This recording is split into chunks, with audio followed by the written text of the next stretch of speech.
from one. Mikey goes around hard to the outside wall. Jeff Gordon scores his 71st career win and his 6th at Martinsville. Now, today, NASCAR again has a need for speed. The name of the game here in Texas is about fast and faster.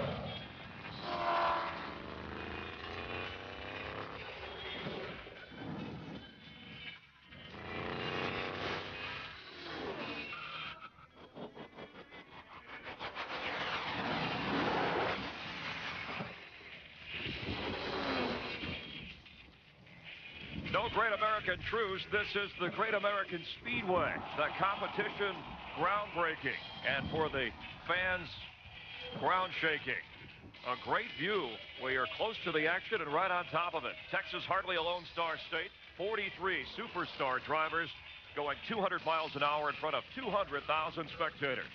On the pole today, appropriately named Rocket Man, Ryan Newman, aiming for his first win of the season. Bobby Labonte from Texas, struggling a bit, hoping to bounce back.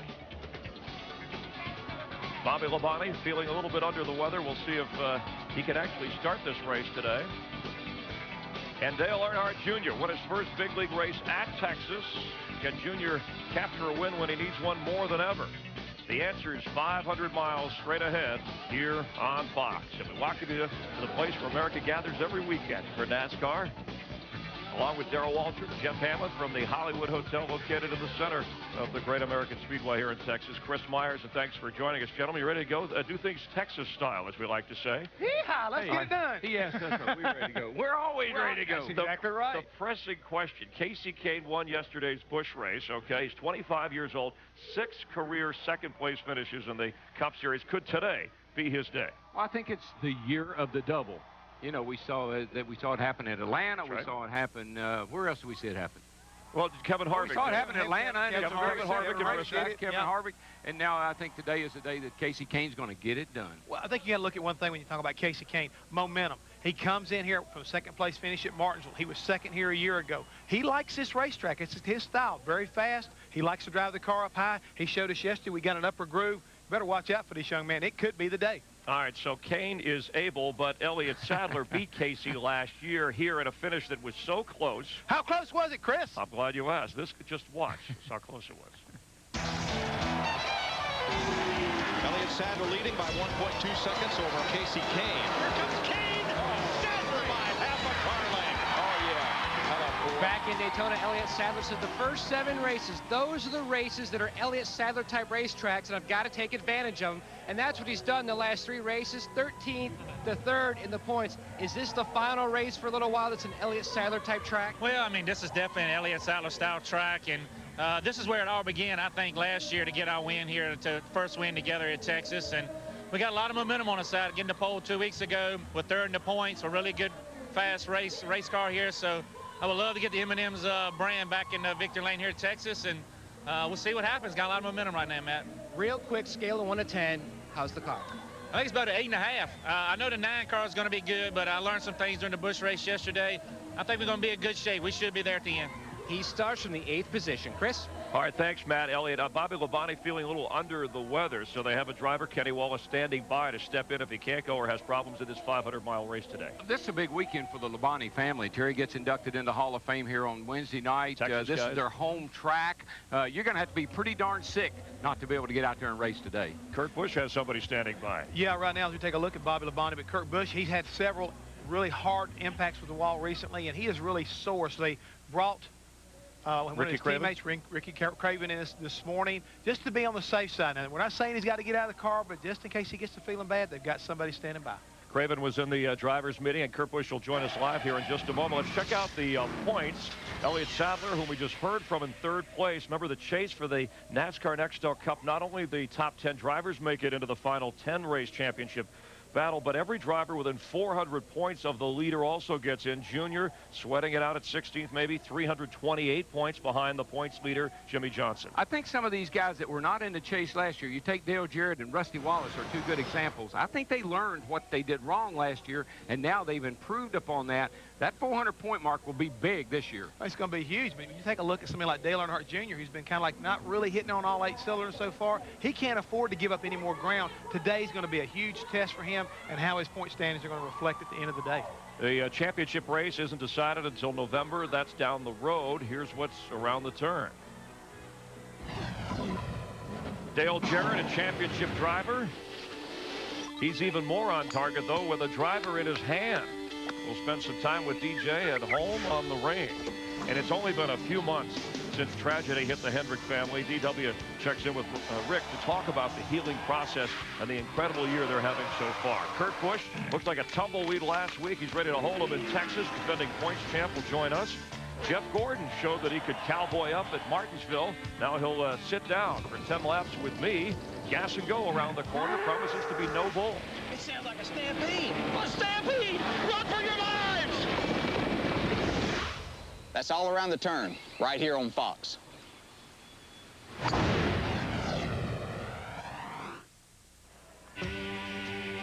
Welcome back to the Great American Speedway here in Fort Worth, Texas. Some of the drivers on their way to introductions and then ready to hop in their cars and go racing. Young and old, ready to mix it up at high speeds here.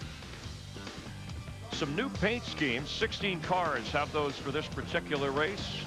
See Rusty Wallace in the 2 there, obviously. Mark Martin in the 6. Some of the familiar drivers with some unfamiliar paint schemes as we welcome you back to NASCAR here on Fox. And you're really getting into he's getting into the mood, yes. you know. Hey, partner, don't be messing with me. Partner. Yeah.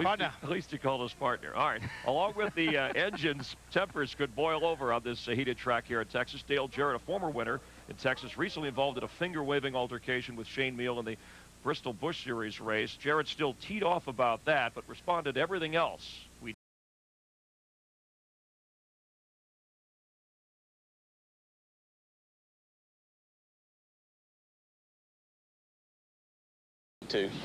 I do it because I love competition, and that's what it's always been about, is competing, and same reason I drive a race car.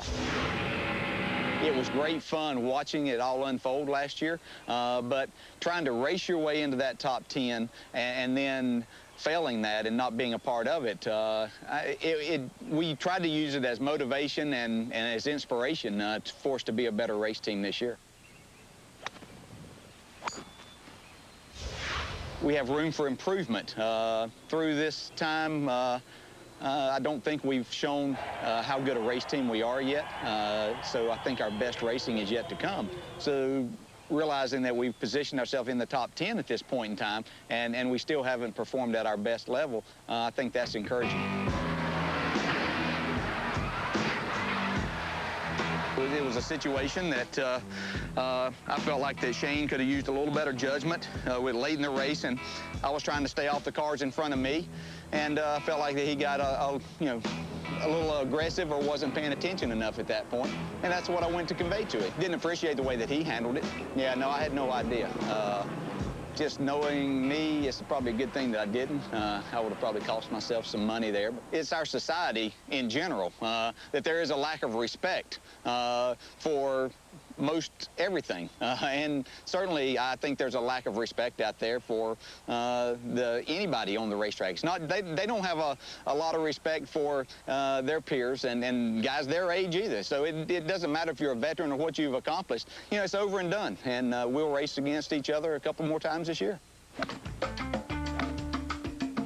My mind's still totally on racing. You know, I know that day will come to where I've got a lot more chances to play golf, but right now I want to try to maximize my opportunity that I have to win races in these last few years. Some interesting comments from Dale Jarrett. Kind of a general disrespect, whether you're old, young, just people have to be a little more respectful of each other, even when you're competing. Yeah, I think so. I remember with Richard Petty. Richard Petty one time told me, he said, look, son, respect begets respect. And when I learned to start respecting the older drivers at that time, they started to respect me. And that's where this situation is right now. All right, time to respect Gas and Go. And it's a segment we have the questions that they have not seen, Darrell and Jeff, and you supply the answers before the time expires, okay? So you have to kind of be... That's the key element, right? Yes, is this another one of those tests? All right, yes. All right, Jeff, here, this is for you, DW. Jeff Gordon into Kurt Busch, we saw it at Martinsville. Yeah. Just racing, or anybody else other than Gordon maybe would have been harassed a little more? Well, I think Jeff Gordon got a pass there. It was close racing. Got to remember something. Mark Martin was leading the race. Kurt Busch was running second. And I think Jeff looked at the situation. He said, man, if Mark lets Kurt go, then I got to deal with Mark, and I might have to deal with him a little bit differently than I do Kurt Busch. And we'll talk with Kurt live about this coming up. All right, this is for you, Jeff. What's going on with Bobby Labonte, his Joe Gibbs racing team? Obviously, his health a factor today, a little bit his illness. Chris, I still think they got an issue right now as far as communication is concerned. I think that team is still trying to find its way. They're not quite hitting their stride like they need to. And for some reason, once they lost this, when Fatback Swain left last year, the whole team, I think, just fell apart, and they're still trying to put it all back together. They've run good a couple times, you know, recently, but, hey, they got a lot of work to do. Time up. All right, DW, another poll for Ryan Newman. Why haven't those turned into wins, and when will they? Well, you know, this year particularly, the impound rule, I think, has hurt them some, but they just don't seem to be able to get a balance in that car. They can make it go really fast for one lap, but there's some communication problem there about making it go fast for 500 miles. They got to learn to close the deal. Jeff, give a few seconds. Yeah, well, what I'm seeing here right now, they still haven't learned what they need to do with, I think, with their bodies. I think a lot of the teams like Ray Evernham have shown me, as far as the Dodge Charger is concerned, their balance may be off. All right, good work. You guys, balance is off? The balance is off. That sounds like this show. I guarantee you're off balance a lot. Jeff, that's for you. Does Jimmy Johnson, the 48 team, do they have a weakness? Absolutely, positively not. No, all right. That's not the way I see it. I think these guys are strong from top to bottom, and they have character, and they've got heart. That's hard to beat. So just give them the championship, that's it? No, I'm not joking. Bad luck is something you can't control. You asked me how strong they were. They are strong from top to bottom. You can't control your luck. All right, this is for you, DW. What's the trickiest part for a driver at Texas Motor Speedway?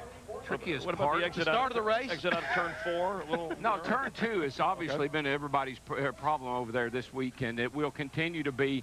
There's an area over there where the car just wants to take off, hits that outside wall, bounces into the car. We saw it with Shane Mill yesterday. We'll see it a lot again today. Turn 2. Watch 1 and turn 2. 2. The dip right there. Slick. Yep. Off in the middle of 1 and 2. Final question, Jeff. This for you. Or that's for DW. No, I'd say. No, this is for you, DW. Is Jeff a real cowboy or just a guy with a goofy hat? Now, listen, my little rhinestone cowboy right here, we were out the other day, folks. He jumped on one of the baddest horses I had ever seen him. I said, now, you're going to be okay, aren't you? Going to be all right? I said, give me 25 cents. Put that quarter in there and step back. That's right. All right, thank you very much. Those responses were remarkable. What's unbelievable, that just in a few weeks here, actually 4 weeks here, but over 1 million responses in our NASCAR Sexiest Driver contest. This contest so huge that last week on a fan's webpage, Dale Earnhardt Jr.'s fans were asked to vote for Casey Mears over Casey Kane in order to save Jr. from a future face-off with Casey Kane. We'll see if the plan worked. Thanks, boys. Looking good, DW. All right. In the closest contest so far, Casey Kane's more than 200,000 votes were just barely enough to edge out Casey Mears. Yep, with 50.3% of the votes, Kane moves on. Way to go. This week, it's Gordon versus Gordon, with superstar Jeff battling upset-minded Robbie. Be sure to vote. It's so easy. Just log on to foxsports.com, powered by MSN. Keyword sexiest. Don't move. We'll be right back. Fly in a helicopter to the NASCAR Nextel All-Star Challenge. Wave the green flag, meet NASCAR drivers, and go home with $50,000. The Nextel All-Star Challenge Sweepstakes. Vote for a driver you'd like to see race in the All-Star Challenge on May 21st. You could win a once-in-a-lifetime trip to the race. Enter online at Nextel.com/All-Star. Text STAR to 7827 on your Nextel phone, or visit a Nextel store. To shop or find a store, call 8777 Nextel now. Come on, you can do it. Just 30 seconds of Listerine. Think of all the germs you're killing. Listerine even kills the germs that can cause plaque and gingivitis. See? You can handle it. Germs can't. Listerine. Worth the time, every time. Honey, I got that dessert you like, and look what else I got. Honey? Kids, relax. It's natural citrus Listerine. It's less intense. Introducing less intense natural citrus Listerine. You can handle it. Germs can't. On April 29th, nothing you've experienced can prepare you for hitchhiking across the galaxy. The Hitchhiker's Guide to the Galaxy. Is it a great galaxy or what? Huh? Rated PG starts April 29th. Want longer, stronger hair? Introducing new Garnier Fructis Long and Strong with Active Fruit Concentrate. It's proven. The exclusive anti-breakage system reduces breakage by 80%. New Garnier Fructis Long and Strong makes hair up to 5 times stronger. So hair can grow even longer. For hair that shines with all its strength, New Garnier Fructis Long and Strong. Garnier. NASCAR Nation on speed. We pledge allegiance to the nation that gives us fast cars, tough competitors, and tight finishes. With heart-pounding racing for all. Go, go, go, go, go. Declare your citizenship to NASCAR Nation. Next week, exclusively on Speed Channel. Saturday, catch the network premiere of the new Star Wars video game trailer during the primetime NASCAR race. And grab an exclusive cheat code.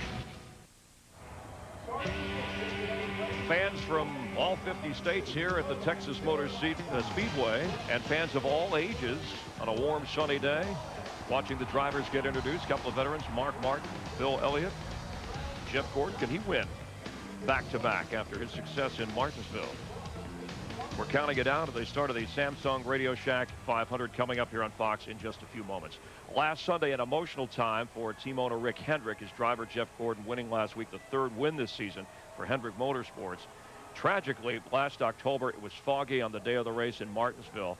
A plane crashed on its way to the track, killing 10 people, including Rick's son, his brother, his twin nieces, and other members of the Hendrick race team. On Monday, Rick's former driver, longtime friend, Darrell Waltrip, paid him a visit. 12 Martinsville wins for Rick Hendrick. You know, you don't think you could ever go through anything like this. That man is a rock. The strength of his faith, I'm just in awe. If somebody told me you could live through it, I'd say I don't think so. Lately I've been running on the You know, Martinsville, you just come from there, you just won again. That's got to be an emotional roller coaster. You know, I've learned that you can't get away from it. It hurts every day. You know, your situation is your family, your faith, and your friends get you through it, but you miss them so much every single day, every minute. You know, you got to learn to live with it because it doesn't get any easier. Was there any point in there that you thought about saying the heck with all this? I thought about saying the heck with everything. I mean, I didn't want to, I really didn't want to do anything there for a week or two. You ever stop and say, why me? You've had some things in your life that have been hard on the old heart. I've you know, had leukemia, and then I've lost a lot of my family, and so it has been a roller coaster. It's been, you know, the very top of the mountain and the very bottom of the valley. And I had a guy call the other day, wanted to write a book, Triumphs and Tragedy, and I said, no, I don't want to work on that book. You know, I've lived that book. I got both. I don't need that. I got both. A great comeback today for Jeff Gordon and for his teammate, Jimmy Johnson. But they never quit, week in and week out. That's how you win championships. You stuck your head in the window, and that relationship you have with this Jeff Gordon, people, they love you, and they're loyal to you. Well, that is huge. I've been very blessed in that area, and the guys that have been here have stayed, and we try to make it a good place to come and work with good benefits, but an environment where people care about you. Gordon, we know what Gordon can do. You know, you look at his record, and he's a four-time champion. We know what he can do, but that dadgum Jimmy Johnson and Chad Knaus, I mean, they've got 12 top 10 finishes in a row. They never give up. I think Jimmy can overcome about anything, and Chad, they have just total confidence in each other. So when, you know, Chad tells him, look, we'll fix you up, Jimmy believes him. He believes him, and he will hang on until they get in to work on it. A long and storied 20 years for Hendrick Motorsports.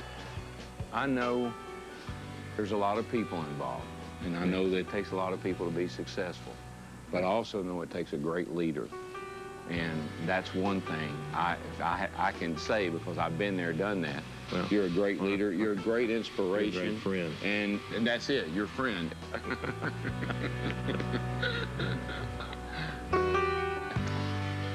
That was an emotional day for Rick and I both. But let me tell you, folks, that place is not just all show. It's a beautiful facility, as you all know if you've been there. But they've got 9 championships in Cup, Busch, and Truck combined, and they've got 179 total wins in all 3 series. So it's not just show, it's a lot of go. And Rick Hendrick, of course, the power struggle for the top. His team against Jack Roush, two of the better ones in the business. Jeff Gordon's victory hard on Kurt Busch of Roush Racing last week. It was whether it was a Gordon nudge or shove or accidental contact between the two champion drivers that cost Kurt any chance of winning in Martinsville. You got the short track mentality. You got the bump and run. Jeff made an abrasive move, stayed in the throttle, he went underneath. You know, Jeff needed to back off and let Kurt in because Kurt had the position.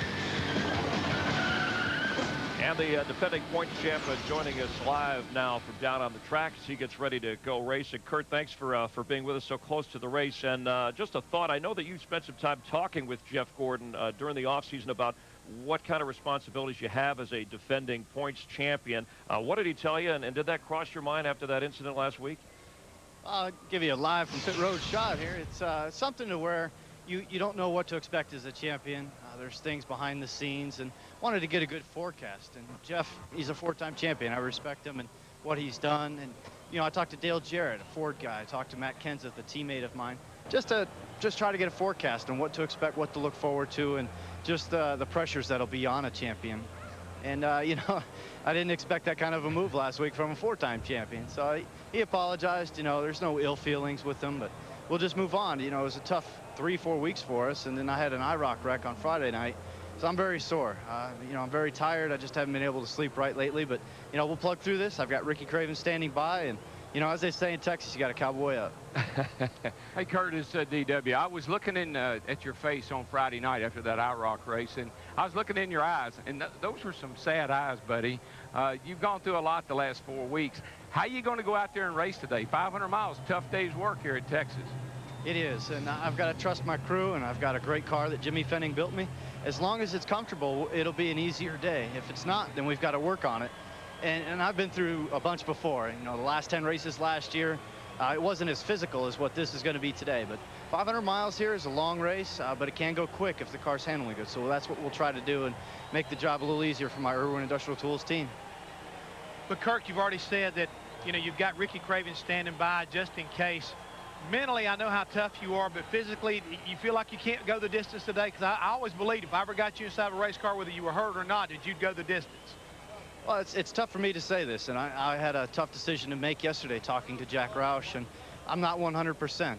You know, I've been through a few wrecks these past few weeks, and it's just a tough thing to think about when it's different and when I haven't gone through it before. So it's cool. I'm ready for it. It's a new challenge for me, and I always like to step up to a new challenge to see what I can do. And I know that my team will help pull me through this. Well, have a healthy run. Again, thanks for joining us. Good luck on defending your points championship. All right, Kurt? Thanks, guys. All right, Kurt Busch, moments before hopping in the car, getting ready to run. And we want to remind fans they're invited to participate in the singular virtual crew chief during today's race. Stay tuned for the details on how to play and watch for your chance to drive away in your own singular 31 car. Casey Kane there. Only 4 current tracks Jeff Gordon hasn't won on. Texas is one of them. See if he can beat me out in a game of 10 laps with. Jeff is up next. Fox tomorrow. These people are not going to stop until millions of Americans are dead. A national crisis is about to become a global catastrophe. There's a convoy missing. What was on the truck? A nuclear warhead. 24, all new at 9, 8 Central tomorrow on Fox. Viewer discretion advised. Tonight at Red Roof Inn, Bill stays in a Business King room. Look at the space. And feels like a Business King himself. Multitasking. Chances of me working are remote. Don't miss the redesigned, rededicated Red Roof Inn and Accor Hotel. Lurking somewhere in this small business is a competitive edge. An invisible asset that turns their most basic tool into their most productive one. It's not their phone. It's how they use it. SBC Business Unlimited. $48.95 a month flat for unlimited long-distance toll and local calls. Hundreds of thousands of others have Business Unlimited. Do you? Only until May 2nd. Get this and get this. So you can get this and those, or that and those, or just this. Get into a new 2005 Ford Ranger and get a $1,000 Visa gift card. good everywhere Visa's accepted.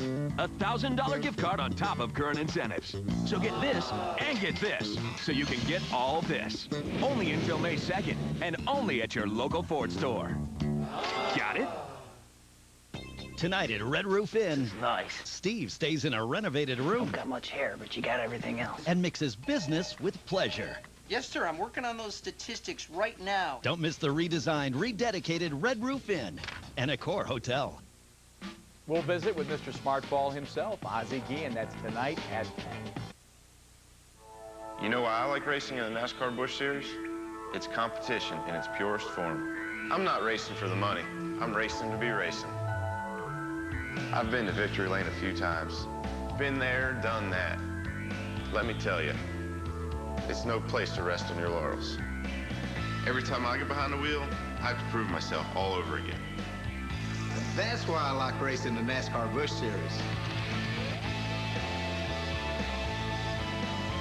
Fox Tuesday. 39-year-old female, 28 weeks pregnant. Would you sacrifice your own life? This cancer moves quick. To save the life of your unborn child? Treatment would be fatal to the baby. I don't want a C-section. She does this, she knows she's gonna die. Leave the burns. Tell me what's going on. And House gears up for the fight of his life. One person should never endanger thousands. Well, thank God you were here to save all those lives. I expect your letter of resignation. Otherwise, I'll destroy you. House, all new at 9, Fox Tuesday. Parental discretion advised. Follow your favorite driver with Track Pass on NASCAR.com and get more exclusive content on AOL. Welcome back to Texas. Not a better place for a bull ride. Hammond and I are going to have a little contest. You ready to go, Jeff? Yeah, I'm ready. Let's do this thing. All right, good. By the way, he's the real cowboy. I paid the guy to go easy on me, give him a wild ride. All right, you ready? Let's do it. Let's go, Hammond. Come on, Jeff.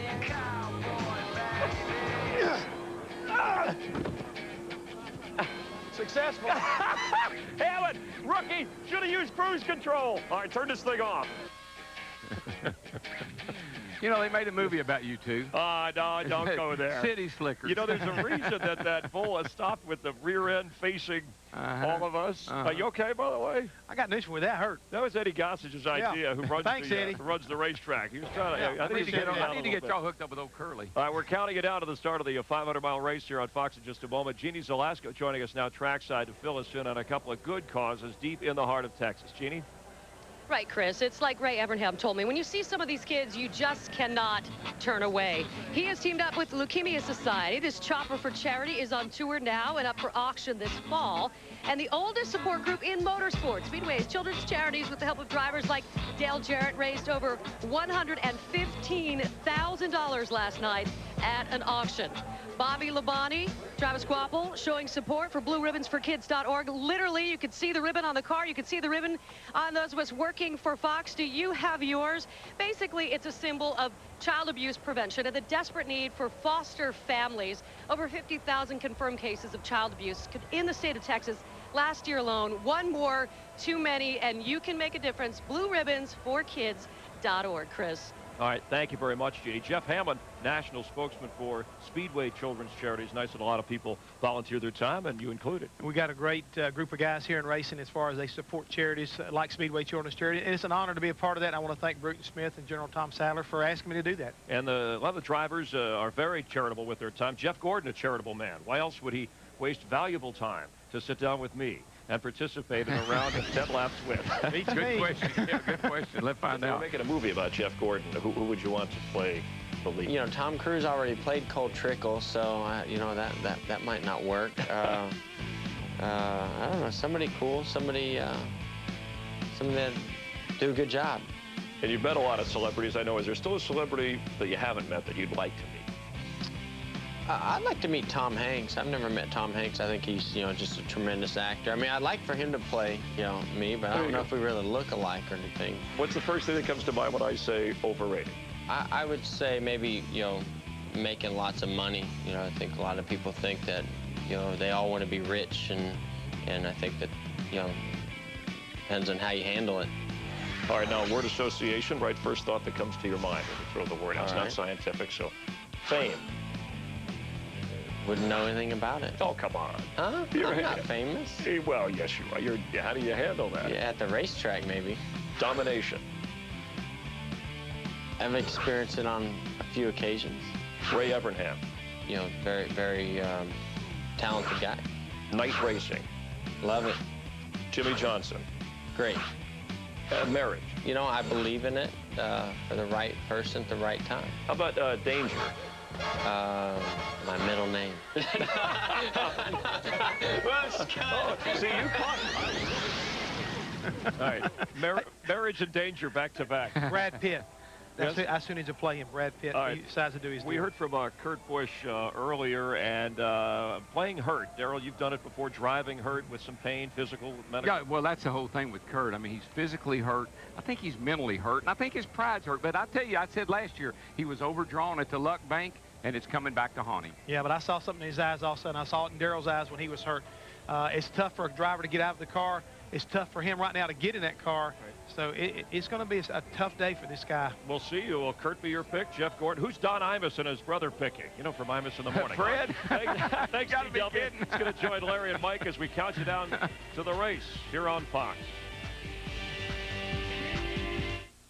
Oh, I miss it here, don't you? Oh, it looks so good. Try the scampi. Magnifique. Oh, we know. We used to be regulars. Used to? Frequent heartburn, no matter what. He's no fun anymore. Well, Prilosec OTC. Prilosec OTC? Look, it's the only OTC that directly shuts down lots of those acid-producing pumps in your stomach. Oh, yeah? Yeah. That's why it's the only OTC that can work for 24 hours. With one pill a day. Hey, we could have fun again. Bingo. One pill a day, 24 hours, zero heartburn. Kids, you can't pick their style. You can't pick their friends. You can't pick their interests, but you can pick their wireless calling plans. And no one makes it easier than Radioshack. Choose from select Samsung camera phones for just $49.99 with either Sprint PCS or Verizon Wireless 2-year agreements. No wonder Radioshack sells more wireless phones than any other consumer electronics retailer. So even though you can't get them to pick up their room, you can pick the best wireless deal for them. At Radioshack, we make it easy.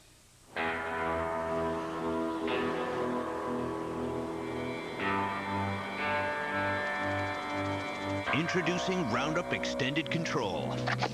It kills tough weeds fast. And now it also prevents. Just spray wherever you don't want weeds.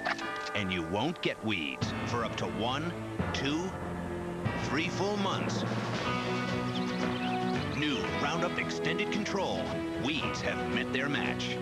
On May 6th, Ridley Scott, the director of Gladiator, protect the defenseless. Whatever you ask, I will serve. Brings us the story. Give me a war. That is what I do. That changed the world forever.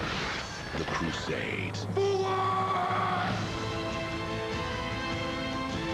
Orlando Bloom, Ava Green, Jeremy Irons, and Liam Neeson.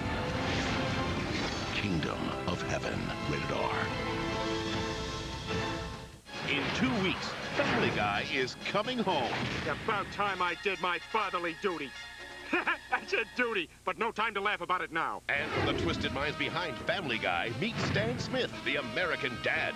You know, when I was a boy, $5 was a... Tell you what, I'll give you $10 not to tell me this story. All new Family Guy and American Dad, part of Animation Domination. I will take over this entire network. It all starts 2 weeks from tonight, only on Fox. Viewer discretion advised. A packed house in Fort Worth, Texas for the Samsung Radioshack 500. 200,000 fans from across the Southwestern America are here to see if we'll have a 9th different winner in the Lone Star State. Nextel Cup standings coming into Texas. Some changes at Martinsville. Jimmy Johnson, another top 10. He has the biggest lead he's enjoyed all season over Greg Biffle, 160 points. Elliott Sadler's win propels him to 3rd. Kurt Busch slips well down the top 10, and here is the rest of the top 20, anchored by Dave Blaney. Today, no new track record in qualifying, but Ryan Newman snatched the Bud pole from Jeremy Mayfield by 2/100ths of a second. Time to go trackside for opening ceremonies. Ladies and gentlemen, at this time, will you please rise and remove your hats as the 4th Infantry Division Color Guard presents our nation's colors. Will you please remain standing and welcome Dr. Roger Marsh from Texas Alliance Raceway Ministries as he delivers today's invocation. Heavenly Father, we thank you for this glorious day that you've given to us to enjoy the sport that we love so much. And most of all, Father, we thank you for the freedom that we enjoy to be able to do this. And for those who have sacrificed and for those who give of themselves to make that available, we thank you so very much. Protect the competitors today. Watch over the fans. In Jesus' name, amen. And now, race fans, will you please welcome CMT's 2005 Breakthrough Artist of the Year nominee and American Idol finalist Josh Grayson as he performs today's national anthem.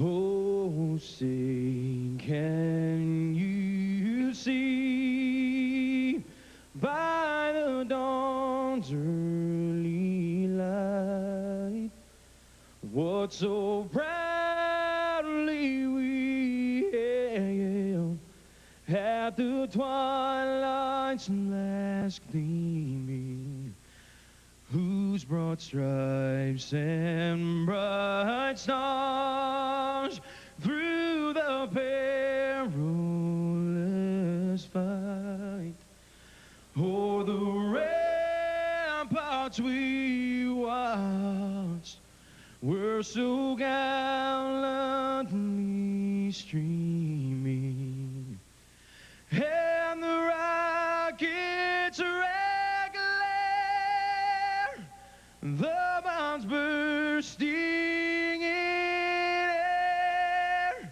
gave proof through the night that our flag was still there.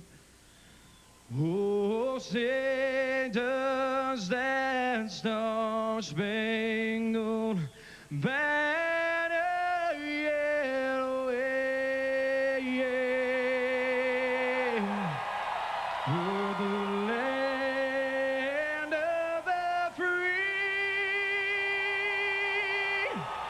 and the home of the brave.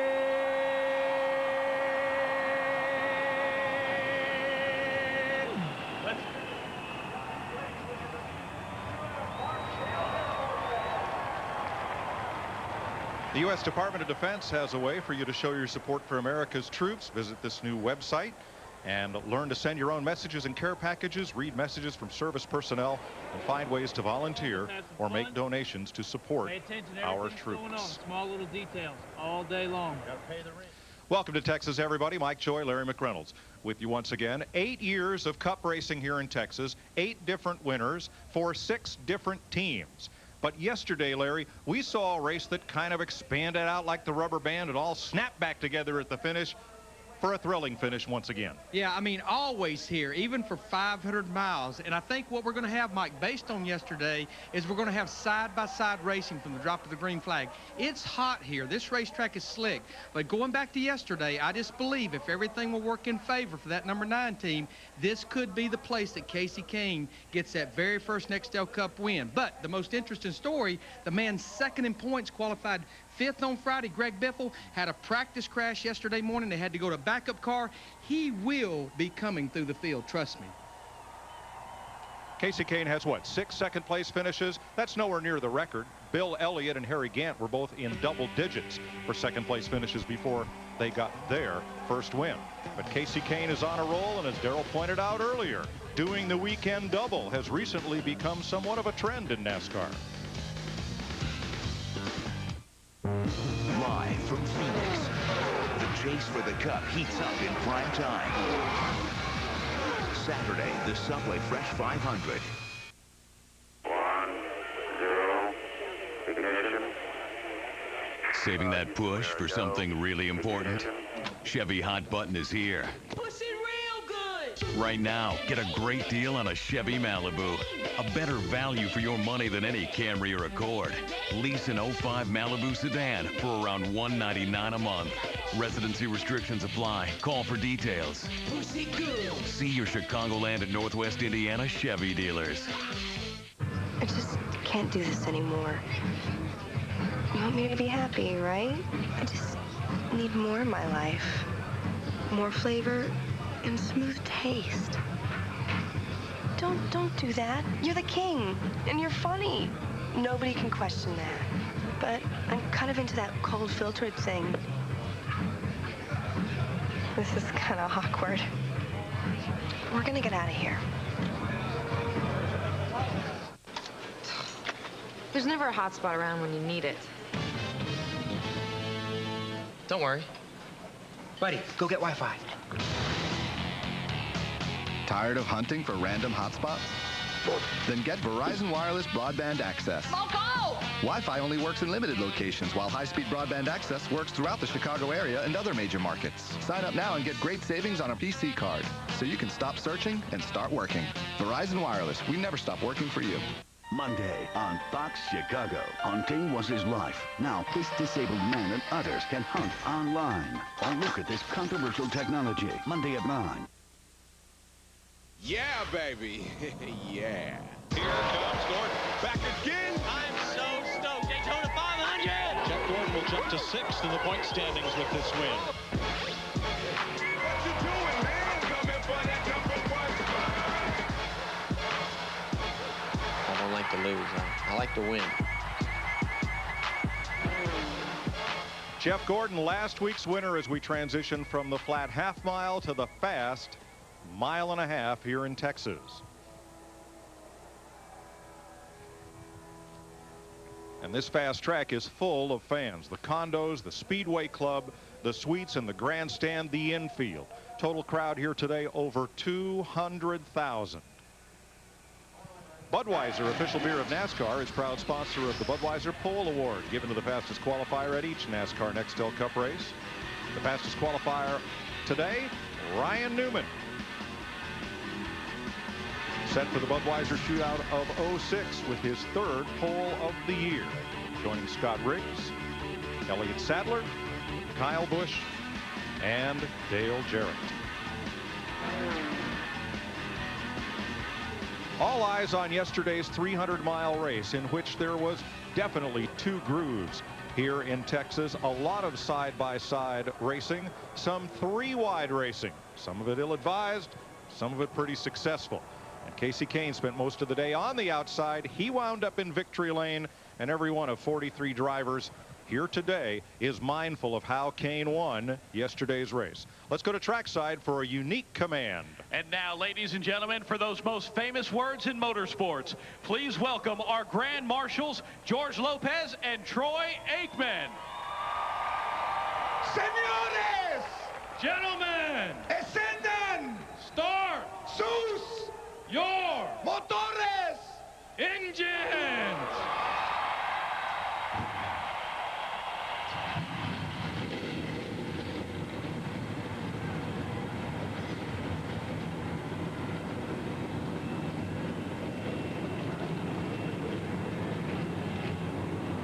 Let's have a look at the starting lineup for the Samsung Radioshack 500. Newman and Mayfield and Dodge is separated by 2/100ths of a second, and Casey Kane, yesterday's winner, starts 3rd in another Dodge. Ricky Rudd, his best start of the season. Greg Biffle, backup car, goes to the back. And as you look at the rest of the starting lineup, we'll go trackside. Matt Yoakum. Mike, Jeff Gordon will have the very first pit stall off turn 4. Now he's hoping for a very big next 2 weeks. He's never won here at Texas. He's never won at Phoenix. Now on Friday, he was very productive in qualifying, earning the 7th starting spot. But Saturday was near disaster. They struggled in final practice. In fact, at one point, they were a full second off the pace. They changed just about everything suspension-wise from the firewall forward, trying to fix his loose, tight condition. They won't know until about lap 10 whether they have indeed fixed it. And if they haven't, it could be a very long day for Super G. The Genie's Alaska. Well, Matt, we are spanning the generations here, literally, from the rookie Travis Kvapil, Dale Earnhardt Jr., all the way to the retiree Terry Labonte, including his brother Bobby Labonte, who spent the morning in the infield care center. He woke up early with the flu, had several IVs. He's going to start. That's what he says. This is his home track. This is the track of his sponsor. But waiting in the wings, right here, Kenny Wallace, who told me that today he actually forgot his cell phone, so it was a tough job for the Gibbs guys to track him down, but he's ready to go. Steve? Well, Jeannie, I'm down here in pit boxes 11 through 22, and specifically right now, the Evernham Motorsports teams of Jeremy Mayfield and Casey Kane are pitted side by side. That's appropriate. They will start side by side on the racetrack. Before this season, these teams were so excited about the new Dodge Charger body, but once they got on the racetrack, they were disappointed. Well, Ray Evernham had his team go back to work. They tore the bodies off, put new ones on. They've tested, they've been to the wind tunnel. And speaking of Casey Kane, who's been second 6 times, as DW mentioned, he got that win yesterday, and seeing Carl Edwards win at Atlanta gave him a little bit extra motivation. To the editor of Speedway Illustrated, Dick Berggren. Thanks. I'll be covering the 10 pits that are closest to turn 1. That includes Ryan Newman, who won the pole for this race, and also Jimmy Johnson, whose pit I'm standing in right now. Now, Johnson is on an incredible roll. A dozen straight top 10 finishes. He has already won this year. He leads the points by a substantial margin. He starts 18th today. Not to worry. They got the car dialed in after qualifying and after the early practice sessions. And yesterday afternoon, he was the fastest man in the final practice. As Chad Knaus showed, this is serious work, but it's serious fun. 200,000 fans and all the people that work on these cars and work with us. And it's all because we love to be here. Which of these 43 drivers will go to victory lane and have their photograph made?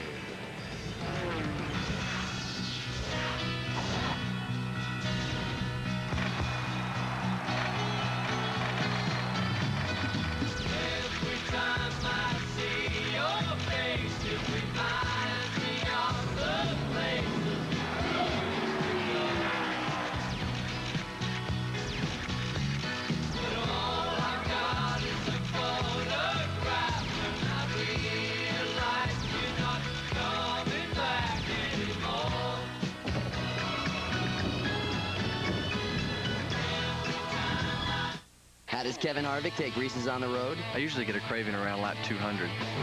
When we pit, Kevin wants that fast break candy bar. It's got peanut butter, it's got chocolate. The car needs fuel, Kevin needs a fast break. It's as simple as that. Fast break, it's Reese's for the road.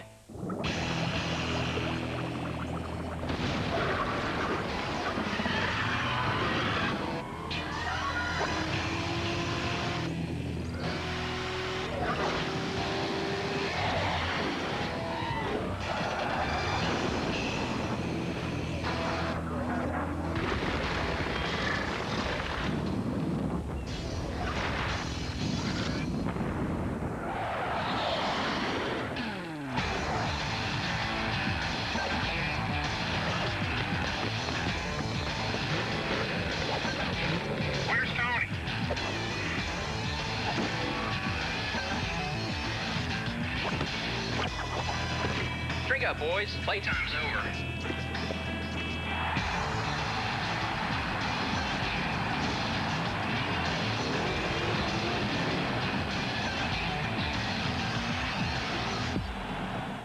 Who's Arlen's masked bandit? Oh, God. A new king of the hill. Then nothing brings a father and son together like movie night. I love scary movies. Ollie Malcolm. It all starts at 7/6 Central tonight on Fox. You know why I like racing in the NASCAR Busch Series? We've got those young guys all trying to make a name for themselves. And veterans trying to show the world we still got it. On the same track, at the same time. Youth versus experience. That's a dangerous combination. On race day, we mix it up. And that's why I like racing in the NASCAR Busch Series.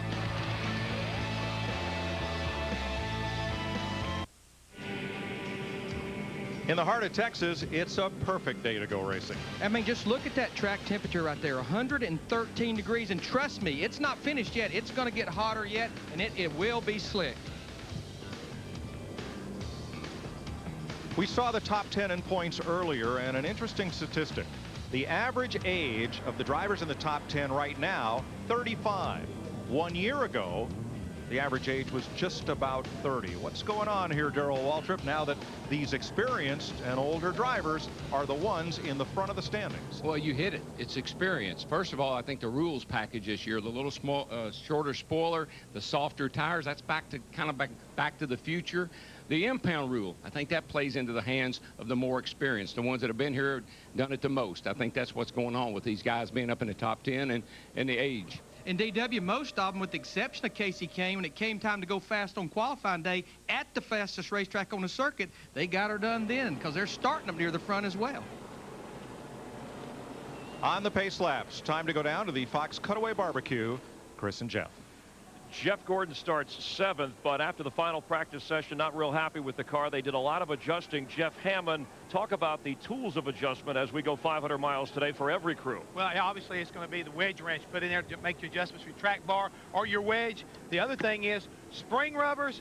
And Larry McReynolds pointed out how hot the racetrack is. Well, if the guys put too much tape on the car, Chris, it's going to run hot. And on top of that, if you don't have the right kind of tape on it as far as the downforce is concerned, that can also get you in trouble. So watch for these teams to come in, pull tape off, make adjustments all day long to try to get these cars hooked up. And I'll be barbecuing you're not at the Hollywood qualified Hotel to be operating any kind of mechanical tools. All right, Cowboy, let's go racing. Mike? Searching would be a good word to describe Casey Kane's race here yesterday, Darrell. He searched high and low for a groove that his car liked at that point in the race. Usually it was the top of the racetrack. Sometimes it was the bottom. But he found a way to make his car happy and won it. Yeah, we hear about adjustments all the time in the pits, but drivers have to make adjustments too. They've got to go where the car wants to go. If she's good up high, sail her in there and take her up high. If she'll work on the bottom, hang her on the yellow line and go. And for a race in the middle portion, like I think we'll see today, we get those long green runs. There's not a lot of opportunities, especially in the mid portion, to make pit road adjustments. That's where my driver has to move that race car around. See, pit road speed, 45 miles per hour. We've seen a lot of problems with that this year. And there's the fuel window, 60 to 65 laps, long way around this racetrack. And Larry, there's a reason why we've been seeing pit road violations on exit mainly, and we'll get to that a little bit later on when we start to make pit stops. But I think I know why. There is a wrench down in turn number 1. Somebody's thrown a monkey wrench. Oh, they threw it out too soon. Dadgummit. So that's we're not supposed to going be when that leader's coming. That's right. Here are your NASCAR on Fox onboard cameras. I think we're going to have a day much like Atlanta. One of those rubber band races. The field may string out a bit, but pit stops and adjustments and caution flags will likely bring them right all back together for a big Texas-style finish. Oh, I think you're definitely right. The ending of this race will be, it'll have everybody in this joint, all 200,000 of them on their feet. I promise you that. Time for the singular virtual crew chief question. Will Richard Children's Racing score its first Texas win? To vote, text the word crew to 191 on your singular wireless phone or go to foxsports.com. You'll be entered for a chance to drive away in your own singular number 31. Yeah, I think the other question too is, can Jeff Gordon break into the victory circle, win column here? 4 drivers, 4 tracks where he has not won. This and Phoenix next week are 2 of them. We have a look at drivers who will have to move to the back. We talked about Greg Biffle in the 16 car, qualified 5th, blew a right front tire in practice yesterday morning, had to go to a backup car, Matt Kenseth, who didn't really have that great of a qualifying run anyhow. 39th, they had a vibration, they changed the transmission, and before qualifying on Friday, the 25 car, Brian Vickers, had an engine problem, had to change. They go to the rear of the field. But the main thing is I get to keep my pit selection, and that's what I was worried about. A lot's been made of Casey Kane. Can he win here today and score the double that Carl Edwards did in Atlanta and Kevin Harvick at Bristol? I saw him walking through the garage last night after that race. He's got the pep in his step. He had a lot of confidence going into this race today. 4 drivers have finished second more times than Casey Kane's 6 second-place finishes before getting their first one. Get out your pencil and pad. Start making notes. We'll fill you in a little later on who they are. You'll get 3 out of the 4. I don't think you'll get the 4th one. Are you saying that to me? No, to everybody. Okay. Well, you were looking at me like I was supposed to. No. I'm looking at you because it's time. Oh, yeah, baby. All right, boys, pace car off. DW, reach up there and pull those belts tight. One more time. Let's get her done, Texas style. Boogity, boogity, boogity. Let's go racing, partners.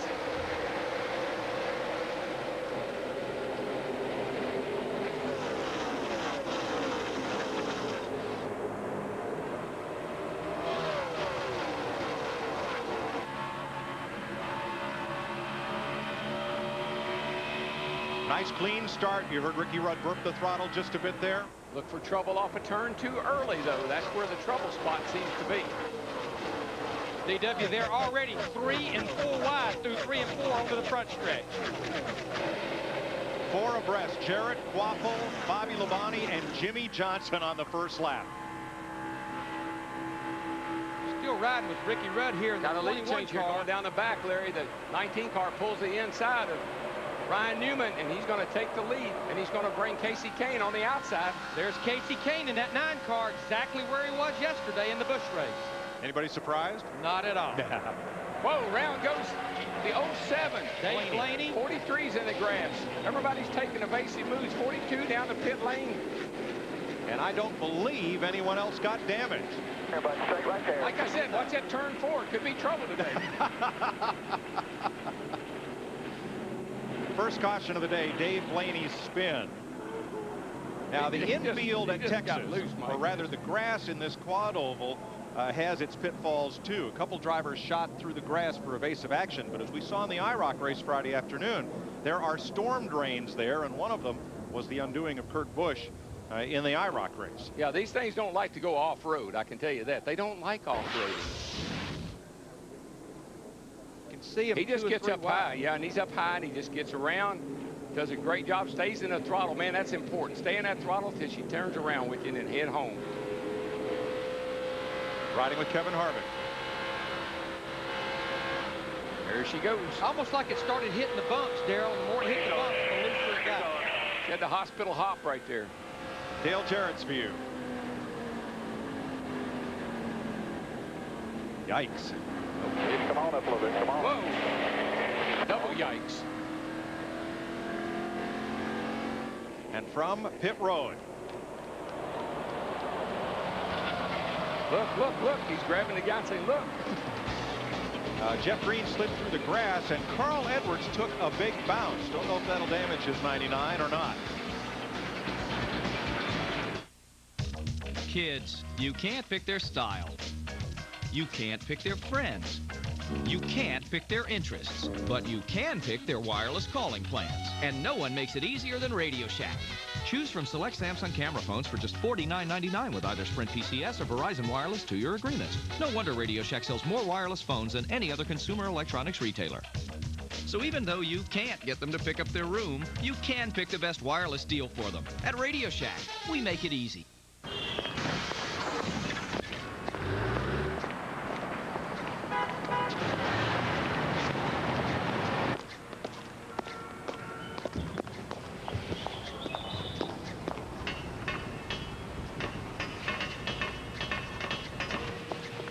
Jerry, stop drafting me. Sorry, Phil.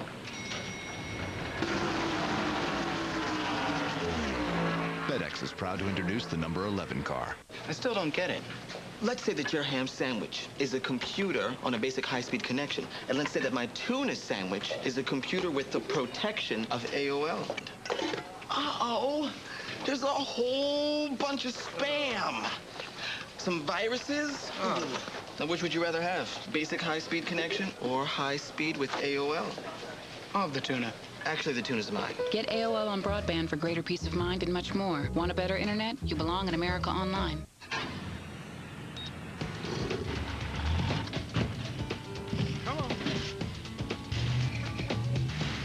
Every morning at Lowe's, our crews supply the finest pro-grade materials and equipment.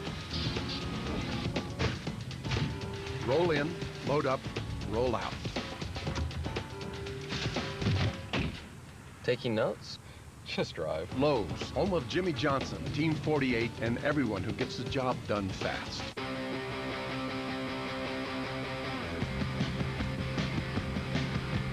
Come and let it out, baby.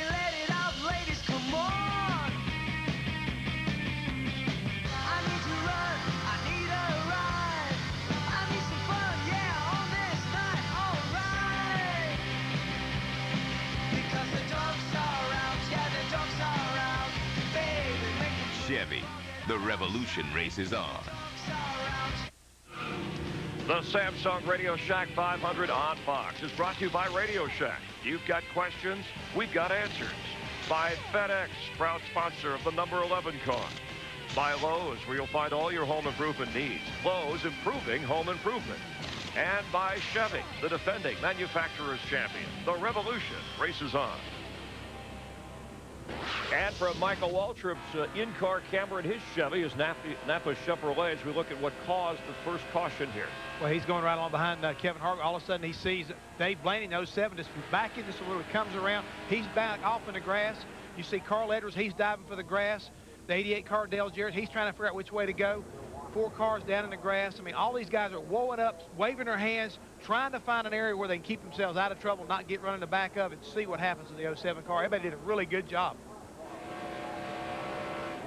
Ride with Jason Leffler through this. Wow, that had a lot of Tom Cruise look to it, didn't it? Yeah. Those sprint car driver, they always pretty good about turning around and saving them. They've done that a lot. Blaney had qualified 12th, so that was about 2/3 of the field coming at him. See the black marks across that storm drain? That's where Kurt Busch went through during the IROC race. We reviewed the tape. Nobody hit it on this caution. That's a good thing. Green flag waves as we complete 6 laps. Mayfield, Newman, Casey Kane, Jeff Gordon, Rusty Wallace. I'll tell you one thing, it doesn't take long to get up to speed at this joint. Look at Jeff Gordon down the back right there. He got a great restart. He jumps along the side of Casey Kane. Casey likes that high line. He likes that Texas high, wide, and handsome. Michael Waltrip also spent a lot of time up on the high side yesterday, which is not surprising. Last week's winner, yesterday's winner. Duel for 3rd. Gordon's going to win that scuffle.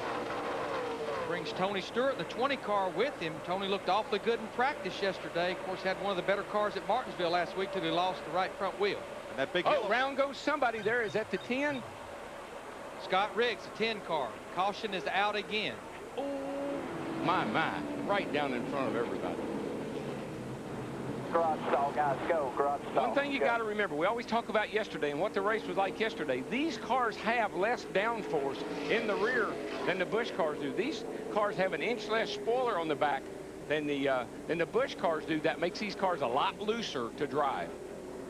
Scott Riggs, last week's pole sitter at Martinsville, and off to a really good start this season. Finds himself in the wall very early here. Yeah, not off to a good start this day to the garage. I mean, he came in here 14th in points, not that far out of the top 10. 2 quick cautions. Watch the number 10 up high. I've seen all weekend long, these Cup cars do not like to get high in entering the turn. They seem to like to enter low and slip up, but they don't like going in on the outside like that high. Daryl, the minute he's turned that thing down into turn 3, you could see the back end come out. Travis Quaffle just missing him. This is when it gets really, really ugly, is right along here. He starts back down the hill, and man. Travis Quaffle, 77, just getting by. Look at Jimmy Johnson in the 48 car, our points leader. If you needed any further proof of no racing back to the caution flag, take a look at what happens behind Scott Riggs. Just got in there a little too high. There's just not much grip out wide right there getting into 3. Ricky Rudd right behind Riggs. And Daryl, that definitely was not a product of anyone being real close to him to take downforce away. I think he just was up out of the groove too far this early in the race. Jason Leffler. Outside wall is going to be up there still. Just stay on the bottom. Stay on the bottom. Keep coming. Keep coming. Whoa. High. That's so good job. Woo. But guys, take a look at this next angle right. Look at the 97 car, the blue car right in behind Elliott Sadler. He's sitting there. He's striking. All right, going down this corner, going along here, and all of a sudden, out of probably the top of the corner, his eye, he says, "Oh no, not again! This guy can come back across the racetrack, and here he comes down. Oh me!" It's like it's not going to happen one more time. He couldn't stand another hit, could he, DW? No, he's pretty hurt. That Bristol lick, and then what happened to him in the IROC race here on Friday. He's riding around there with some bruised up ribs. Kurt Busch had fallen from 3rd a few weeks ago in the Nextel Cup standings to just barely being in the top 10 coming here to Texas. So 2 quick cautions. Let's go to Chris Myers for a Visa race break. Thanks very much. This is a Visa race break from the Hollywood Hotel up in the Ford cutaway car with Jeff Hammond. And Jeff, it's early in this race, already a couple of cautions. It just seems like this year guys are driving harder, faster, and a lot earlier. Well, I think that's one thing, Chris, but also you've got to add in the fact that today this track temperature is the hottest they've seen all week long.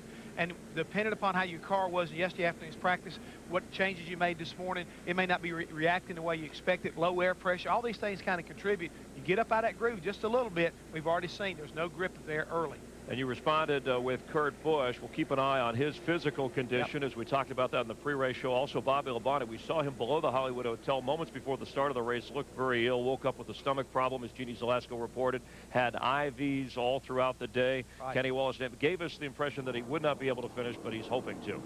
There is a look at Bobby Labonte. Let's check in with Steve Burns. Steve? Thanks, Chris. Early on, Casey Kane reporting that his number 9 car is just a little bit tight. Now, DW talked about what Casey Kane may have learned from yesterday, about what he needs to do to close the deal. Sammy Johns, the competition director at Evernham Motorsports, said for one thing, Casey Kane made his move early. He went around Reed Sorensen with 6 laps to go for the lead. So that's one of the lessons he may have learned yesterday. Don't wait until it's too late to make your move. Thanks for that Visa race break. 10 laps complete. Jeremy Mayfield out in front of Ryan Newman, Jeff Gordon, Tony Stewart, and Casey Kane. And hope your pencil has an eraser on it. There are 5 drivers with more second-place finishes than Casey before their first win. I'll let you know. I know who else learned from what Casey Kane had yesterday was his crew chief, Tommy Baldwin, made some changes on this 9 car based on how that Busch car was yesterday. Single file restart because we have no one that's a lap down here as we complete lap 11.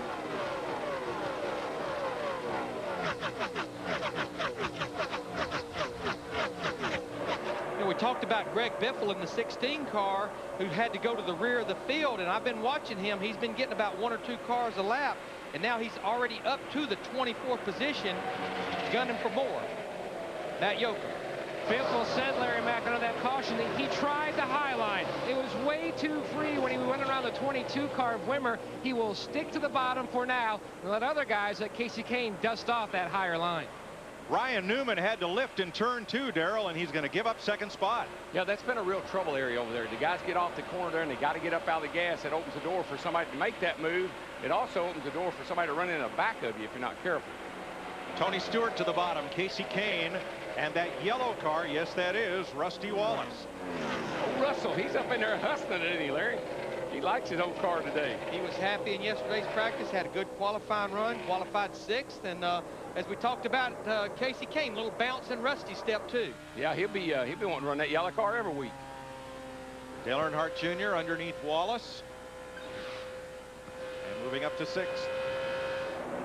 Boy, Ryan has got his hands full right now. Looks like his car is loose and he's falling back. Ryan Newman in the 2 car. There goes Dale Jr. by. Dick Berggren on Newman. Well, I talked to Ryan Newman's crew chief, Matt Borland, this morning, Mike, and he said that the real problem with the car is they can't seem to exactly figure out how to fix it. It'll be loose one place in the racetrack, go in the same turn, next lap around, it'll be tight there. So when you've got the tight and loose at the same spot, how do you adjust for it? Right now, the problem with the car is that it is principally on the free side. Loose. Let's go to Matt. 2 laps ago, Jeff Gordon powered his way up to 2nd. Now, Steve Letarte, the car chief, told me before the race, lap 10.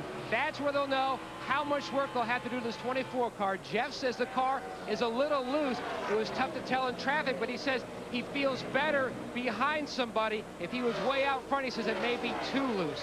Jeannie? You know, it's well documented how Dale Earnhardt Jr. feels about the spoiler change coming into this season. And in case it needed more documentation, he's already been on the radio talking about that, feeling that it's limited where he can actually run his car, saying with the spoiler difference, it's not like the Busch car, we don't have the choice. But adding to that, he's pretty happy with the car, and it's running good for him right now. I agree, Jeannie. I mean, he's up there in 4th place right now, 5th place, and that car looks the best I've seen it look at the beginning of a race this year. And if you listen to him off the corner like we've listened to some other drivers, he's able to stay in the throttle. He's not playing with the throttle right now. Well, that's what Ryan Newman's got to do. When the car is like that, loose one place, tight another, the driver's got to make an adjustment. Carl Edwards and Jeff Burton. You're riding with Burton underneath the number 5. And remember, Carl Edwards in the 99 car, he's worked his way from the rear, and he was one of the cars that ended up making a pit stop back on lap 4, and now he's all the way back up to the 25th position. Second place, Casey Kane underneath Jeff Gordon. And look how he pulls away from Jeff Gordon. That's not because he has more horsepower. It's because he can put his foot in the throttle and stay in it, just like we heard Dale Earnhardt Jr. Seen Gordon's car on a number of occasions this year. Seemed like it starts off really good. He charges up to the front a little bit, and then all of a sudden the car goes bad on him, and he starts having to backpedal. Appears that's what is happening right now. Well, we just saw Tony Stewart in the 20 car go by Jeff Gordon. Now Dale Earnhardt Jr. goes by him. So Stewart moves to 3rd. Dale Earnhardt Jr. moves to 4th. Their cars are so good on the bottom of the racetrack. Here's Matt with more. And Gordon's starting to fade back now into 4th. His cars start to work their way around him. He just told Robbie Loomis last time by, it is pretty tight right now. Will not turn like he wanted it too early.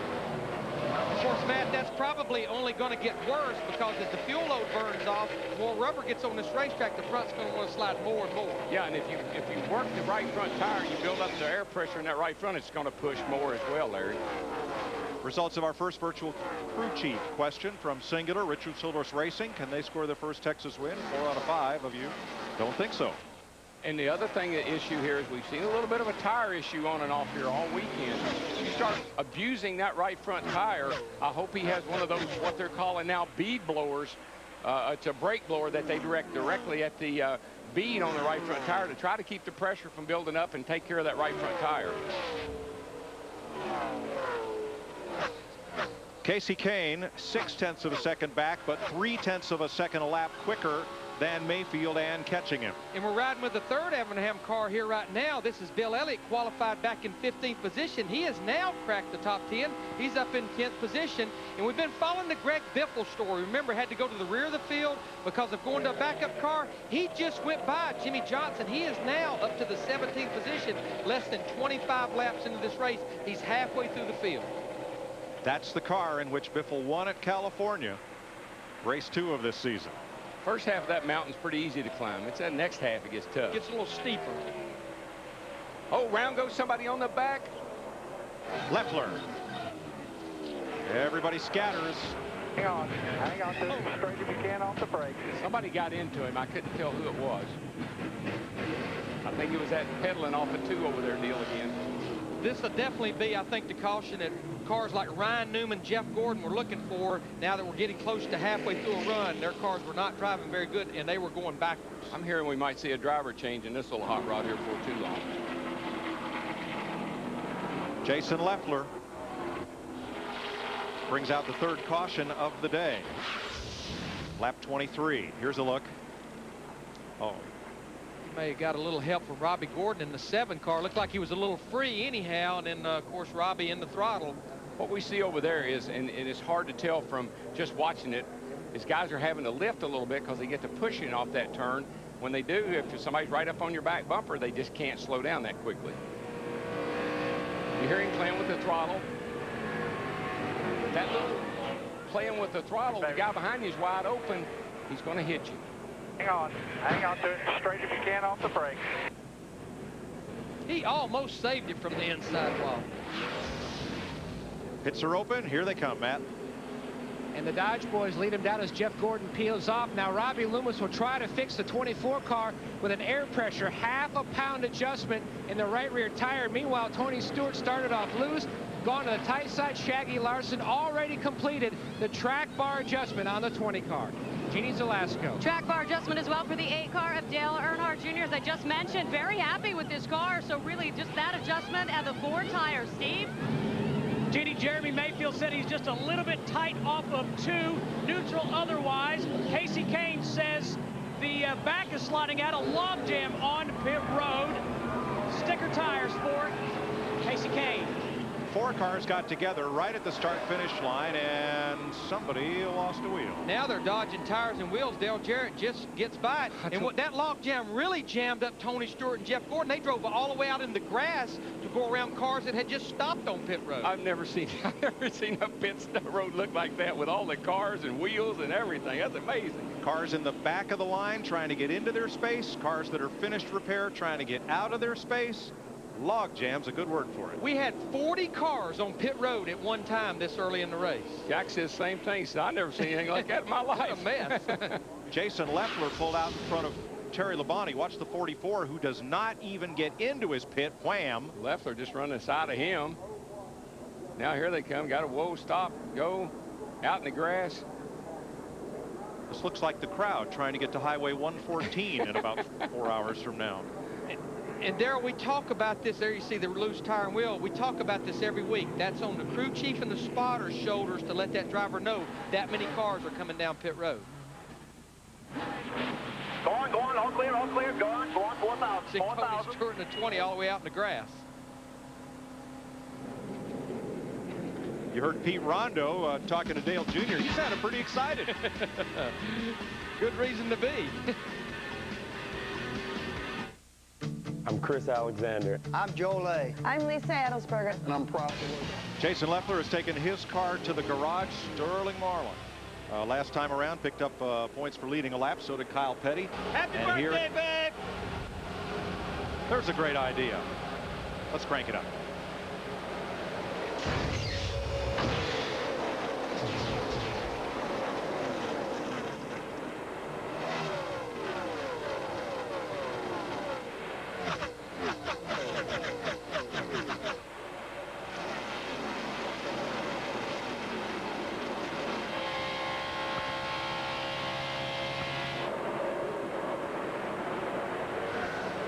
The 09 car, the 9 car, Casey Kane, came off turn 2 over there, and that baby shot up the track with him. I'm sure he's trying to catch his breath right now. And Sterling Marlin loses the lead to Jeremy Mayfield. And how Sterling took the lead was his crew decided to go with 2 right side tires only. He tried that yesterday in the Busch race.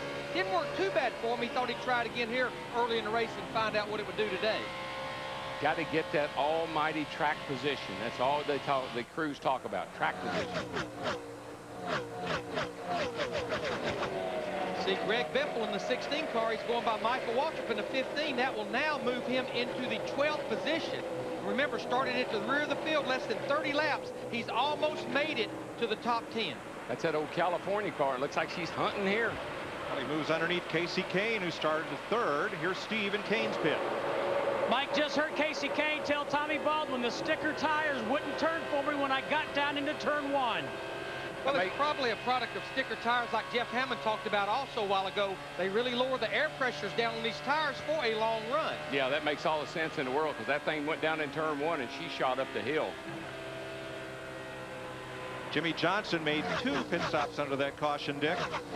One of them was really, really long, Mike, and both pit stops were for the same reason. The car had been very tight, and they tried to pull the spring rubbers out of the left rear. They wouldn't pull. This is the handle that was on one of those spring rubbers, this guy with the green on it, and this is what's left of one of those spring rubbers. They had to go in with an electric saw and cut it out. They had to get those spring rubbers out in order to get the tightness out of the automobile. They got one out. They still got one in there, but they'd like to get out. Johnson back to 33rd.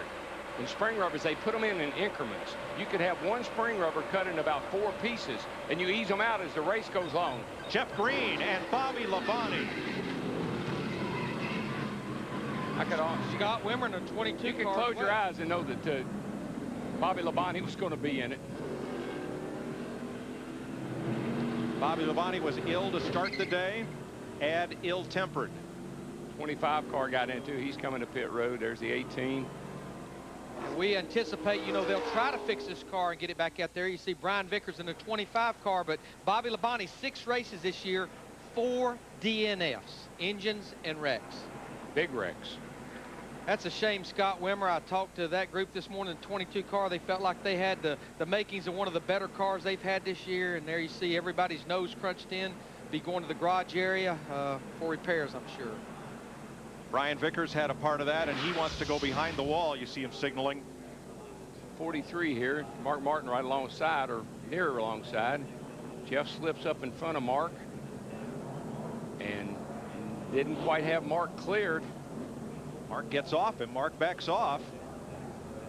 Darrell, that's right there coming off turn 2. We saw it just a little while ago with Robbie Gordon in that group, and we saw it 4 or 5 times yesterday. It looked like Bobby Labonte ran into the back of Kyle Busch. Just another chain reaction collision. Bobby Hamilton Jr. got part of that as well. Yeah, he got big damage, so did 22.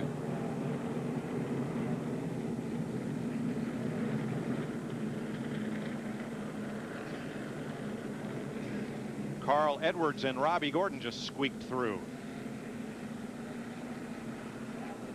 And you know, you can look at it and you can say, well, why didn't Mark back off? That's a point over there where there's nothing you can do. That guy in the 43, Jeff Green, he probably had to pedal it a little bit. Mark got into him. Said Carl Edwards. Actually, that was Casey Mears who just slipped through there in the green car.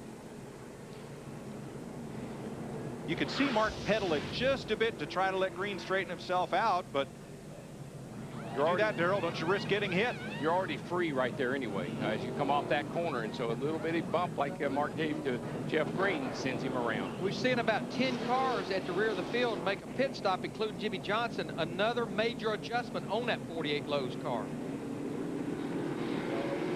Dick Berggren. Jimmy Johnson came on the radio just before he pitted, and pulling the spring rubber had made what he called a huge difference, much better. So they've made some more adjustments to try to help him still more. And it just sounds like this racetrack is so slick, these cars are just really pushing and sliding the nose. And what got Joe Nemechek back with those cars was it was his tire on the last caution that rolled across pit road. He had to restart at the tail end of the longest line. 30 laps, 4 cautions. Imagine this is your baby. If it's snatched, it could end up in a chop shop. 4th caution here at the Texas Motor Speedway. This is who all was involved in that wreck moments ago. Kyle Busch, Bobby Labonte, who came in 37th in points and also came in with an upset stomach. You see Wimmer, Vickers, Hamilton Jr., Jeff Green. Hope they all save money on car insurance. Here's how it happened. As you see Jeff Green into the wall. Labonte soon follows him afterwards. And so far, let's check in with Jeannie Zalasko, who's with Bobby Labonte. Oh, Bobby, he came into this thing ill. Now it's a sickness of a different variety. Just sitting back here watching them take apart your car. I guess first and foremost, how are you doing? And then take us through what happened. Yeah, I'm doing fine. I was loose on that run, and I went to turn the switch off, you know, coming off the 2 there. Hit the switch, I looked up, and somebody spun, and everybody's checking up. And I run to the back of the 5 car, which was my fault. I just didn't get out the gas in time, but I was just on the high side, just trying to get my car getting going again. But you know, my fault. I ran into Kyle, but I don't know what started the wreck. I missed that part, but something happened down there, it looked like, and I run the back of him, and I'm sure I screwed his day up. Apologize for that, and screwed our day up too, which isn't as bad as what you know. He was probably going to miss the wreck. I know you're back here, you're watching, they're doing their best to get you back out. It's so early in this one. Will you go back out, or will Kenny take the seat for you? Oh, I'll go back out. You know, I just got to say one thing. I'm not sure about the small spoiler right now. It looked like it's very impressive. You're not alone. Chris? All right, thanks, Jeannie and Bobby. So Kenny Wallace standing by, but Bobby says he'll get back out there if he can, and physically okay for the most part of the safety. In fact, all the drivers involved in that wreck. Let's check out the State Farm Safety Report with Jeff Hammond. We're down here below the Hollywood Hotel, the Ford Cutaway car. And a few years ago, NASCAR decided they wanted to keep all the parts and pieces in the event of an accident attached to this race car the best way they could. So they come up with an idea called tethers. You'll notice right on this wheel assembly, they try to tether it to the car. Even though it's bolted on, they put the extra safety strap to try to keep this whole wheel assembly attached to the race car. Also, the hood assembly. You notice, here's a tether for the hood. There's usually 2 on each side to keep the hood from coming off the car and flying up in the grandstands. Another part of the car they worry about a lot of times is the deck lid. And you'll notice it also has tethers on it. Look right around and you'll see it. This is this tether. It helps to keep the deck lid attached to the main body of the race car in the event of a serious accident. We don't want these parts and pieces flying up in the grandstand with our fans. Thanks, Jeff, for that State Farm safety report. Jeremy Mayfield has led the most laps today and is currently still leading. Mike? Let's add Travis Quaffle to the cars involved in that accident. He has gone to the garage. Here are where the Dodge Chargers are running. Mayfield and Marlin and Newman presently in the top 5. You hear a lot of complaining recently about the small rear spoiler. Let me tell you what happened. They test these cars in the wintertime. They test them in the springtime. It's cool. The tracks have got a lot of grip. Drivers go and test and they say, hey, it's not that bad. I think it's going to be all right.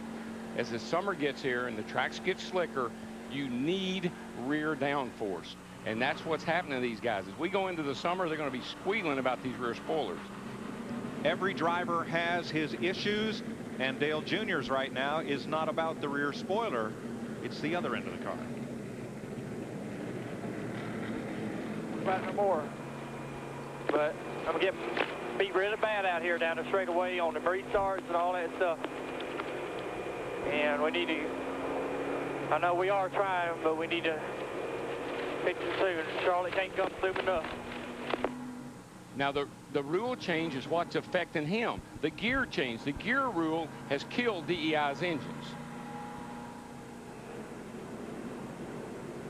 We talked to Dale Jr. earlier.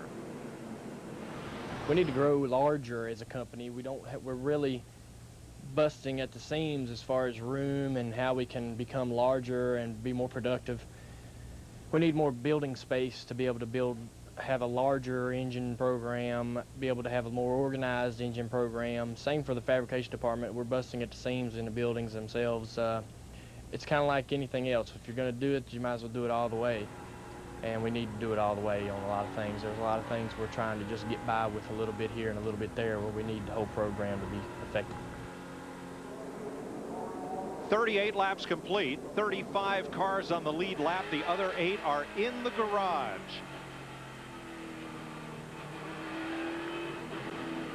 Green flag. Jeremy Mayfield leads Tony Stewart.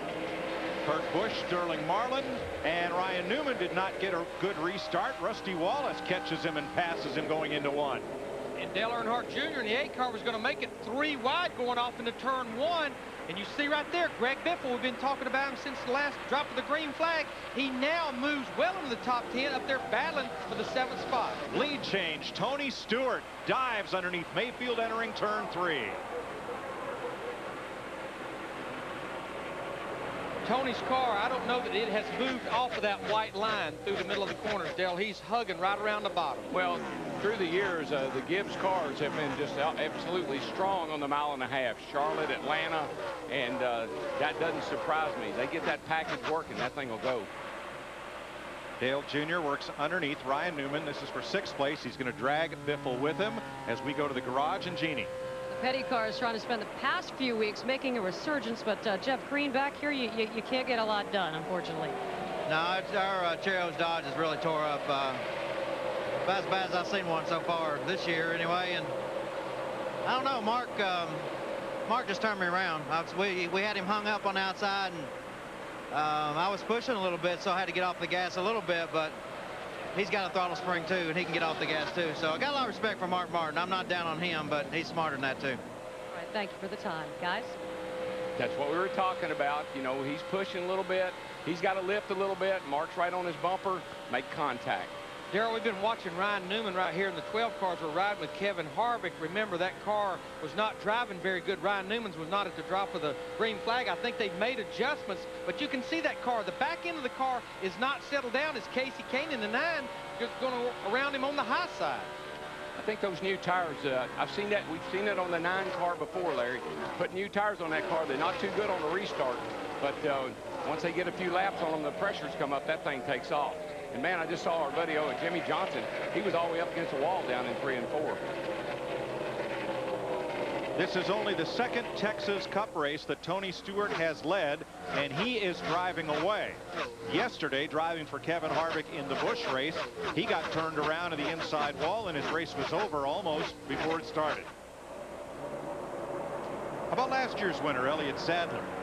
16th place, just ahead of his Robert Yates teammate Dale Jarrett, back there right behind Bill Elliott, and ahead of Jamie McMurray. Steve Burns. Mike, the 38 team tested here recently, and they were not happy at on with how the test went. That this race car right now, it's loose in, tight in the middle, and loose off. Elliott said it's the worst it's been since we've been here. On the last pit stop, they put a spring rubber in the left rear spring to help the race car. It's helped a little bit. I think it's hotter here than it's been all weekend. That's one thing. But remember, we didn't hear a lot about Elliott Sadler here last year until about the last 100 miles of the race. They adjusted up on that thing all day long and got him in a winning position. Tell you what, our 2002 winner from the race here, we talked about him at the beginning of the show. Matt Kenseth didn't have a very good qualifying run, then had to go all the way back to the rear of the field because of a transmission change, fought a vibration yesterday. Matt has already moved up to the 12th position, so he's about to crack the top 10. Good run for him with all these cautions.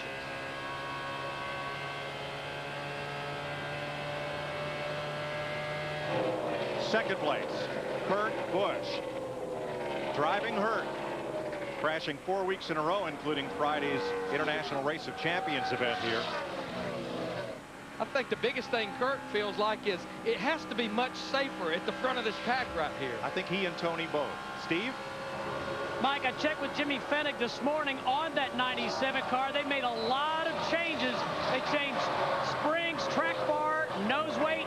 Jimmy said the car was not real good yesterday. Let's go to Matt Yoakum. One of the fastest cars, Steve, on the racetrack belongs to 16 of Greg Biffle. Enters Texas second in points, crashes primary car in the final practice session. The car was loose early. They made an air pressure adjustment. The car has gone to the tight side, but he is very fast up to 7th.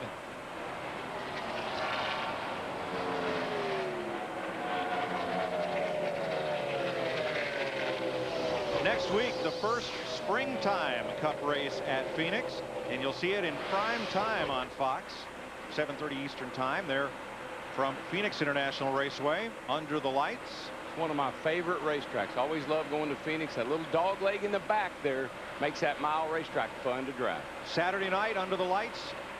Still trying to figure out how to get to Stafford Springs, Connecticut for the Spring Sizzler on Sunday, the big modified race up there. It's a long commute, Darrell. I don't see how you're going to do that. No. Like to. Want to. See Matt Kenseth in the 17 car. We were just talking about him. He's going side by side with Michael Waltrip in the 15 car. This is a battle for 11th. See Michael working the high side through 1 and 2. Gets that good run on the high side off 2.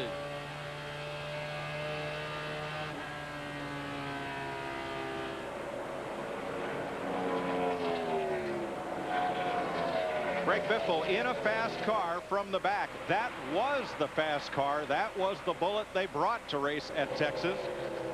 But Biffle forced into a backup. You know, it's not bad to have a backup car that the last time you ran it, it won the race. And I've been talking to that group, Doug Richard, the crew chief, the last few races. It's like, where's the Fontana car? They say, well, we've been carrying it for a backup. We know it's a good race car. But the car that you just saw under the car cover he wrecked yesterday, in practice yesterday morning before he blew that right front tire, it was almost in a league of its own. But this car he's got here now looks close to that. Casey Mears, Robbie Gordon. This is a little action. There's a lot of action right in this little pack right here. They were 3 wide going down into turn 3 there a moment ago. Now Casey Mears, a 41 car. This is a backup car for him. He cut down a right front tire right as practice started on Friday, but since he presented his backup car with a race engine for qualifying, he was able to start where he qualified. Biggest thing Robbie Gordon in the 7 car is looking for, they came out here and tested. Remember, a lot of engine woes for this team this year, especially at the higher speed racetrack. He just wants to see the checkered flag today. On the left of your screen, the 4th place battle.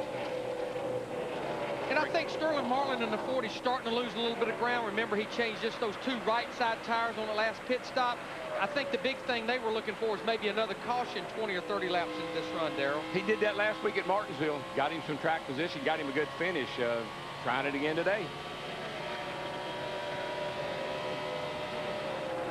Mears again. Going after Robbie Gordon. 21st place at stake here. They're running about half a second a lap slower than the leaders in this battle. They're about 15 seconds off the lead. Held by Tony Stewart and Kurt Busch. Look how they're looking for safe harbor by driving away from the rest of the field. And with their recent history, who can blame them? In the first 32 laps, we had 4 quick caution flags. That's what happens when you bring NASCAR out to the Wild Wild West.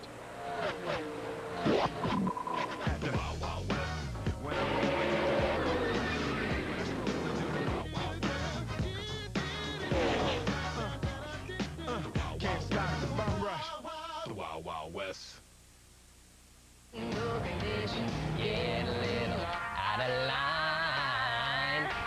Samsung Radioshack 500 on Fox is brought to you by State Farm. Great service, great race. That's why 40 million drivers trust State Farm.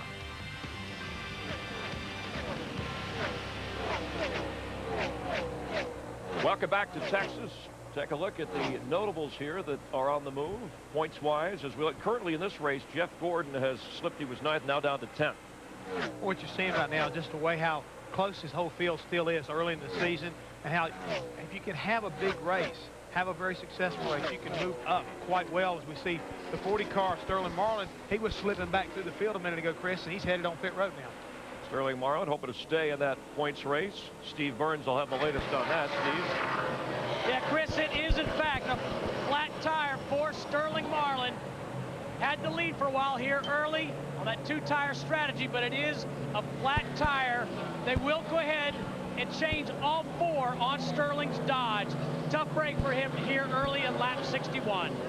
All right, thanks, Steve. So Kurt Busch, by the way, started 19th up to 2nd, and as Matt Kenseth makes a move on Jeff Gordon. Kenseth battling for that 9th and 10th spot. Tony Stewart, you know, last week the highest finishing Gibbs car was Jason Leffler at 12th, and Tony Stewart leading here. But both of the Gibbs cars, the 20 and the 18 of Bobby Labonte, ran extremely well at Martinsville before they had their problems. And, you know, talked to Greg Zippodelli earlier this week, and he was really, you know, kind of uplifted. Even though they had the wheel problem, they felt like they were having a really strong run. Here's another guy that's working his way up through the field. Is Kevin Harvick. Started back at about the middle of the field, and he's now worked his way up. He's in the top 10. Harvick and Kenseth working their way up. Jeff Gordon working his way down. Matt has the latest on that. Matt? You can see the 29 car Harvick just down on the bottom line. Jeff Gordon went way wide on entry.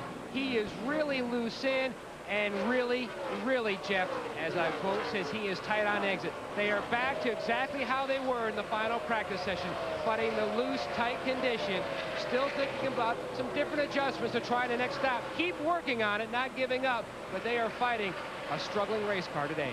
Mike?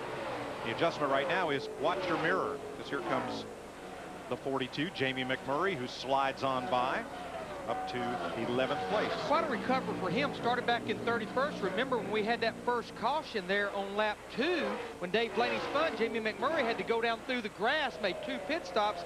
So nice recovery by Donnie Wingo in that 42 degree. Tony Stewart's lead 1 second now on Kurt Busch, with Greg Biffle 4 seconds off the lead. There is the gap, and while Busch was closing, now it appears pretty constant.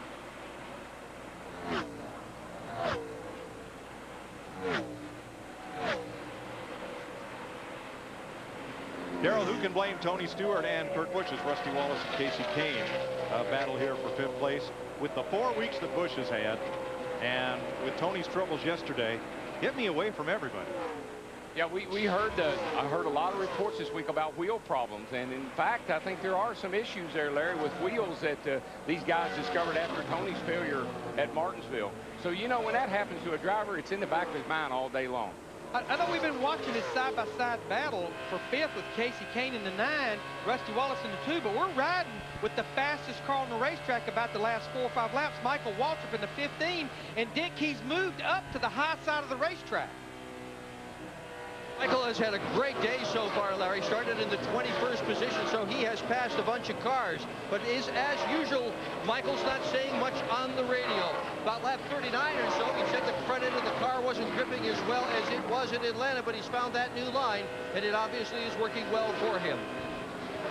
Well, he had a good car at Atlanta, and I was watching him too, Larry. He found that high line. That's how he closed down on the back of the 9 car here in such a hurry. Now he's dropped it back down to the bottom in 3 and 4 and real high in 1 and 2. I want to comment and follow up on Darrell's gear root combination. If you look right here, this car is only turning about 8,900 or 9,000. You talked about the rule change at the beginning of the year. What NASCAR did is mandated basically the gears that all the cars had to run in the rear end and the transmission. Well, you might say, well, now, wait a minute. If everyone had to do that, Why would it be a disadvantage? It's because your engine package is wrapped around a certain gear. These guys were turning 95, 9,600 RPMs last year at DEI. I think that's maybe why the gear rule affected them more. I believe you're right, and of course it takes time. If you've developed that package over a period of time, it's going to take a period of time to come up with a new one. It could be intake manifold, it could be headers, it could be any given thing that you have the flexibility to work with within the rule. I think it's actually all those things. I mean, an engine turning 9 grand is not too bad. You know, that's kind of standard. One that'll turn 10 and live. Now, that took some development. Waltrip gets a run on Casey Kane. Makes the pass for 6th place. Kane comes right back in the middle of the corner, though. Usually the thing that high line pays off coming off. You get so much more momentum, get a good run down the straightaway. That's where it pays dividends. And that's what happened. Johnny Sauter has taken his car to the garage. Hermie Sadler off the pace has made a pit stop and come back out, losing laps. And Travis Quaffle back in the race with front end crash damage. Stewart has expanded his lead on Busch. The Home Depot Chevrolet now out front by 1.2 seconds over that blue Irwin Tool Chevy. And here comes Greg Biffle, 4.2 seconds off the lead. Samsung Radioshack 500 on Fox.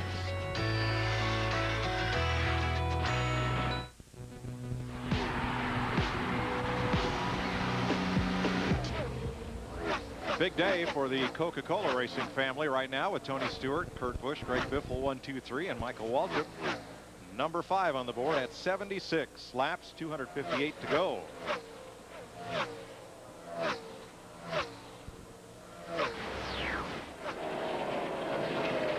.32 cars on the lead lap right now. Sterling Marlin in position for the free pass, at least until Tony Stewart, if he can get past Kyle Petty, put Kyle 1 lap down.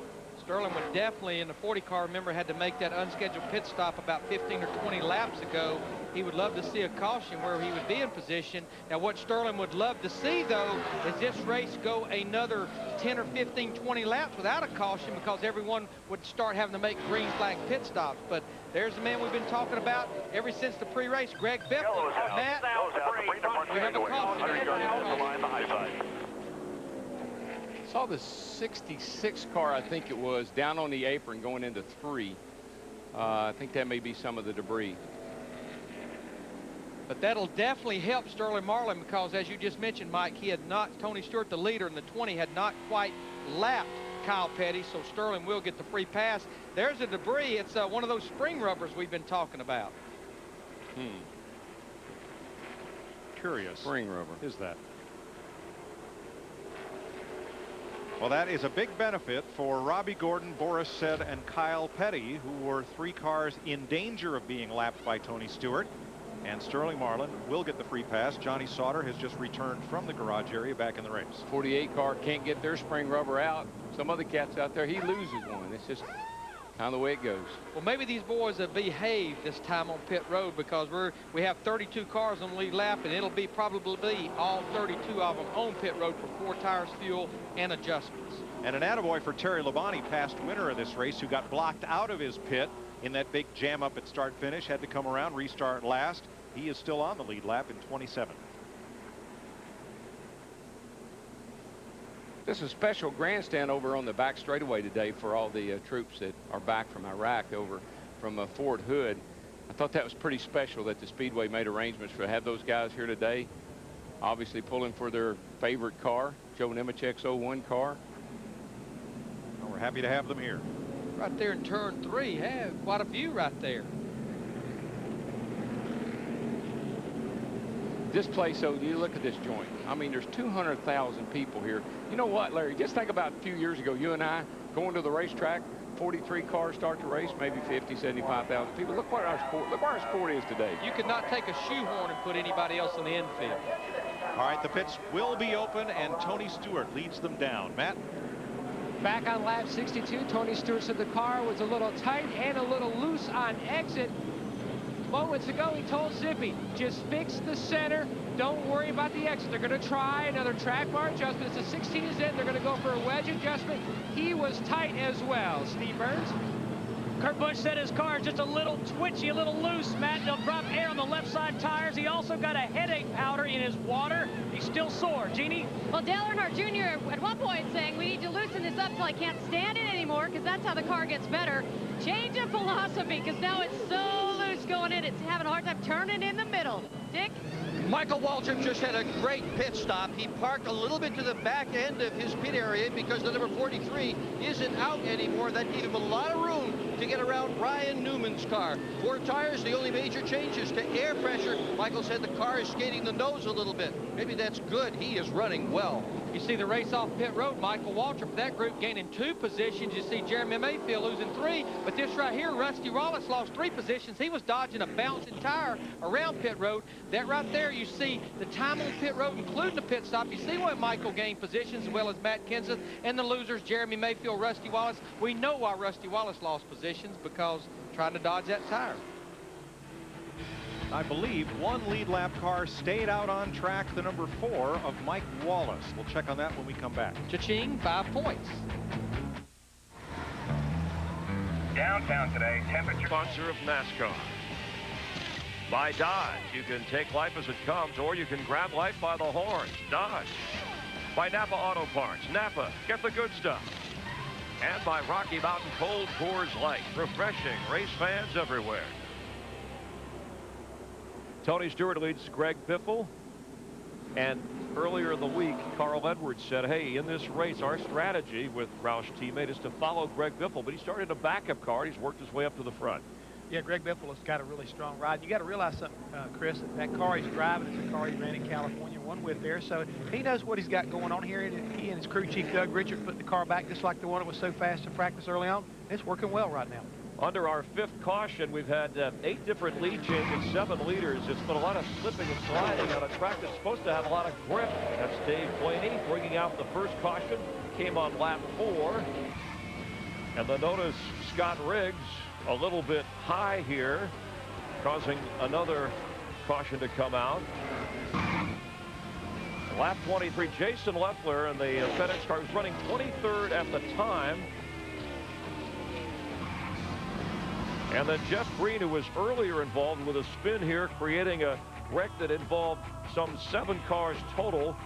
Bobby Labonte was involved in that as well. You see the damage done to his car. He came into this race with a stomach flu, said he hopes to get back out there.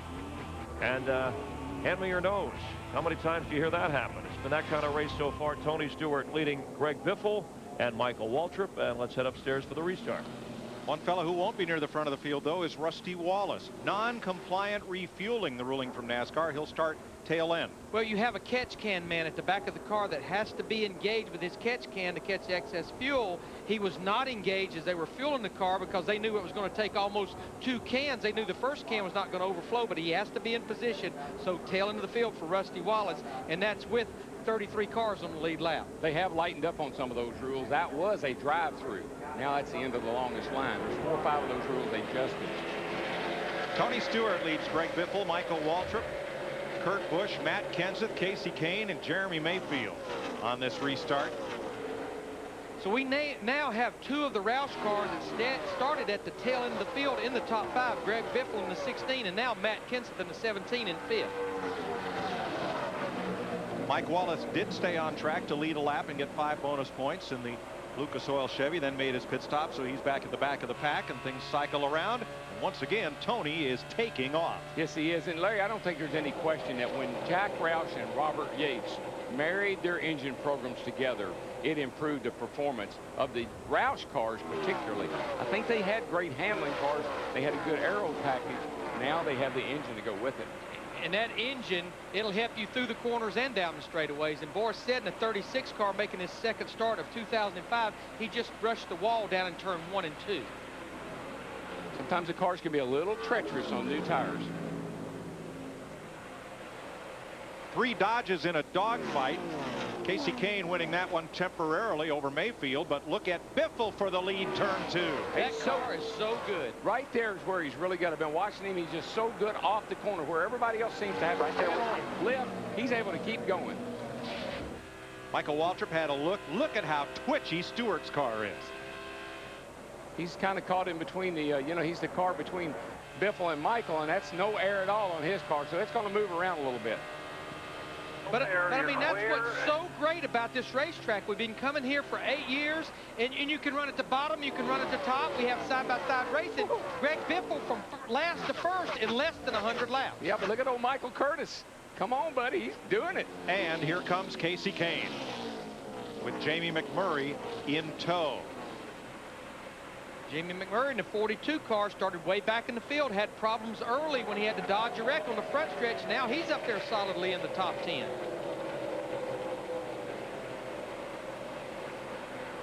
We said 5 drivers had more second place finishes than Casey Kane before getting their first win. Kane has 6. Lenny Pond of Ettrick, Virginia has 7. And then got that big win at Talladega, one of the 14 straight drivers to win the 500. Bill Elliott, Sterling Marlin, Harry Gannon. We didn't think you'd get James Hilton, who had 12 second place finishes before coming from 7 laps down to get his first win at Richmond, Virginia. And Darrell, we had Casey Kane on our trackside show Friday night on Speed. He said no one knows, regardless of those second place finishes, what a win would mean for this race team. Jamie McMurray, another Dodge, has moved up into the top half dozen. Jeannie? Yeah, and I can't remember how many times this season I have heard Jamie McMurray say the car is near perfect. That may have been the one and only time I did hear it. Coming into the pit, just getting a track bar adjustment, and they're very happy that the tires look great, but they've already begun the discussion for the next pit stop, saying, you know, maybe we should take about a pound out of each and every tire for more grip on this track. Matt? Tony Stewart has faded just past the 42 car. Now he's in the 6th position. Now he hasn't said anything on the radio since their pit stop, but keep in mind, historically, this team is a late starter at the beginning of a run. Their car traditionally always better near the end. They just take off not quite as fast as some of the others. They usually come back to Tony. They're going to see if that happens again. And Matt, I'm going to tell you a car that's on the move right now, though. Jimmy Johnson in the 48 car. We saw him and Chad Canals make numerous pit stops early in the race, major adjustments. Now he just went by Jeff Burton for the 12th position, so he's knocking on the door of the top 10, our points leader. I think they took that rubber out of the left rear, and then they had to adjust to that setup. It was like it changed it dramatically. They jumped the fence and had to come back.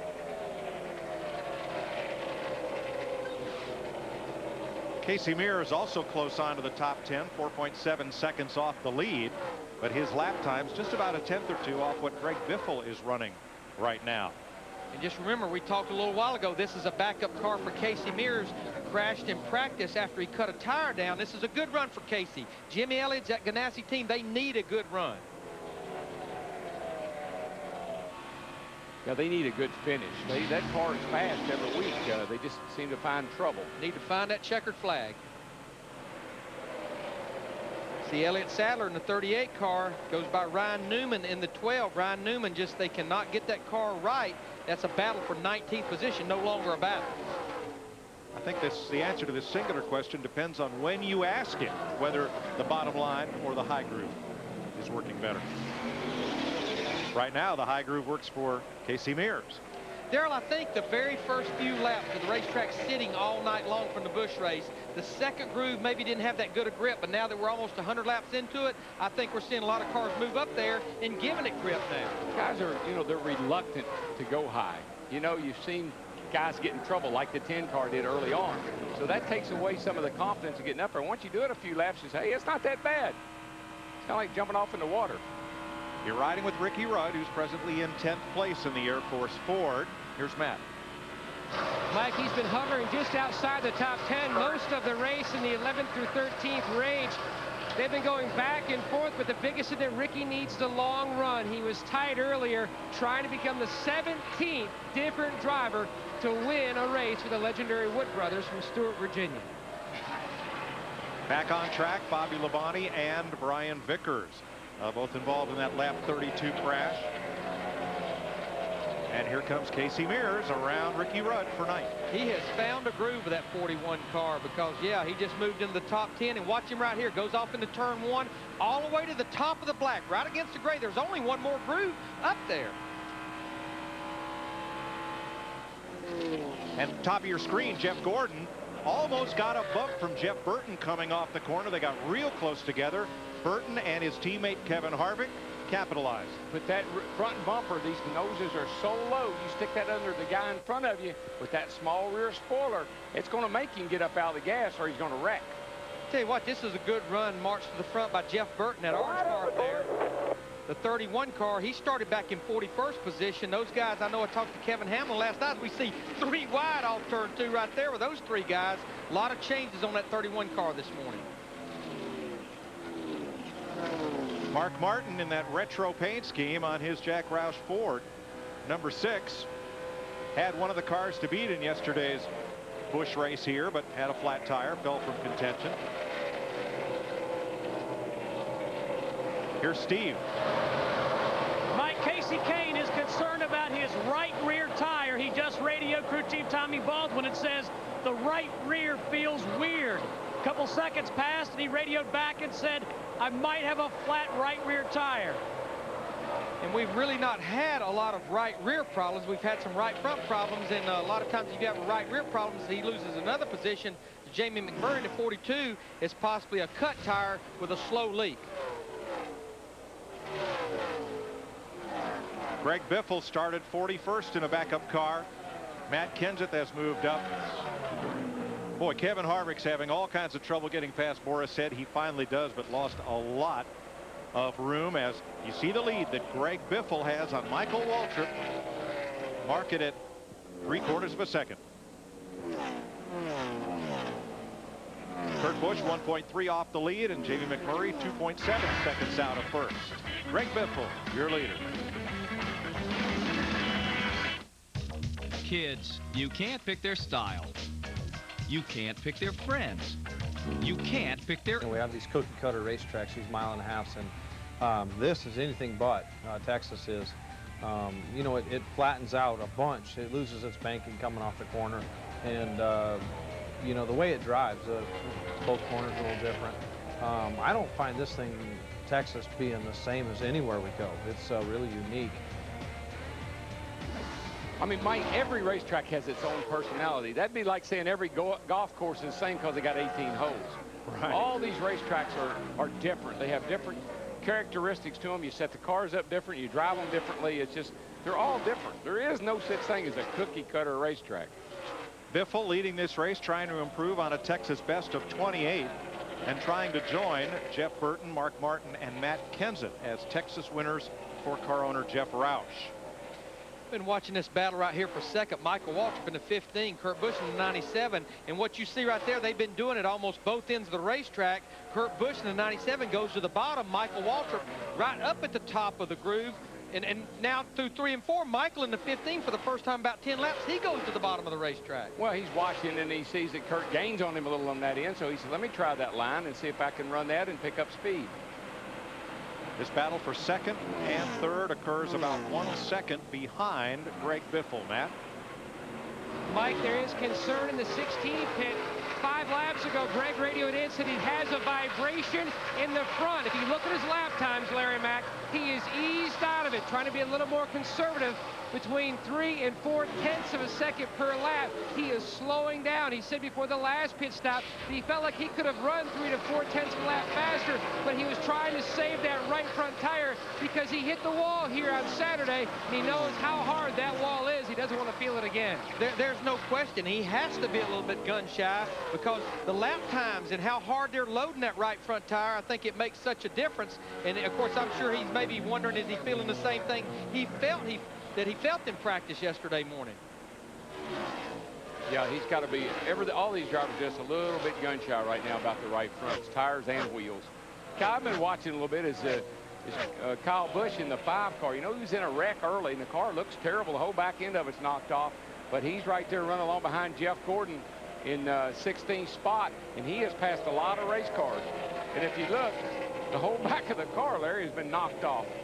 But they definitely have that car right now because he started back in 35th position, including all those problems. Several cars, as he pulls up on Jeff Gordon, several cars involved in that wreck have returned to the race. Scott Wimmer ran a few laps and then parked it for the day. So did Bobby Labonte.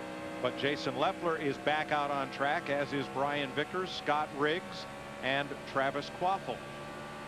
Yeah, we're a third of the way through the race, and the only two cars that are officially out, Scott Wimmer in the 22 involved in one of those wrecks, as well as Jeff Green in the 43. This is one car that's not moved off the bottom of the racetrack. Greg Biffle, our leader in that 16 car. Ford, Chevy, Ford, and then two Dodges. There's Waltrip in second, Kurt Busch in third, Jamie McMurray, and Casey Kane. Steve? Mike, just wanted to follow up on Casey Kane. He has not said a word since about 10 laps ago when he said he thought his right rear was going flat. I talked to the tire specialist, Bob Askin, and he said that the car is on the tight side, and that may have given Casey the feeling that the right rear was going down. Steve, his lap times look good. Now, we're only about halfway through this run. We're about 25 or 30 laps away from the next scheduled pit stop. But right now, Casey Kane in the 9, he's running the laps pretty comparable to our couple of top 2 cars. Yeah, I like it. You know, they said Biffle slowed down a little bit, take care of that right front. He just slowed down to what everybody else is doing. Yeah. Tony Stewart is one of the 3 quickest cars on the racetrack right now. Stewart also has the fastest lap of the race, set back at lap 42. He's in 6th place. Matt Kenseth running in 7th, 7.7 seconds off the lead. Jeremy Mayfield started up front. He's now 8.6 seconds back, running in 8th place. And he was being caught by Casey Mears, but now that gap has stabilized. They're just about half a second apart. We see all these Dodges running up in the top 10, and there's no question, even though they may not own up to it, everyone, I think, in the Dodge, they want to become the first Dodge Charger to go to victory lane since Neil Bonnet went to victory lane in 1977 at Ontario Speedway in a Dodge Charger. Ricky Rudd in the Wood Brothers Ford behind Mears in 10th. He's 10.5 seconds back of the leader. And out his rear camera, you see Jimmy Johnson trying to close. Johnson is 11 seconds back. He came in here with a 160-point lead over Greg Biffle, but where he's running right now would chop that lead down to just about 100 points. Larry, he's talking about the Dodge Charger. I look at the nose of the Dodge Charger, and that thing looks like it'd have a ton of front downforce. And I believe that chopping the blade off in the back that inch with that new nose they got on that car is what's causing them problems. Well, I think that's one of the reasons is we're riding with Jeff Burton right now in the 31 car back in 12th position. We talked about him. He actually got up against the wall there off turn 2. I think that's one reason Ray Evernham with his Dodges has stepped up their testing program. In fact, Jeremy Mayfield in the 19, that team has tested 4 times in the last 2 weeks, strictly working on the aero part of that race car at the racetrack. They're your first 2 drivers to win at Texas, Jeff Burton and Mark Martin. Burton's win here in 1997 was his first Cup win. Very popular victory. Mark Martin followed up, went to victory lane in 98 in a race that saw 24 lead changes. The record here is 29. We've had 9 lead changes today.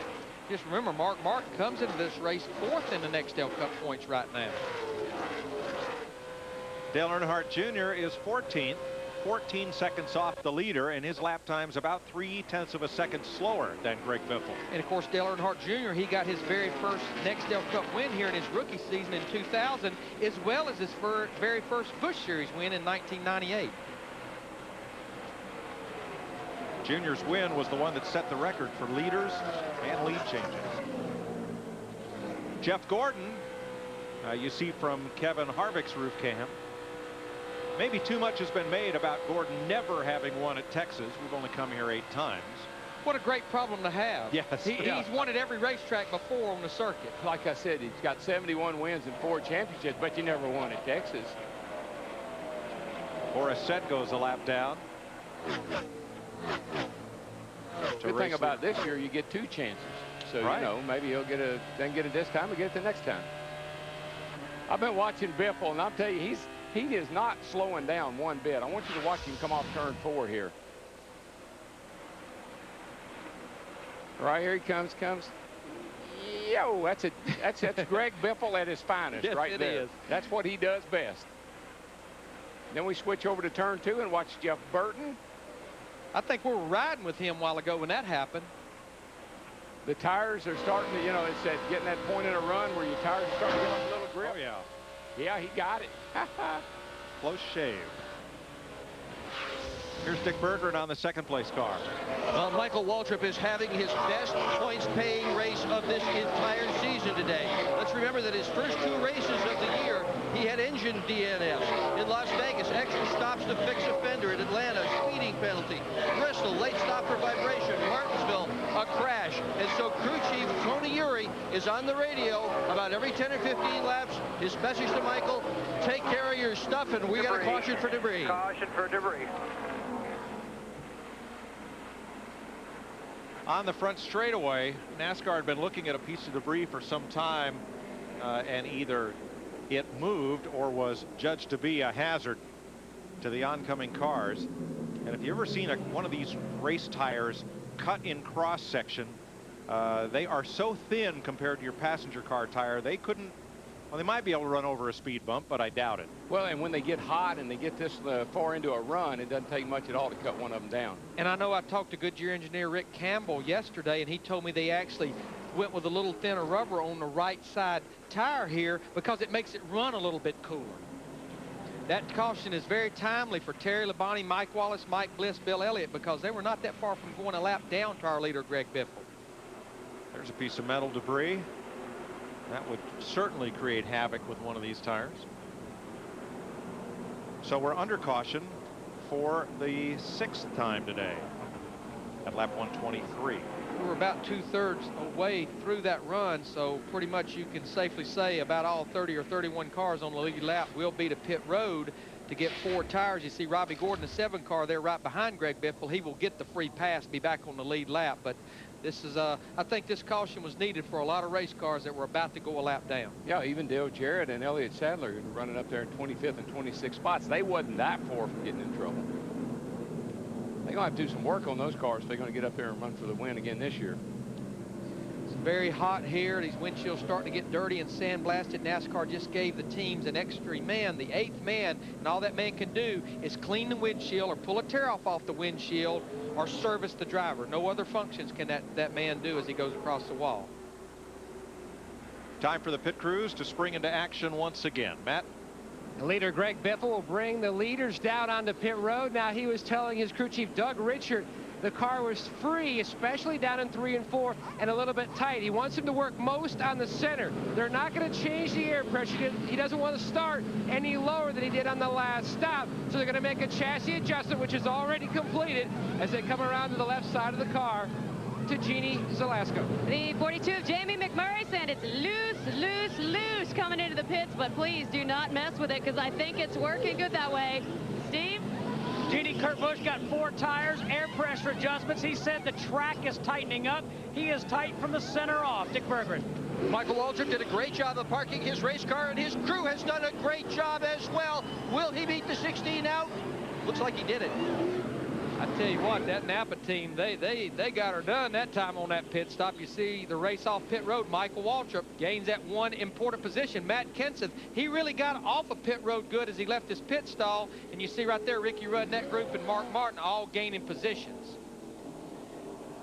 This will be the time off pit road as far as including the pit stop there. You see Michael Waltrip, Matt Kenseth, guys that gained the most positions, gained positions as well. Jeremy Mayfield, Casey Mears in the red, the slowest times. And now we'll look at the race off through our camera at the end of pit road. Just barely, but barely counts. Michael Waltrip wins the battle over Greg Biffle.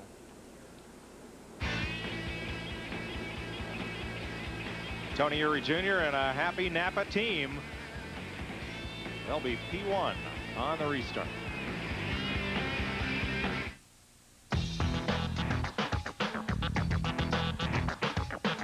They're raising the bar.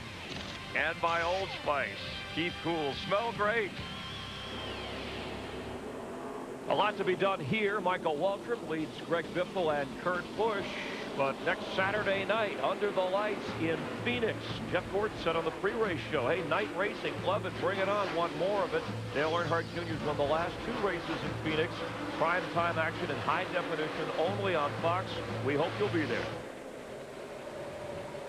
Greg Biffle all over Michael Waltrip, looking for a way by on this restart and not finding one. Last restart, Michael's car was really fast for a couple of laps, but I think Biffle just gets off at turn 2 so well. I mean, that thing rockets up out of there. There you see Greg Biffle just pulls the bottom of the racetrack off into turn 3. Looks like he's going to bring his teammate Kurt Busch in the 97 car as well. Yeah, right now, even though the high line is not a bad thing to do later on, it's not going to work very well right now because everybody's on fresh tires. Daryl, you talked about it a little while ago. Right now we have 3 Roush cars, 1, 2, 3. And there goes Jamie McMurray in the 42 car in that Dodge Charger.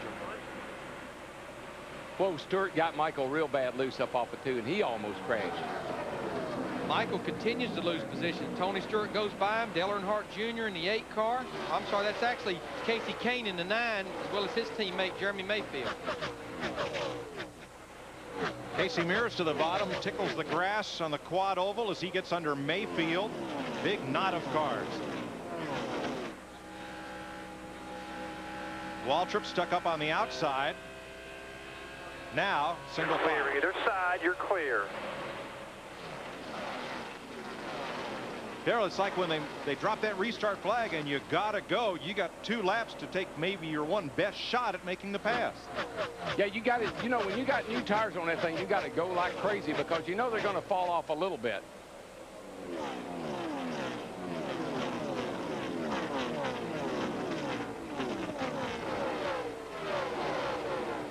Four of the 5 Roush cars in or just outside the top 10.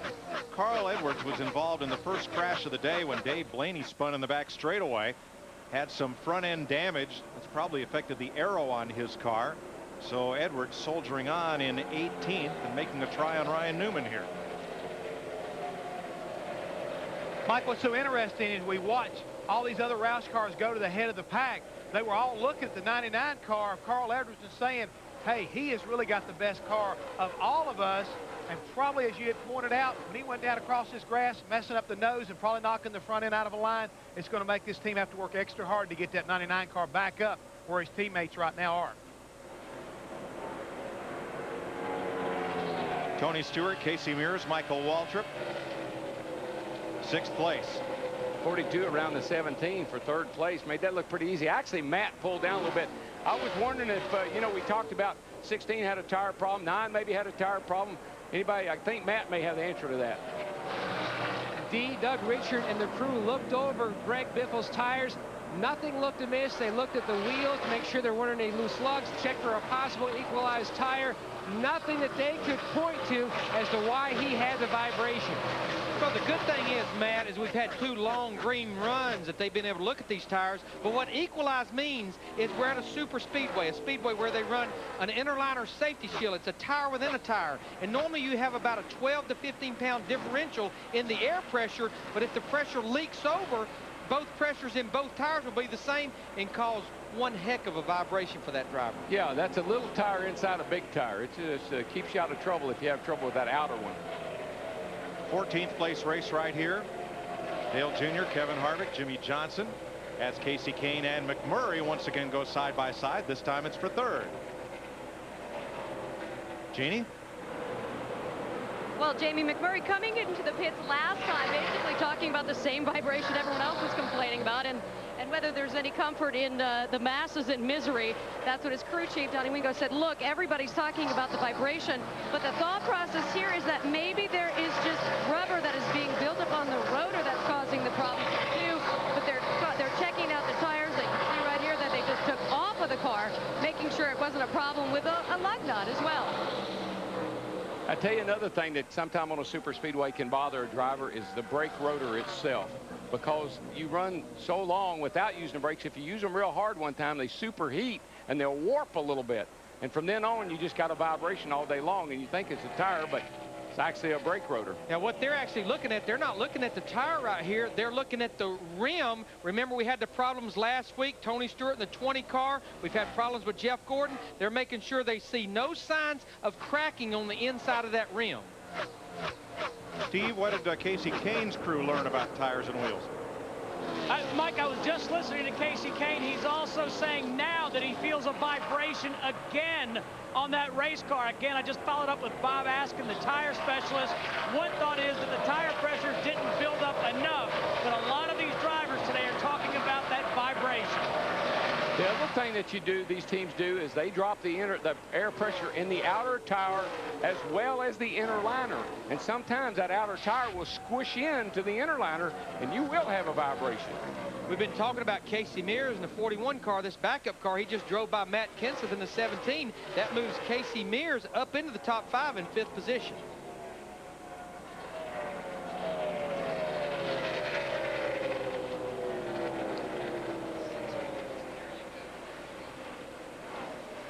Climbing into the top 10, Mark Martin. And Mark, you know, he started 16th, and he didn't make a lot of moves in the beginning of the race, but he's been getting a car about every 10 or 15 laps. He's had some good pit stops. Pat Tricing making good adjustments, and now he just cracked the top 10 up in 10th. And this paint scheme, we talked about the retro paint scheme. This was the paint scheme, the color of the car back in 1989 when he won his very first Nextel Cup race at Rockingham. That contact he had with the 43 car early in the race, it takes Mark Martin a long time to get over something like that. He will come back. This is the battle here for basically about position 17 through 25th. See Jeff Burton in the 31 car up there, and we're riding with his teammate Kevin Harvick in the 29. He's in 19th position right now.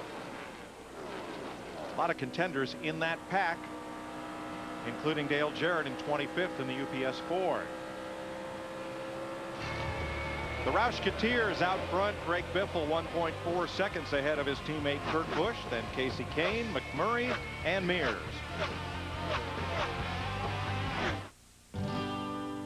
Home of the race, where the action's right in your face, and there's just Welcome back to the Samsung Radioshack 500 at Texas Motor Speedway in front of a huge Texas-sized crowd of roughly 200,000 people. They're watching this race cycle through as this man, Greg Biffle, has taken a backup car from 41st at the green flag to first and a 1.6 second lead over his teammate Kurt Busch. Casey Kane and Casey Mears, young guns in Dodges, 2.8 and 4.2 seconds off the lead. Michael Waltrip has just moved back up to 5th. He is 5 seconds back. Jamie McMurray is 6th. This is the man been on the move right here. Casey Mears in this 41 car. And Dick Berggren, he just moved past his teammate Jamie McMurray as well as Michael Waltrip. He did, and let's be sure to point out that Casey Mears is also in a backup car early in the practice, the first practice. He had a tire problem, wound up in the wall. They put the cover on that car, brought this one out. This car has never raced before. It's been tested. Casey never liked it, but after he practiced with it here in Texas, I saw him this morning on the way to driver intros. He had a huge smile on his face and said he likes this car now. Just talked to his crew chief, Jimmy Elledge, who said they can dial still more speed into this thing. It's pushing just a little bit. Mears' best career finish 4th at Watkins Glen last year. Here's what happened in practice to Casey Mears. This is right after practice started on Friday before qualifying. Now again, he had a tire problem obviously, but it was a cut tire. There was no performance issues there. And then when he actually went out in this backup car, as soon as they unloaded it, put it through inspection, he cut a right front down on it, but fortunately kept it out of the wall. Pushing just a little bit, that's a happy car, and that's a really happy driver. Pole sitter Ryan Newman falls a spot and out of the top 20 as Joe Nemechek goes by on the low side.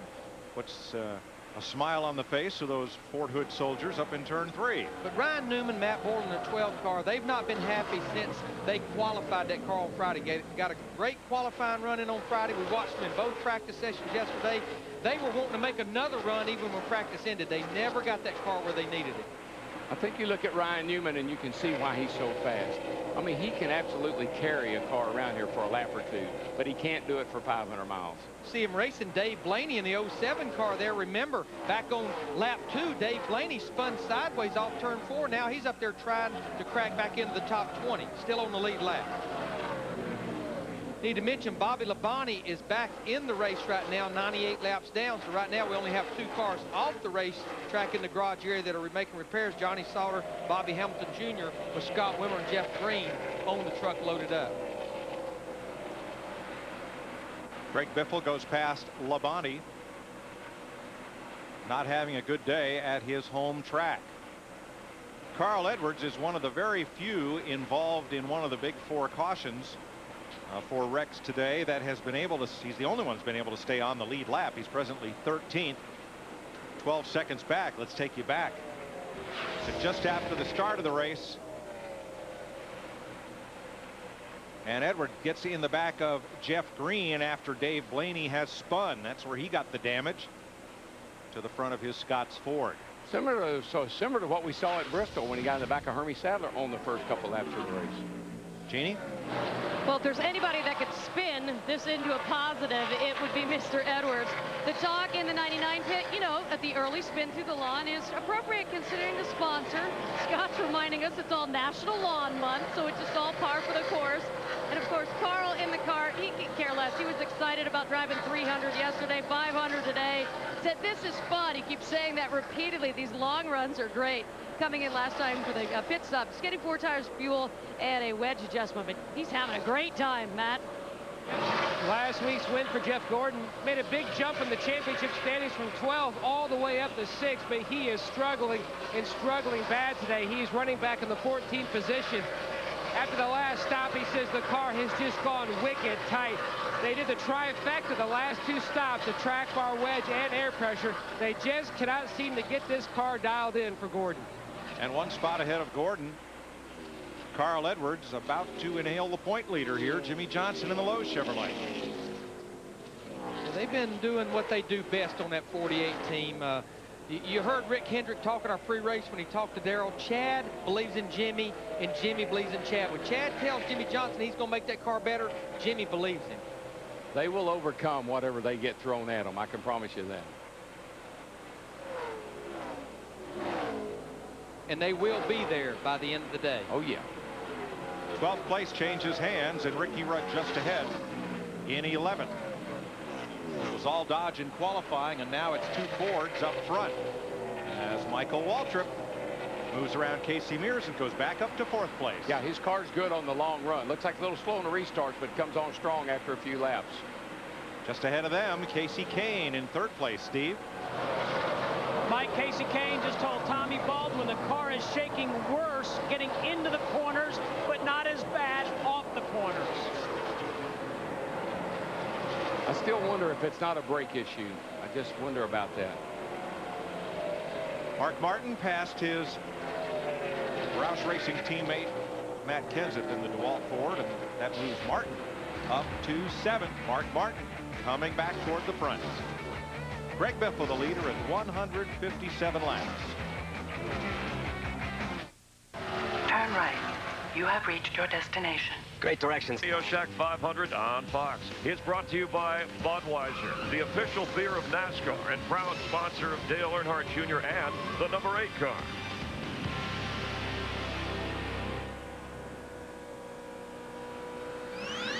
And you can enter the weekly Gillette Young Guns Challenge. A lucky fan who correctly picks the top placing Gillette Young Gun each week. As you get a look at them, will win $5,000. Log on to GilletteYoungGuns.com for details and enter for a chance to win. The Gillette Young Gun Challenge is brought to you by M3 Power, the world's best shave. Roush Racing 1-2. In fact, 11 times they've finished 1-2 in races. The last time at New Hampshire last September. We're a few miles away from the halfway point here at the Great American Speedway. Greg Biffle, Kurt Busch leading Michael Waltrip. You've heard Darrell and Larry and Mike talk about things like interliners and B-blowers to help illustrate that down to the Ford cutaway car below the Hollywood Hotel. Jeff Hammond. Chris, as Larry and Darrell have been talking about tires and some of the problems maybe we'll be having here at Texas, let's take a look at about the interliner. This is the interliner. It's the tire inside the tire that a lot of guys right now that have talked about adjusting to different pressures. You pressurize the small tire inside the bigger tire. Mike, also, Joy talked about how thin these tires are. So when you run over something, it's very easy to cut them. You put air in here this just takes the air to the outer and the bigger part of the tire. This one here, you put air into the interliner.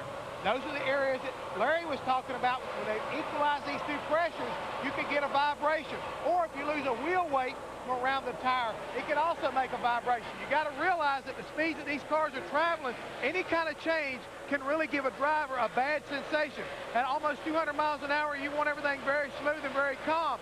To also protect the tire, a lot of the teams are sucking air from underneath the car and blowing it through the tube on the what we call the bead part of the race tire to keep it cooler. A lot of heat goes through the edge of the tires. You want to cool them as much as possible. And the one thing that Darrell also talked about, all these pit stops that we've had, you may have also warped the rotor coming down pit road.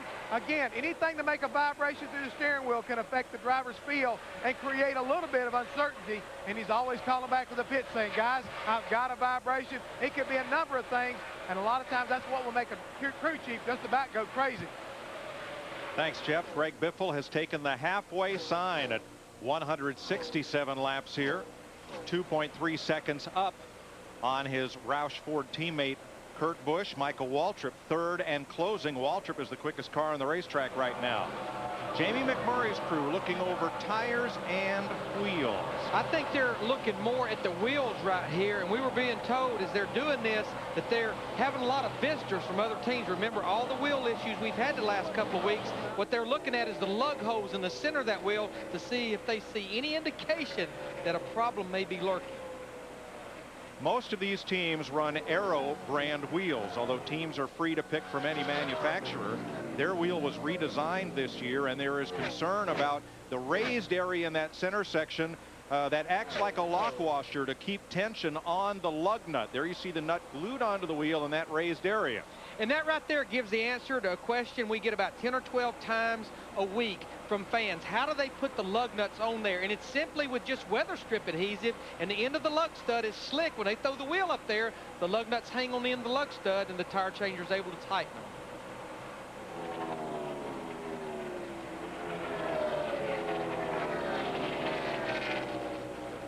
Jack Roush has won here 3 times with Jeff Burton, Mark Martin, and Matt Kenseth.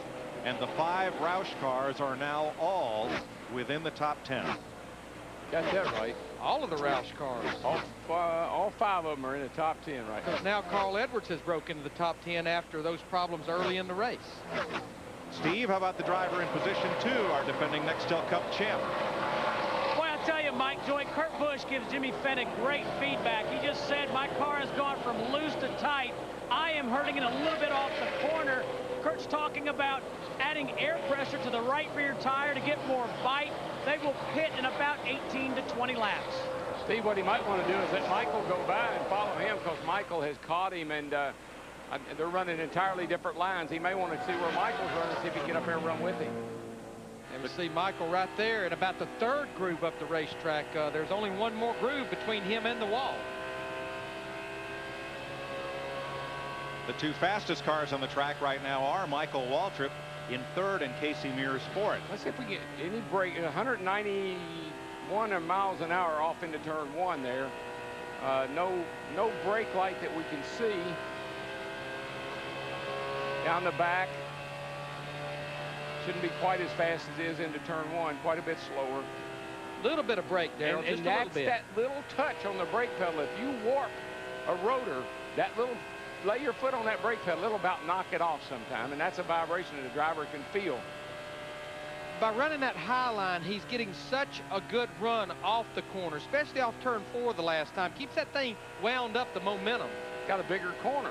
You know, you get up there high, you got more corner to work. You guys are really running up on some lap traffic pretty quickly. Look how you fast see him he up caught here. Kurt Busch in the 97. Looked like Kurt run out of racetrack, had to back off the throttle a little bit, and it lets Michael carry it all the way down the straightaway, but Michael gets trapped behind Bobby Labonte, who's out there 99 laps down after that wreck earlier.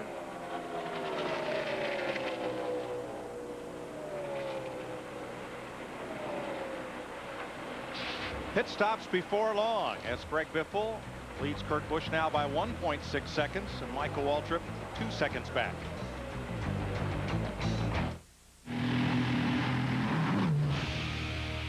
From the fastest and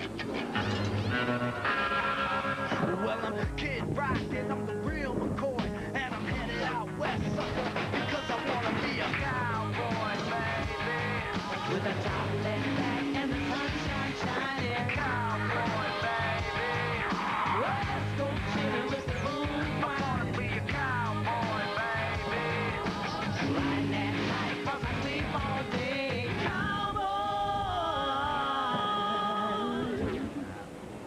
You just saw Terry Labonte, the home state favorite, who's just gone 1 lap down to Greg Biffle. NASCAR on Fox stays out in the wild, wild west. Next week, Phoenix International Raceway, first ever Spring Cup race, the Subway Fresh 500, and you'll see it in prime time Saturday night on Fox. That's going to be so cool, that 1 mile racetrack lit up at night under the lights in the desert. Yeah, we've been on the western swing most of the first part of this year. If you see right there, we're at lap 182. We're probably within about 10 laps. You can see the fuel window on Greg Biffle, Michael Waltrip, Kurt Busch, our top 3. We're within about 8 to 10 laps of a green flag stop. This would be the first green flag stop we would make. This is where that spotter, that driver has to remind that driver, the crew chief remind the driver, no speeding on pit road. Watch your RPMs. And this is a tough place to get on pit road. When you run around the bottom, you got to get that hand up. The spotter's got to tell people around you, we're pitting this time by. And oh, by the way, no more lead for Greg Biffle. He's been catching lapped cars, and that allows Michael Waltrip and Kurt Busch to close within about 0.3 of a second of the leader. Looks like Michael's car is really good, obviously, on the long run. Little edgy on the get-go on a restart, but that thing comes on strong after about 10, 15 laps. Carl Edwards and team talking it over about what they'll do when this 10th place car pits. Just starting to get a little bit tight, just a little. Starting to get a little bit tight, Bob. Still on the loose side on entry. Just a little. Here we see the first of our leaders, Jamie McMurray, in that 42 car. He was running up in the top 10. First of the cars to hit pit road. His teammate, Sterling Marlin, 40 car as well. Jeannie. Well, the 42 of Jamie McMurray in for the pit stop, guys. He hasn't talked about the vibration much, so maybe indeed it was in that wheel.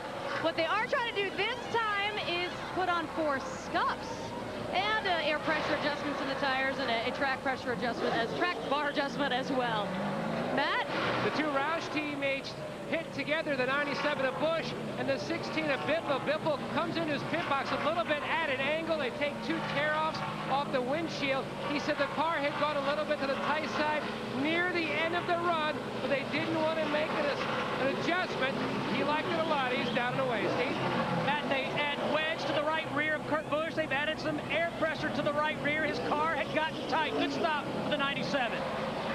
Sterling Marlin, Casey Mears, Ricky Rudd also in, and now Jeremy Mayfield. Dick? Well, the only thing they're adding to Casey Mears' car is 4 tires and fuel. No changes at all to that chassis. Rusty Wallace coming, Kevin Harvick, Ryan Newman, Jeff Gordon as a lot of the leaders since the fastest cars have pitted. Pit road will fill up quickly.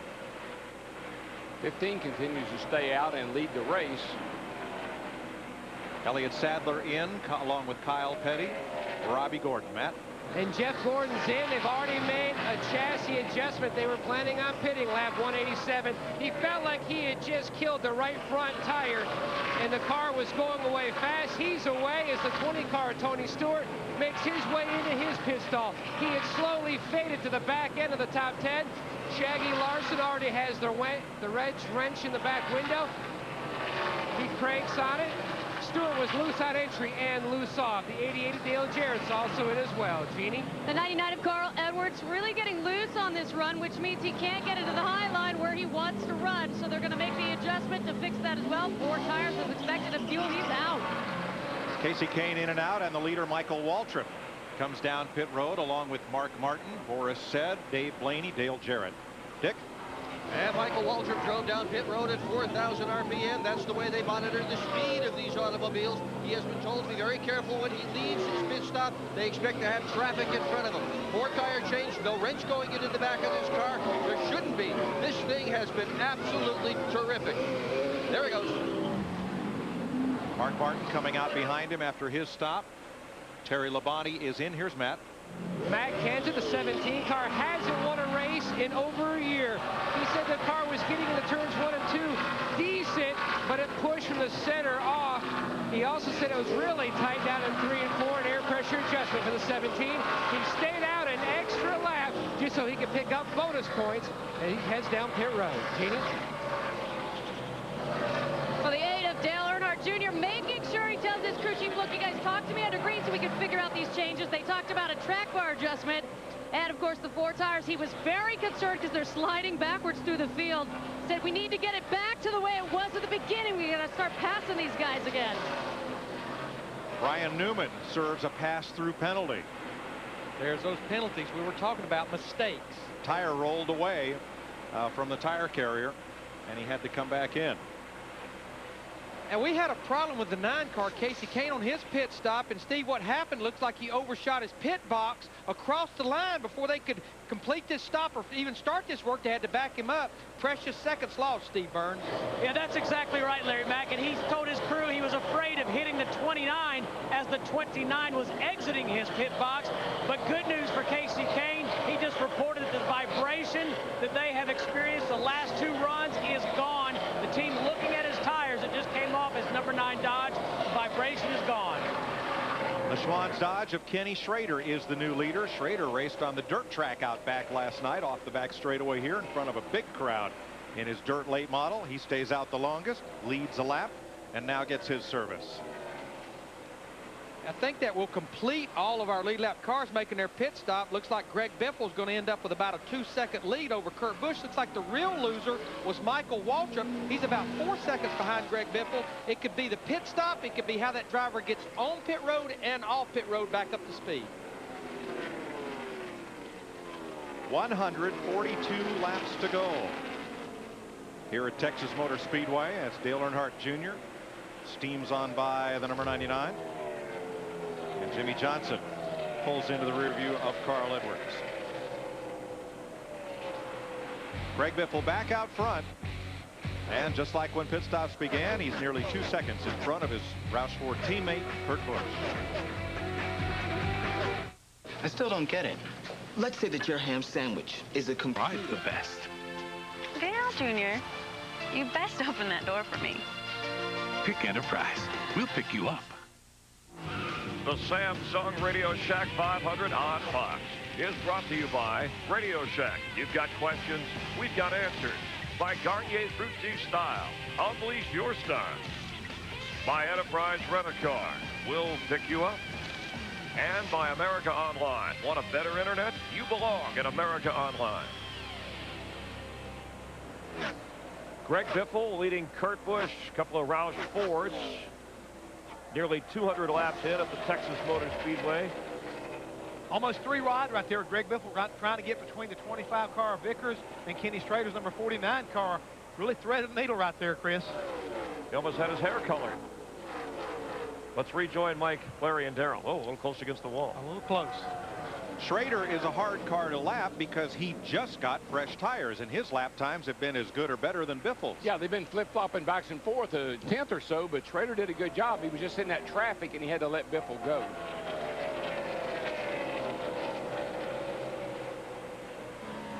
So Biffle 1.3 seconds up on Kurt Busch as we watch from Dale Jarrett looking back where the leader is lurking. One driver who was in the top 5 the first half of the day was Jeremy Mayfield. He's now fallen a lap down. What happened to him, Steve? Well, Mike, on the lap or the stop previous to this one, they put a lot of air pressure in that right rear tire, and it just got crazy loose on him. He couldn't hang on and went straight backwards. And Darrell, Steve, I think that's something a lot of these guys struggle with is evidently Jeremy's car was pushing, sliding the nose. What those guys did, though, they went, I think, to the wrong end of the race car. They tried to make it turn with the rear of the car, then got it loose. And you got to remember, Slugger Labby and Jeremy haven't worked together all that long. If that driver gets panicky and says this thing is pushing like a dump truck, you got to do something, he did something. She wasn't pushing anymore. See Dale Jarrett, the UPS 88 car, going a lap down. That means now we only have 20 cars on the lead lap as he locks in on Jeff Burton in the 31 car, who was actually running up near the top 10 not too long ago. And Larry, some of those early adjustments from those early caution flags, sometimes you can just over adjust and then you get caught out on some of these long greens, and buddy, you pay the price. A lot of those adjustments were based on short runs. Here's Matt. Mike, Larry Mack, and DW hit on exactly the problem for Ricky Rudd. He's running in the 10th position. His times are within a tenth or two of the leader, Greg Biffle, but they over-adjusted on the previous stop, so they had to back it up on this past stop. It had really killed his entry, and it showed on the stopwatch, but right now they are working their way back to the front. They just lost so much track position in the process. Well, when you're running 200 miles an hour and you're in the turns all the time, I mean, a driver panics. man, you know, he'll go into another octave. Jeff can tell you that, and you know it too, Larry. And when he does, the crew chief says, okay, we got a problem here. We got to fix it. And I think you talked about it earlier in the show, Darrell. I think the chassis are tight. They're wanting to slide. They're wanting to slide the nose, but the cars are aero loose because of that shorter rear spoiler driving off in the corners at that speed. And you hear them say, well, it's one way one time, one way another way another time. A lot of that has to do with the cars you're around too. Right now, no cars around Kurt Busch, but the gap still 1.6 seconds to the leader. Jimmy Johnson and Sterling Marlin just exchanged 12th place. And how about last week's winner, Jeff Gordon? He finds himself only about 5.5 seconds from going a lap down to Greg Biffle. Back in 18th spot, and that's about as good as he's been all day. See, the 1999 winner of this race, Terry Labonte, the 44 car, just took his car to the garage. Terry got some damage on pit road there with the 11 car slamming into the side of it. It looks like they've worked on that as much as anything.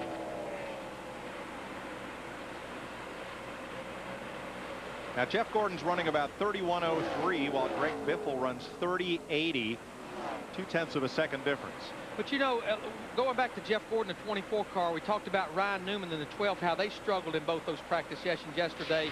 Jeff Gordon, Robbie Loomis, that 24 car, I don't think they ever got their car to where it needed to be during practice.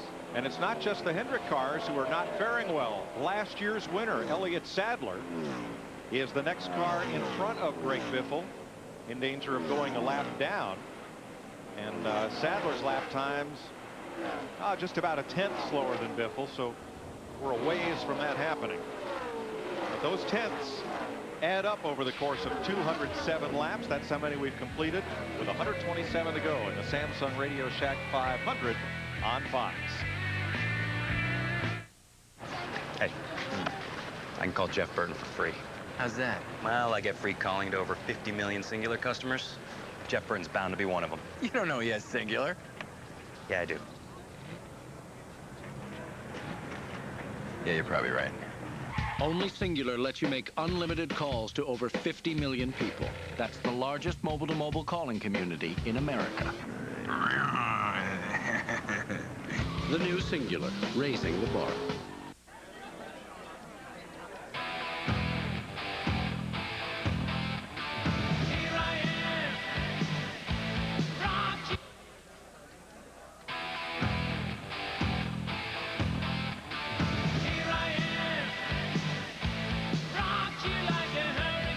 Can't ignore Friday's new sizzling chicken and shrimp.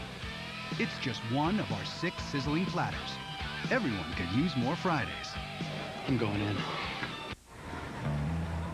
Downtown today, temperatures are going to soar into the hundreds. $3.75.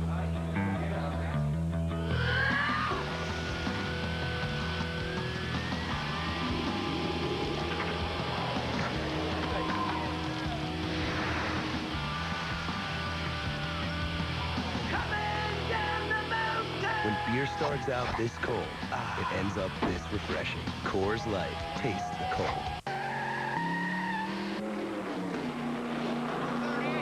Oh, come on. Man, that is fast. No way. He's got to have a bigger carburetor. I got this figured out. I'm messing with the shock. No, traction control. He's running nitrous. So tired. New rapid release gels. Huh. Rapid release gels? Rapid release gels? What is that? Why do we work? Why do we get up every day and go to work? Because we make things, fix things, send our kids off to learn things. At the Principal Financial Group, we know you don't just work to retire, you work to live. That's why we give people the financial tools to help them keep more of the money they make and do more with the money they save. You work hard. We make work hard for you. The Principal Financial Group. We understand what you're working for. April is National Car Care Month. A great time to give your car the checkup it needs. Be car care aware for a safe and dependable car. Safe and dependable car. Be car care aware. Be car care aware. Be car care aware and take care of little things before they become big things. Take care of your car, and it'll take care of you. Be car care aware. I'm car care aware. Are you car care aware?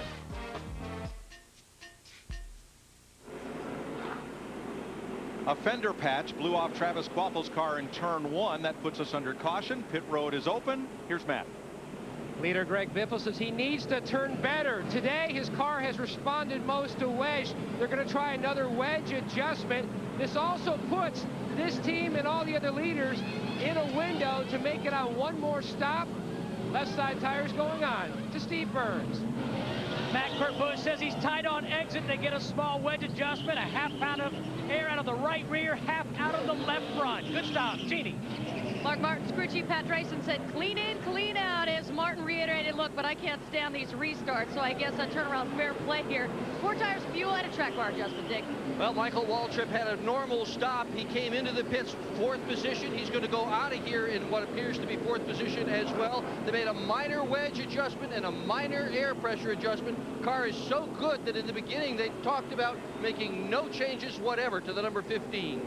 You see right there, though, the race off pit road as far as Casey Kane gaining a position. But look back here, Jimmy Johnson at 48 team, Chad Knaus gains 3, Matt Kenseth, those guys lose 4 positions. Big gainers, Jimmy Johnson, the 48 crew. There you see the times on pit road, including the pit stop. Casey Kane, Tony Stewart having the fastest times. Ricky Rudd and Matt Kenseth having the slowest times of the top 10. Michael Waltrip missing from that graphic. His time did not register. But let's show you what brought out the caution down here in turn 1. Watch the yellow car. Remember, Travis was involved in a wreck a little bit earlier in the race, and that was a patch, like you mentioned, Mike Joy, that came off that car, and that's what definitely brought the caution. Actually, Joe Nemechek, the 01, actually hit the patch. Now, here's the penalties starting to happen. Matt Kenseth in the 17 car, too fast exiting pit road, tail into the longest line, awfully late in the race to have that type of mistake. Larry, I can tell you why guys keep having a problem on exiting a pit road. As a driver, you start down pit road and you see all the pit crews. They're all lined up along the wall on the left side. When you get to the last pit box down there, you say, okay, I'm clear. I can go now. But there's an additional, here's the cones over here. Now here, see this area right through here? That's still in the timing zone. When you pass these guys, you think, I'm clear. But you've got to go a little further before you actually cross this line so that you know you're out. It's confusing as a driver because you see the crews are gone, there's an opening, you think you're out, and you're not. Matt is in Matt Kenseth's pit. And Mike, 2 races ago, NASCAR officials in the drivers' meeting told all the drivers and crew chiefs, when we look at who has been busted for speeding, we look at where they were speeding, it's always right at the first timeline and the last. And DW, you're exactly right. Everybody trying to get that last burst of speed, trying to get on the pit road and trying to get in the gas as quickly as possible on exit. That's exactly what happened to Matt Kenseth. The electronic timing system plays no favorites. Greg Biffle, Casey Mears, Kurt Busch, Michael Waltrip, Casey Kane, the front 5 at 213 laps.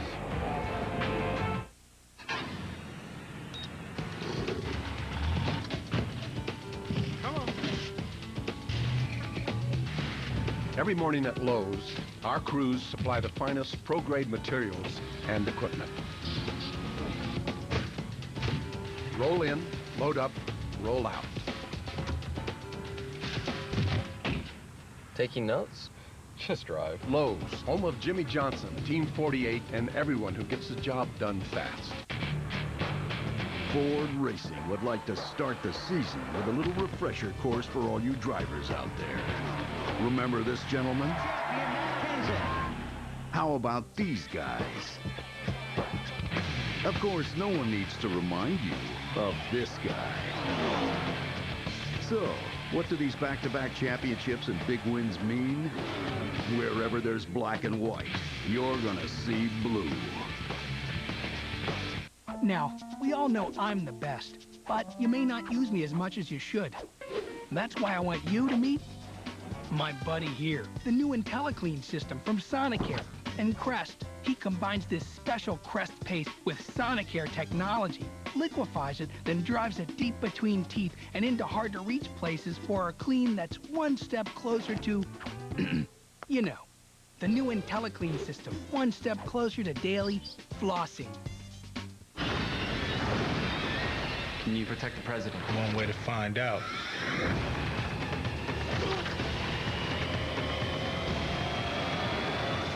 Triple X, State of the Union. Rated PG-13, April 29th. I've got 3 pizzas here for Mr. NASCAR. That's mine. I'm Mr. NASCAR. No, I'm Mr. NASCAR. Those are mine. I'm Mr. NASCAR. It's the 555 deal from Domino's. Buy 3 or more medium one-topping pizzas, and they're all just $5 each. Get the door. It's Domino's. Nextel helps all kinds of vendors get their merchandise to NASCAR races. The order's ready. Pick it up at the south end. Vendors can coordinate delivery with a coast-to-coast walkie-talkie. Scan inventory with a barcode scanner.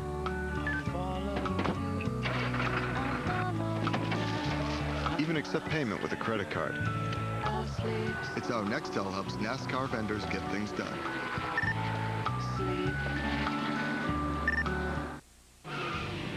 The Samsung Radioshack 500 on Fox is brought to you by Nextel. Go to foxsports.com to find out how you can be the Nextel Fan of the Week.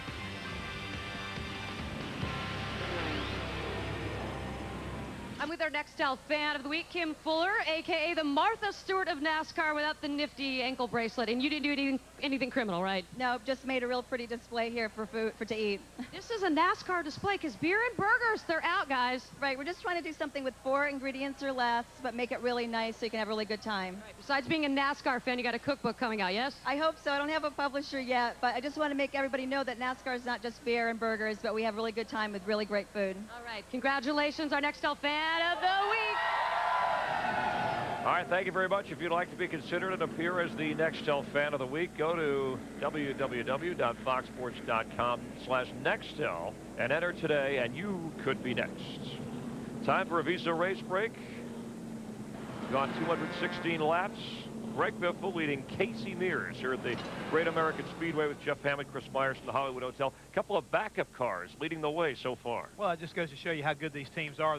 If you have a problem early on or had like what Greg Biffle did yesterday in one of our final practices, they were able to bring these cars off the truck, put brand new engines in them, put the type of race set up underneath when they needed to. These crews have tuned around them.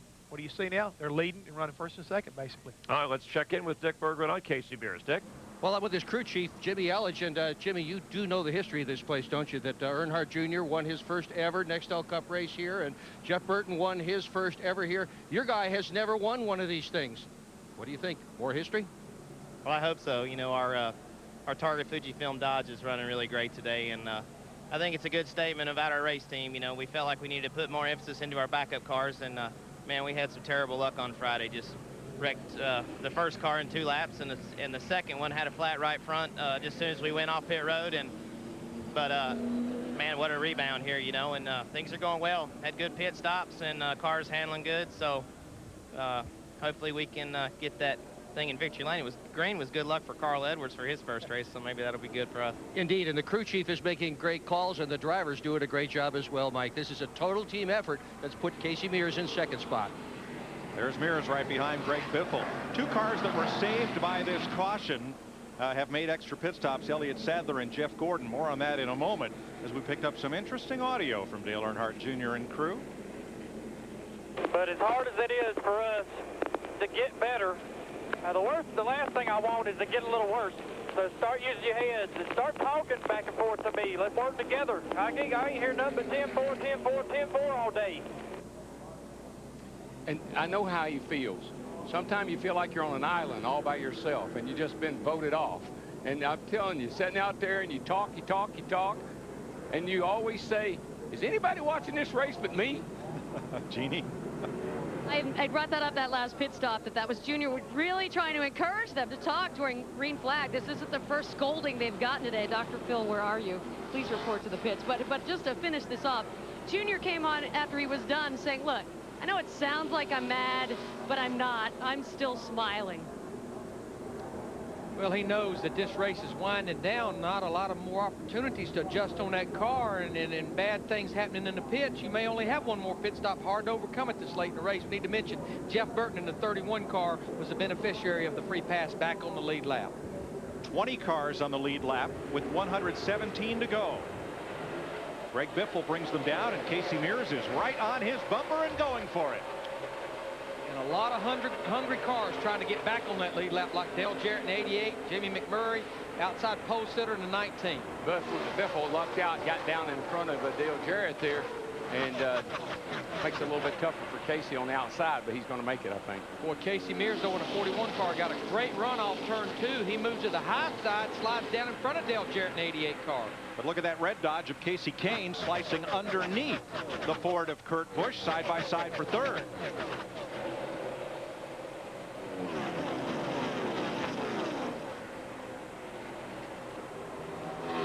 Check that, it's Mayfield behind. It was Mayfield to the bottom. Casey Kane behind on the outside. And I know a car that just keeps creeping up right there. Mark Martin in that 6 car. He's up to the 6th position, battling Jamie McMurray right there in the 42 car. They've already switched positions once since this restart. Now Jeff Gordon made an extra stop. They pulled on the right front fender.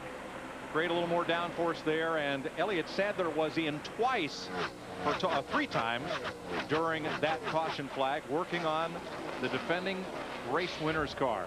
Good time to work, though. They just barely stayed on the lead lap before that caution came out. There we see Casey Kane, though, in that 9 car, moving to the high side. Michael Waltrip in the 15 slams the door. He does a crossover, though, on him. This is a battle for the 4th position. Got that right. It's a battle right there, boy. Kane makes the pass.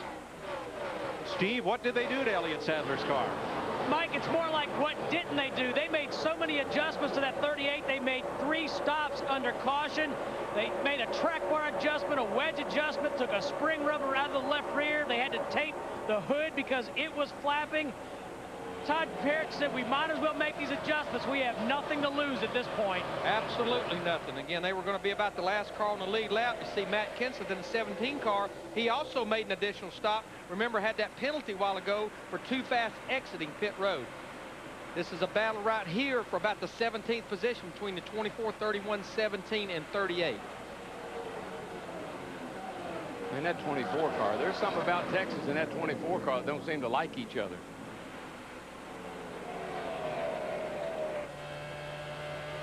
Going off the corner. And don't forget, Texas gets a 2nd Nextel Cup race beginning this season, and it will be part of the 10-race chase for the championship late in the season. How many more 1,000 people you reckon they can put in this big place? Bring them on. See Dale Jarrett in the 88 car actually sitting exactly where he needs to try to get that free pass. Should we get a caution? Jamie McMurray, the 42, keeps working Michael Waltrip in the 15. Looks like he's finally going to get the position off in the turn 1. Yeah, well, as I said earlier, Michael's car is not real good on these restarts. It must be on real low air. Takes it about 10, 15 laps before it really gets going. Then he comes back on the high side. Jeff Burton just made a nice move on Jeff Gordon as they battle back and forth, and we pick up right here on the rear bumper cam of Burton. He got a good run off turn 2 to make that pass on Gordon for 17. Looks like when somebody sticks their nose right under Jeff Gordon's back bumper, that car just goes crazy, and he has to get out of it or get out of the way. 4 caution flags in the first 32 laps here in Texas. 4 crashes. That took a total of 8 cars to the garage, half of which have since returned. Since then, we've been caution free, but we're free for debris on the racetrack, which has kept the field pretty close and kept 20 cars on the lead lap.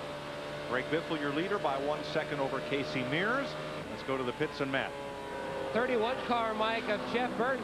He was very strong earlier in the race, and the car just went crazy loose, he told his team on the radio. They have slowly worked this car back, running just inside the top 20 now. They are working the way back through. They passed by Jeff Gordon. He says his car is just way loose since that last stop. You saw all the work they did on the 2 stops, and this race is going to break a streak of 4 straight top 5s here at Texas. Gordon had a great run here at the Great American Racetrack coming in. Not going well today. His teammate, however, Jimmy Johnson, has crept up into the top 10 just ahead of Rusty Wallace. Johnson and Wallace 9th and 10th. There they are. Johnson going for his 13th straight top 10 finish, and Wallace trying to move back in contention. Well, Rusty had a great qualifying run on Friday. Qualified up in the 6th position, was running in the top 10. About 145 laps ago, he had a penalty on a pit stop under caution. The catch cam man was not in place, had to go to the tail end of the longest line, which was way back there. It's taken him this long to get back in the top 10. And another car that had a problem about 200 laps ago, the 3rd Ganassi car, Sterling Marlin in the 40 car, he had what he thought was a flat under green, went a lap down, got the free pass. Now he's back up at the 12th position. We have all 3 Ganassi cars in the top 12. Plus the Roush cars. So they pretty much dominate the race today. That pretty much is the top 12, isn't it? Well, not really. Michael Waltrip Chevy is 6th. Tony Stewart is 8th. Jimmy Johnson 9th in Chevrolets, plus the 4 Fords and the 4 Dodges in the top 10. Casey Mears holding station about 1.4 seconds behind Greg Biffle. The driver's view, the crew chief's view, and the spotter's view are now your view. And it's all live. Okay, Rubberhead, this is your place. Do your stuff. Suspended right in the middle of the track, go high. Follow your favorite driver all season long with Track Pass on NASCAR.com and get more exclusive content on AOL. So how much more for the automatic? Oh, right now it's free. No charge. Free automatic transmission, dude. That's clutch. No, you see, it's a free automatic. I know. It's clutch. It's a free automatic. Trust me. It's clutch. For a limited time, get into a new 2005 Ford Focus with 0% financing or $2,000 cash back. And we'll throw in an automatic transmission absolutely free. Clutch-o-matic. How do you plan to protect the president? Trained sniper, top scores. Urban recon, demolition. Who the hell am I? You're the new Triple X. On April 29th, you're going to take the president out. I'll do whatever it takes. We need to go to work now. You know I never miss a party. Triple X, State of the Union. Sure you know how to drive this thing? Somebody better leave a note. Rated PG-13. At Menards, we guarantee the lowest prices on the best selection. Replace old floors with easy-to-install True Choice vinyl flooring by Tarkett. Only 99 cents a square foot. Relax in comfort and style with Aqualux whirlpools. This luxurious Caroline model is only $599. Take one home today or have it delivered with no interest or payments till 2006 with your big card. Save big money at Menards. We'll visit with Mr. Smartball himself, Ozzie Guillen, and that's tonight at 10. Like this network, I shall make it mine. Surrender your Sundays. Animation Domination is coming. All your favorite animated shows are on one night. Hi, boys. I didn't have my hand down my pants. Good for you. Starting with King of the Hill and a special Malcolm with a new look. No way. Cool. Then it's The Simpsons 350th episode with Ray Romano. I just came down with a case of shingles. What's in the box? And Family Guy is coming home. Hey, Stewie. Go away, fat man. Then meet Stan Smith, the American Dad. You know, when I was a boy, $5 was a... Tell you what, I'll give you $10 not to tell me the story. Animation Domination. I will take over this entire network. It all starts 2 weeks from tonight only on Fox. Viewer discretion advised. Greg Biffle in a Ford, currently leading here. Kurt Busch currently running third, also in a Ford. It's been a rough few weeks for Kurt. Remember, at Bristol, then Martinsville. Knocked around in both of those, even in the IROC series here, but has competed in the top 5 for much of this race. Meanwhile, Greg Biffle, who wrecked in practice here, had to go to a backup car, has worked himself into the lead, and in his Ford has led the most laps today and leads with 98 laps to go. Ford built for the road ahead. And Roush Racing and all of his Fords in the top 20 at this point. At one point, all 5 of his drivers were in the top 10. When you take a look at that, also, I look down that and see Ricky Rudd has now moved up into the top 10. He's running 9th right now. So, I mean, a good day for the Ford guys.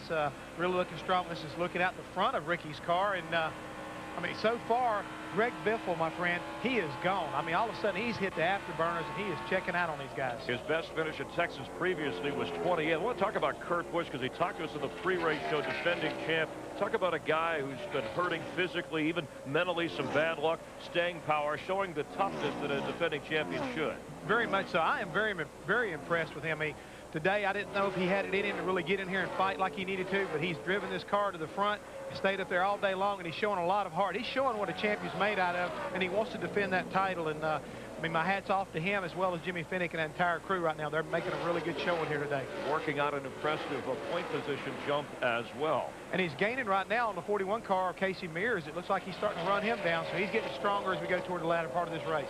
And Tony Stewart, who's led the second most laps in this race, 45, tailing down a little bit, currently running 10th. Let's go back upstairs to Mike, Larry, and Darrell. Darrell, NASCAR's rules don't allow for a substitute driver to start the race. If you don't start the race, you don't get any points. It's tough for Kurt Busch to drive hurt, but wouldn't it be tougher for him to let down his team and let somebody else run that car? Well, it's always been a huge debate, Mike, about whether, you know, a driver could have a substitute driver or trouble. Oh, got a car around back there. Robbie Gordon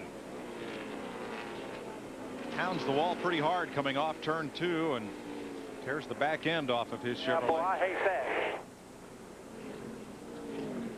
That is the 8th caution of the day, coming at lap 240. Having a pretty good run. He was only 1 lap down. Pretty good day for that team that struggled so much. That'll be the break, though. Dale Jarrett, the 88 car, the UPS car, was looking for, because he was the first car a lap down. He will get the free pass. And again, his teammate Elliott Sadler, Jarrett's teammate, and Jeff Gordon were the 2 cars most in jeopardy of going a lap down. So this caution is a bit of a break for them.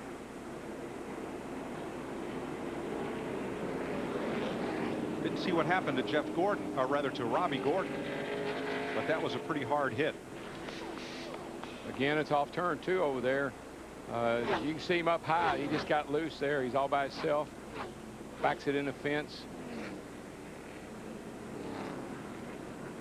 Parts flying, springs coming out. And he was having a decent run. He was just 1 lap down, running up in the top 22, 23 cars. What I saw that I liked there was he never stopped driving it. You could see those wheels pulling forward. He was digging to get that car straightened out so it wouldn't spin back up in front of traffic. Takes it to the garage area. Now, we are pretty safe to say about 30 laps in this run, we'll see all of our leaders to pit road, but we're not to that window that Matt Yoakum was talking about where they could make this their final stop. Nice smooth stop, guys. Just like we've been doing all day. Hit the sun.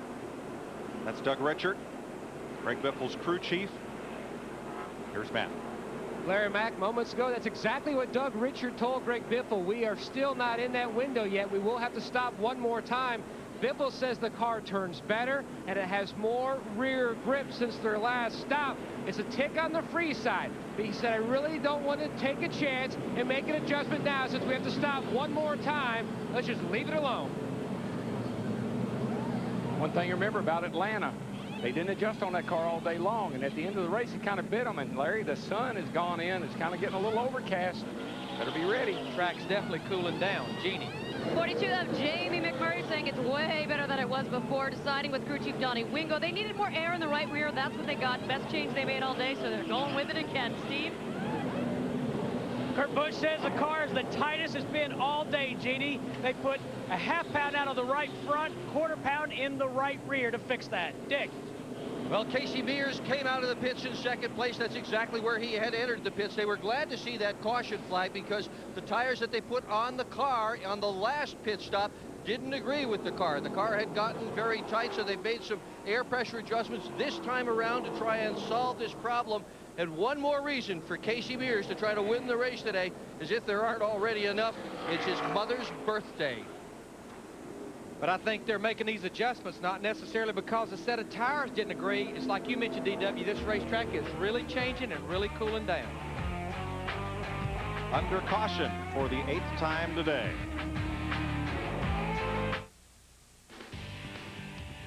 The Samsung Radioshack 500 on Fox is brought to you by UPS. We're going to race the truck. People love the truck. UPS, the official delivery company of NASCAR, delivers the chance to win 4 tickets to next year's Daytona 500. Go to foxsports.com, keyword UPS. 20 lead changes. We had last year's winner, Elliott Sadler, stay out and lead a lap. He led for the first time today. Greg Biffle has led the most laps as they get ready to go green. Dale Jarrett back on the lead lap. That makes 21 lead lap cars as Biffle, Mears, McMurray, Martin, and Tony Stewart lead the pack off turn 2. Casey Mears in the 41 car trying to contend with Ryan Newman, the 12 car, who's a lap down, tried to clear him through 1 and 2, but Ryan got a great run off turn 2 onto the backstretch.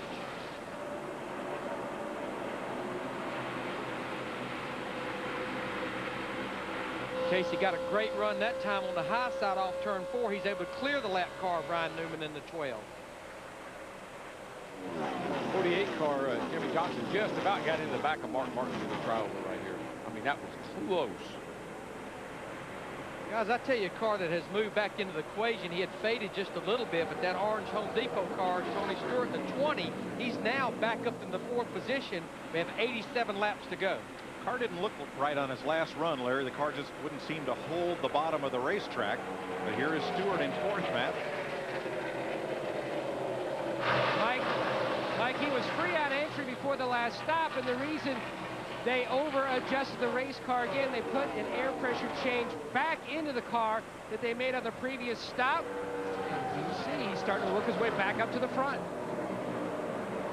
Well, Jimmy Johnson, who had a very long pit stop early in this race while the crew had to pull out a reluctant spring rubber, has had terrific pit stops ever since then. He has managed to soldier all the way up toward the front of the field. Johnson right now running in the 5th position. And just after the last pit stop, in which they gained a couple of more positions, crew chief Chad Knaus got on the radio and told Johnson, if you can't get it done on the racetrack, we'll get it done in the pits. And of course, he was just kidding, because Johnson's doing a great job out there. They're doing exactly what they did at Martinsville. They were so far off at the beginning of the race, they never gave up, and here they are battling Tony Stewart, the 20, for the 4th position. This is the reason these guys are leading the points by 160 points coming into this race. There was a point in this race where Johnson's lead would have been cut to 100. Now he is 125 up on Biffle. He came in 160 ahead based on their positions at the moment. Unlike some teams, they don't work on the driver all day long. They work on the car all day long, and they encourage the driver when it counts. Boy, Matt Kenseth had a rough restart. He went way up the hill. Carl Edwards had a hard time getting by him, and Matt has now slipped out of the top 20. I believe he's now the last car on the lead lap. Yeah, Carl was going by on the outside of Matt Kenseth in the 17, and it just took him to the fence. Now, how about Dave Blaney just in front of Kenseth in that black 07, Richard Childress' Chevrolet. At lap 2, he spun to bring out the first caution of the day, but he's fought back. He didn't have any damage, apparently, and he is still a lead lap car. Blaney right now is 20th. Here's what happened to him right off the start of the race. Just gets up high off turn 4 down here. Back end comes around. He stays in the gas. Jeff Green goes for a spin. Carl Edwards through the grass. But Blaney gets it facing the right way and grabs a gear, and he is still on the lead lap. And right now we have all of the Richard Childress Racing cars in the top 20. Remember, that was our first singular virtual wireless question, was could Richard Childress get a first win here at Texas? All of them are in the top 20, still on the lead lap.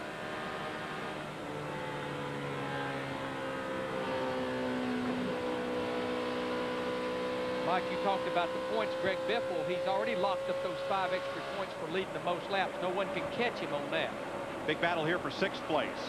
As Mark Martin tried the low side, Joe Nemechek came down, held him up a little bit. Here came Casey Kane in the 9 around the outside. It's a big battle, period. I mean, there's cars all over the place here battling for position.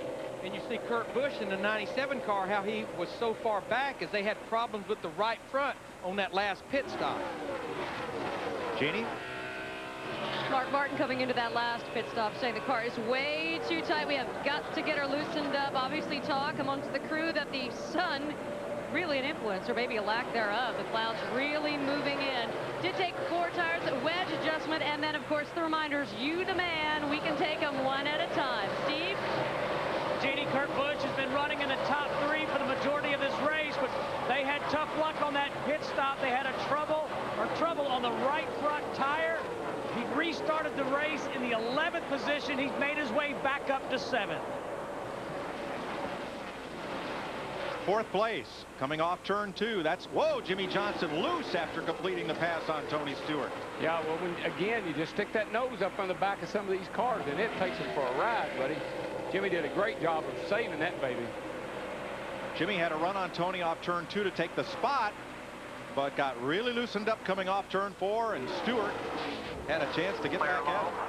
Jimmy ran the high side through 1 and 2 that time, really got a run off turn 2 and stretches it out back over Tony Stewart, the 20 car down the backstretch. But Darrell, we talk about it every time, a 500-mile race. We are approaching that final 100 miles. We've not had any engine attrition today. This is where it might show up. Big move around the outside for Michael Waltrip. He took Mark Martin and Dale Earnhardt Jr. in one fell swoop.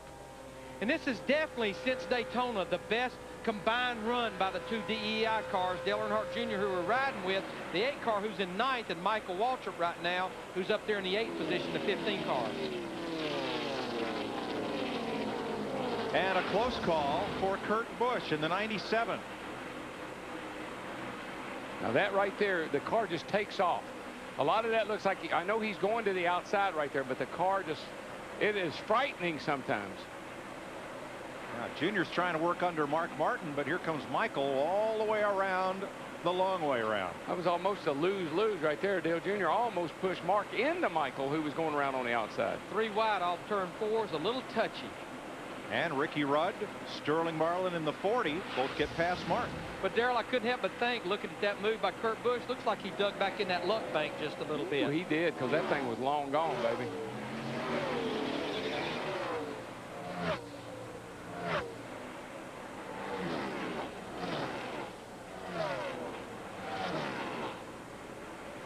What's a crew chief's biggest concern at Texas? To vote, text the word crew to 191 on your singular wireless phone or go to foxsports.com. You'll also be entered for a chance to drive away in your own singular number 31. Boy, Junior and Michael, they just went around. They're going left, going right. I think they got a little personal race going on between the 2 of them right now. Yes, they do. They're battling for 8th position, but what a confidence booster for Dale Earnhardt Incorporated across the board if this group could come out of here in 75 laps, both with top 10 finishes. Michael had a really good car at Atlanta. Got him a good finish over there. He runs good at Charlotte. He's got a pretty good package for these tracks, and he and Tony Jr., Yuri Jr., they just seem to really get along well. Just right behind this group, I continue to be impressed with Ricky Rudd, that 21 car. He's sitting there running in the 10th position, had a great qualifying run. He's backed it up with a good run, solid run all day today.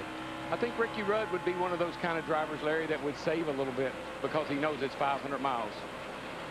And you can see there's nobody waiting on anybody right now. They know they got to go. It's coming down to the crunch time. That black and yellow car of Bill Elliott, the Stanley Tools 91, up in turn 2. Bill had to lift because the spotter must have told him there's 3 underneath you. Yeah, what do they say? Hey, watch this. Yeah. Here's Michael and Dale Jr. They split Joe Nemechek.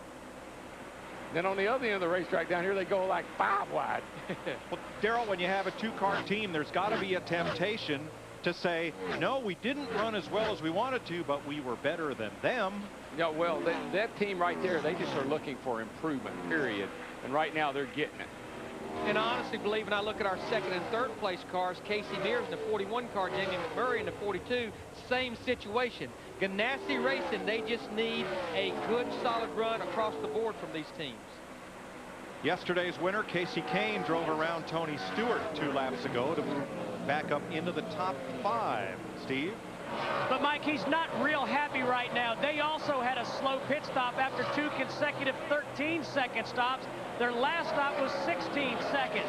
They took a half a pound of air out of both front tires, and Mike, he does not like that at all. He wants them to put that air back in on the next stop. So Kane right now is 5th, 9 seconds behind Greg Biffle. Jeff? And his teammate right now, Jamie Mayfield, would like to have a caution, Mike, because he's keeping pace with the leaders. He's 3rd on the racetrack, but he's 1 lap down, and he's one of the guys right now. If he could get a caution flag, he may factor in before the end of the day. Yeah, he's definitely keeping tempo with about the top 5 right now as far as lap times, Jeff. I just believe the temperature is cooling down. It's changing the setups on these cars. The handling characteristics of some of these cars. We may see some cars that were really good early on struggle a little bit with these cooler temperatures. And the speeds are coming up. Casey Mears in the 41 car just ran the fastest lap that he's ran in this race about 10 or 12 laps ago. Casey Mears 1.5 seconds behind Greg Biffle and 2.5 in front of Jamie McMurray, the third-place car.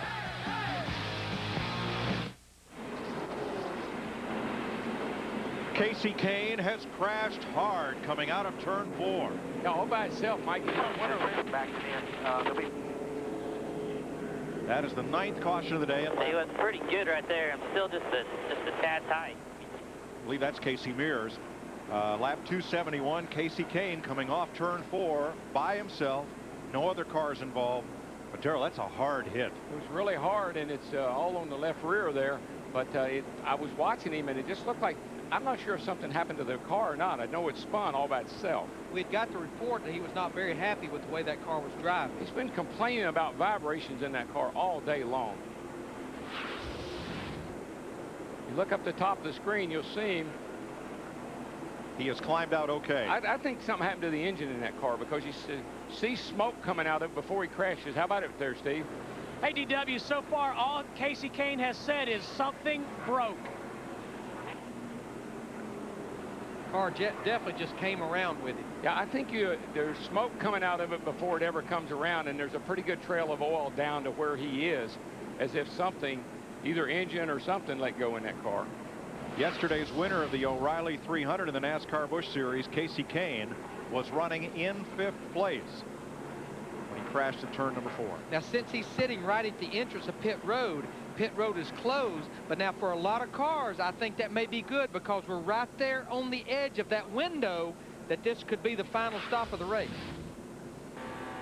Watch from Dale Jr. It's Michael Waltrip alongside. Oh, boy, yeah, there's oil. There's oil everywhere right there, and he just got in it. Fortunately, he didn't hit the wall.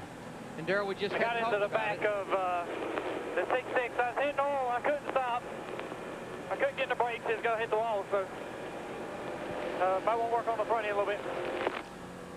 That was so smart. I couldn't hit the brakes. I'd have hit the wall, so he had to slide it through there. Darrell, we just had talked about it. We just crossed the 100-mile to go mark, and this is where this attrition starts showing up with these engines. The Samsung Radioshack 500 on Fox is brought to you by new F3 Power from Gillette. Feel the power of the world's best shave. By Chevy, the winningest name in racing, an American revolution. By Coca-Cola Racing Family, Coca-Cola, the official soft drink of NASCAR. And by new Tylenol Extra Strength Rapid Release Gel. Team Tylenol, big fan.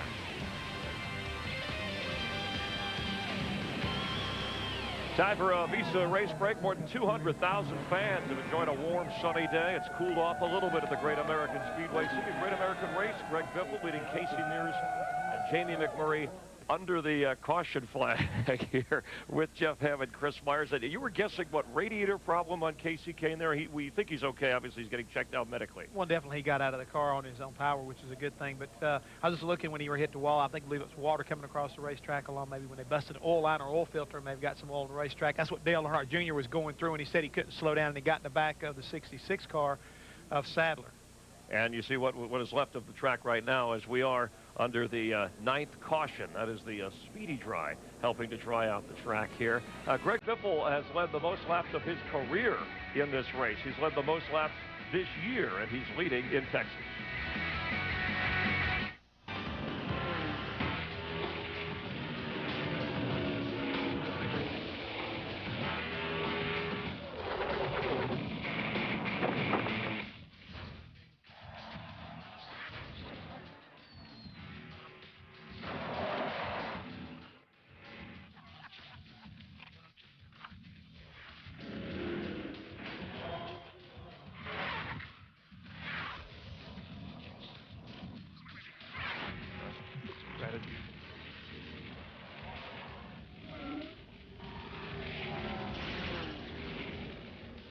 And there's a look at Casey Kane's car having problems. Let's talk a little bit with about 59 laps to go.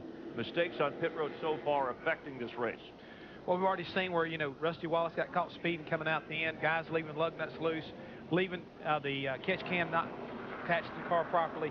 There are mistakes that you can't make. This is the pressure on these crews right now as we look at, that's Kurt Busch's crew. A minute ago, it was Greg Biffle's crew. So all these guys are sitting there basically just being really nervous about what they've got to do, realize that this may be their last stop. Part of the crew, part of the team. Let's listen in on Greg Biffle's communication moments ago. Pit road opens. 4 tires. Pack it full, guys.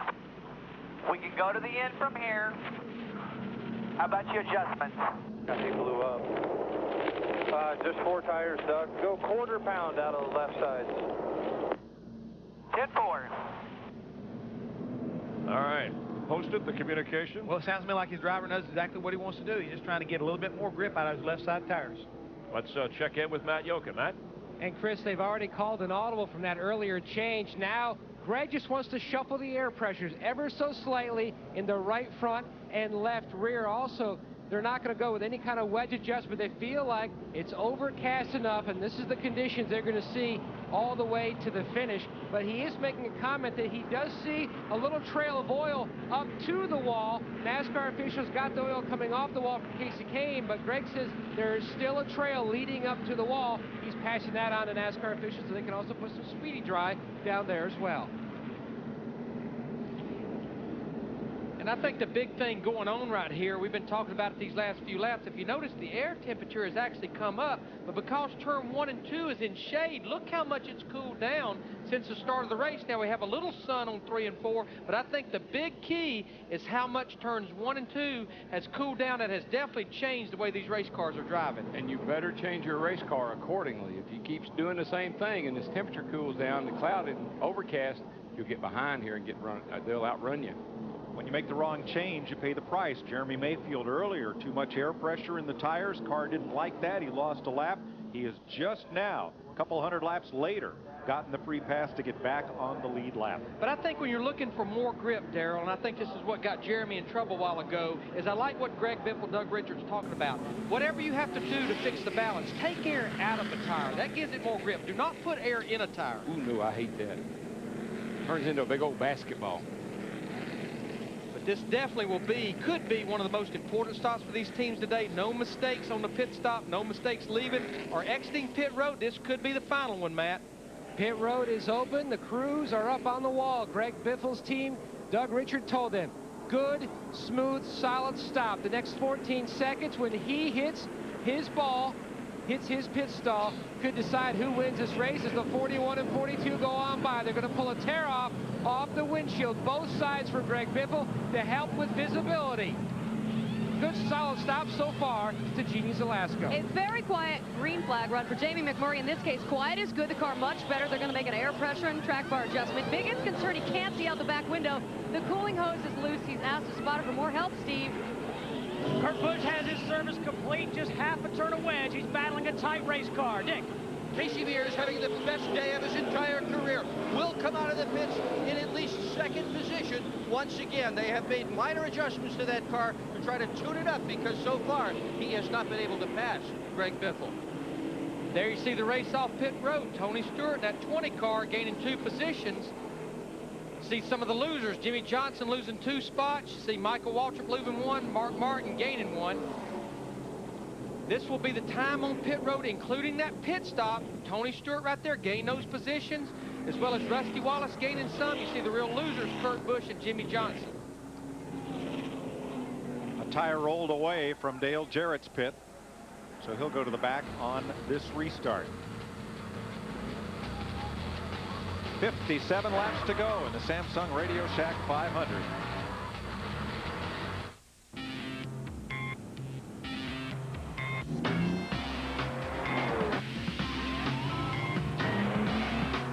Chevy Cobalt has more standard horsepower than the Toyota Corolla or Honda Civic, and a 5-year, 60,000-mile powertrain warranty. Cobalt, an American revolution. Have you pushed the hot button yet? See your local participating Chevy dealer today. Multitasking is great, except when you're driving. Answer the cell phone, referee the kids in the back seat, drink your coffee. We all do it. But Allstate knows if you do it a little less, you're less likely to have an accident or get a ticket. Keep a safe record and Allstate can save you up to 20%. Safe drivers cost everyone less. They should pay less. That's Allstate, Stan. Are you in good hands? What if I told you I was from another planet? From the celebrated best-selling novel, The Hitchhiker's Guide to the Galaxy. We're hitching a ride. Hang on. On April 29th. The most ordinary man in the universe. What is this? It's the guide. Is the only one who can save it. The Hitchhiker's Guide to the Galaxy. Is it a great galaxy or what? Huh? Rated PG. Starts April 29th. All right. The 9. Thank you. Jen. No. Excuse me a second.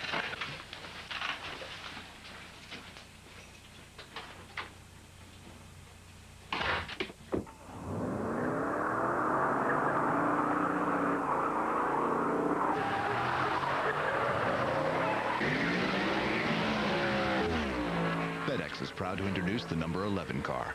All right, well, what's up next, Michael? This shiny new 2002 Chevrolet Cavalier 2.4-liter 4-cylinder alternator. And best of all, it comes in a variety of fashionable colors. Well, I'll have to say that the red one is my favorite. Let's get a look at it. Somehow that doesn't surprise me. I like the blue, though. Get a shot of that blue one. Look at there. Look at her, son. People like red. People named Dale. Home of the race, where the action's right in your face. And there's joy and there's pain and there's victory lane, and I can't get enough of this place. As the home track for NASCAR teams, no one puts on a show like Lowe's Motor Speedway. Don't miss the Nextel All-Star Challenge on May 21st and the Coca-Cola 600 on May 29th. Lowe's Motor Speedway in Charlotte, where racing lives. Home of the race.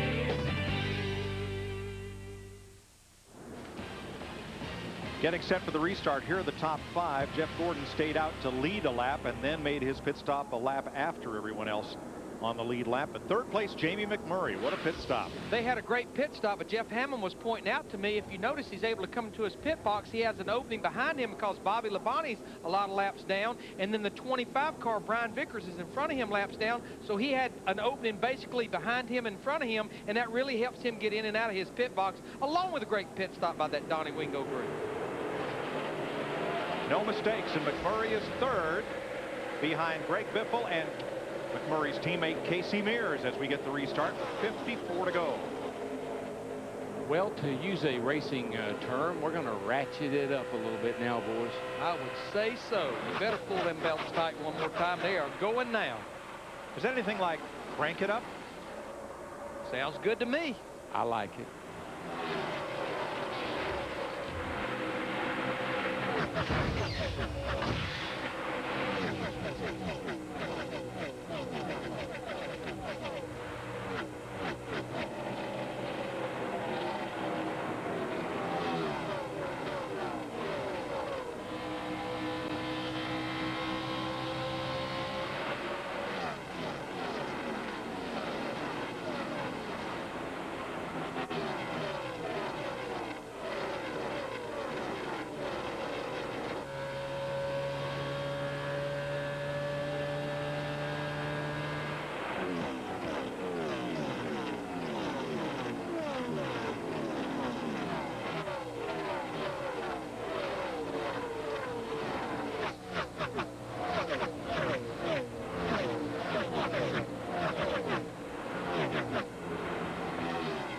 Busch prevailed that fifth place battle. Dale Jr. 6th, Jimmy Johnson 7th, but still 2 big knots of cars mid-pack. Dick Berggren, what about our point leader? Well, Jimmy Johnson didn't have as good a pit stop as he has been having all day. He came in 4th blank and he went out 7th. The problem, front tire changer Shane Parsnow fell, cost him 3 positions.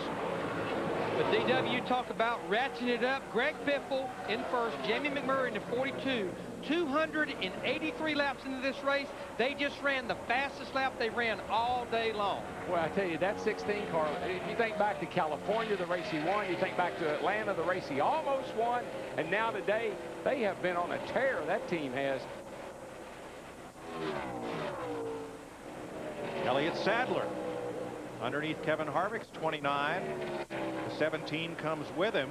Matt Kenseth, that's for 12th place. See a bunch of cars here that's still on the lead lap. You see Jeff Burton in the 31, Kevin Harvick in the 29, and we're riding with Sterling Marlin in the 40 car. All these cars still on the lead lap, as well as Carl Edwards in the 99 car. Well, some of these guys that were getting passed all day long are all of a sudden they're starting to pass people back. So the adjustments that they've made, the track temperature cooling down, some of it's going to play into somebody's hand.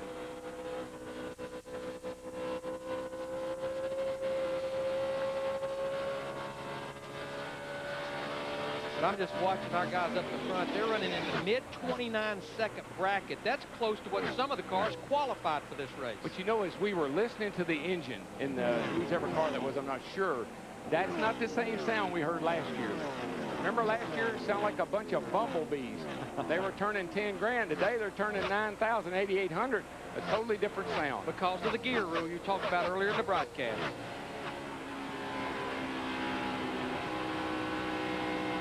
This is Bill Elliott. Now, he's got I think he might have a problem. Yeah, look at Darrell, 7,400 RPM.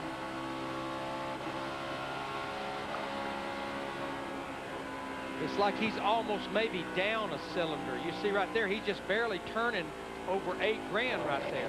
Trouble for Stewart, or did Dale Jr. just get a run on him? Jr. got the bumper up under the back of him, didn't touch him, but slid him up the hill. But all these cars right here on the lead lap. Tony Stewart in the 20, Kurt Busch in the 97. We heard Dick Bergman talk about the problem on the pit stop with Jimmy Johnson in the 48. And there's Michael Waltrip in that 15, as well as Rusty Wallace in 2, all racing for position. Rusty has done a good job. You know, he got that penalty early, and he has fought back, and now he's back in the top 10. He's up in 8th spot. His old car has looked good from the get-go, other than that penalty he had to serve. We rode with Bill Elliott. He's brought that ailing car to pit road where they have the hood up. Greg Biffle with 46 laps to go out in front of Casey Mears.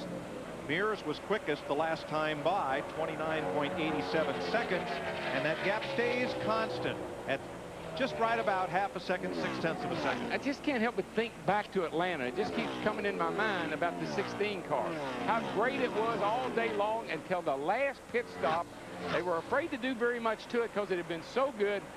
Other people adjusted and caught him, and he was shocked when he didn't win that race. But Darrell, Mike, I know we have 45 laps to go, but I'm so impressed with Casey Mears and that 41 team. You got a half a second lead over second place, and you got 3.4 to third. It's Doug Richard giving that information to his driver, Greg Biffle. But these guys, they like you say, sometimes they almost like they hunt trouble. They got in trouble with a cut tire on Friday, unload a backup car. This could be the best run that Casey Mears has had his entire career right here. Oh, no question. His best finish is 4th. Here he's running 2nd and well within sight of the leader. I think back again to Atlanta, which is a sister track to this one. A couple of years ago, he had a shot at winning Atlanta, had engine failure late in the day. Now, it was mentioned it's his mom's birthday. Well, his mom and dad are at every race, and they are just very much a part of his racing life. And they are, of course, his biggest fans. Yes, they are. So that would be big. His dad, Roger, drives his motor coach for him. And I talked to Casey yesterday, and you could just tell his confidence was at an all-time low. All it would take is a great run here today. That confidence could go straight up the meter. Plus, he's got to pay for that new Viper, which my son Scott loves because Casey does peel-outs with it. That's cool. Another Casey has not fared so well today. Jeannie?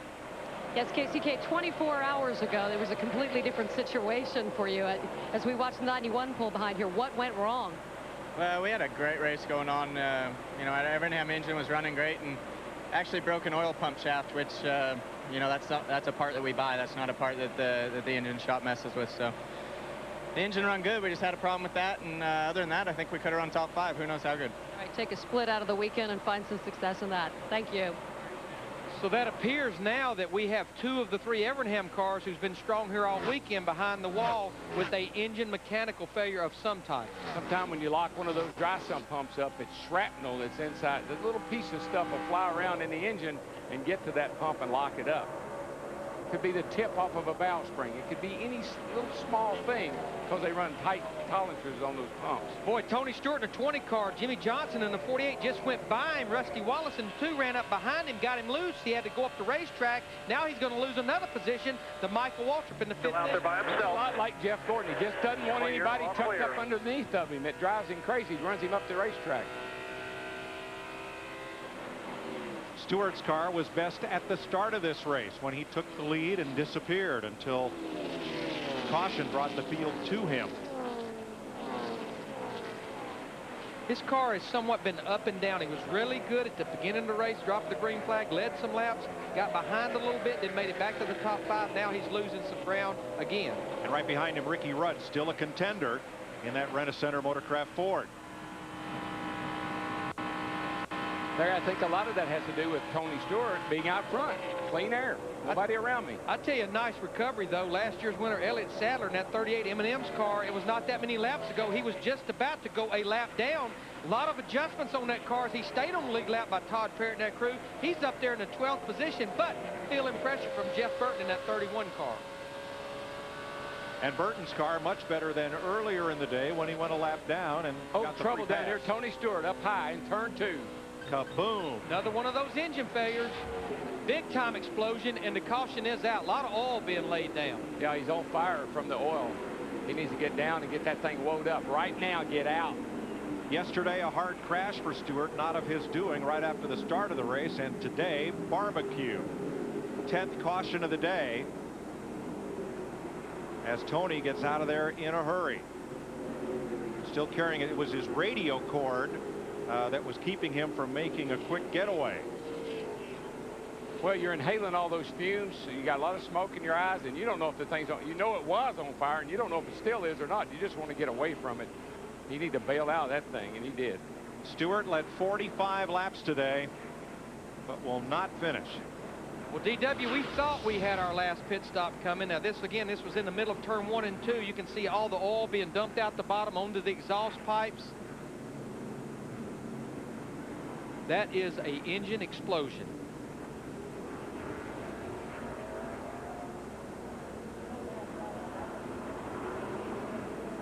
You see the turbulence behind the car. You see how that pulls that air up, the fire up around the back of the car? That's the same thing it does to the air. DW, it's been 20 laps since that last pit stop. We still have over 35 laps to go. I definitely think these guys hit pit road, but I think with 21 cars on the lead lap, we'll see some gambles here, Matt Yoakum. Larry Mack, no gamble with the leader. What a way to bounce back. Last week, they were 29th at Martinsville, their worst finish this season. Then they crashed during final practice, driving the California winner today. A good, solid, smooth stop. No major adjustments for Biffle, trying to score his second 500-mile victory of his NASCAR Nextel Cup Series career. He's down and away. Jeannie? Well, the 42, Jamie McMurray, too tight off, so they're going down on the track bar. Don't need fuel, so they didn't get any. They figured that would help them, Steve.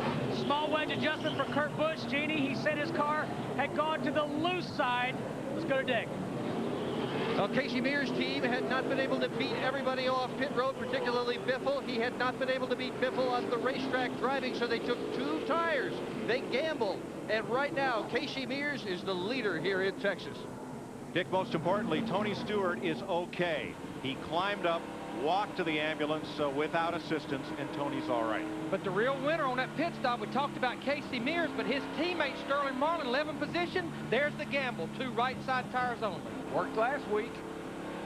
Got him up front last week, and he got a good top 10 finish. And there you see Casey Mears, Sterling Marlin, the Ganassi car, the fastest time because they only took the time, a little bit of fuel, 2 right side tires only. Clean air now with about 35 laps to go. And there is Chip Ganassi, open wheel and NASCAR team owner. He's had a lot of success both places. Early in the race, 5 Roush cars in the top 10. Now, all 3 Ganassi cars in the top 4. kids. You can't pick their style. 34 laps to go. It's been a wild ride so far. Jeff Green with 4 cautions in the first 35 laps. And in this mishap at the Texas Motor Speedway, Bobby Labonte got into some trouble. Was out for a while, not feeling well when the day started. Back in the race. Meanwhile, Greg Biffle in a backup car, same as Casey Mears, who is your current leader. Biffle moves out in front. And more mishap. Robbie Gordon, problems later in the race. A spill. No last call here. The 9th caution, Casey Kane, who won the Busch race Saturday here at Texas, off turn 4. And out of the race as you get a look through Dale Earnhardt Jr.'s car, and he does a nice job of avoiding more problems hanging in the top 10. Tony Stewart has led the 2nd most laps in this race just moments ago. Jeff Hammond guessing maybe a broken rod, igniting an oil fire. Tony hopping out of the car, walking over to the ambulance, and was okay.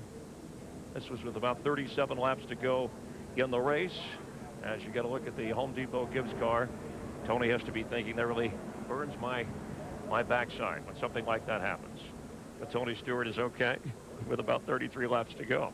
Hey, you think this is exciting? Wait till next weekend. We'll be in Phoenix starting on Thursday. Busch practice, Nextel Cup practice follows. That's on speed. And then on Friday, Busch racing under the lights after qualifying for Busch and Cup racing.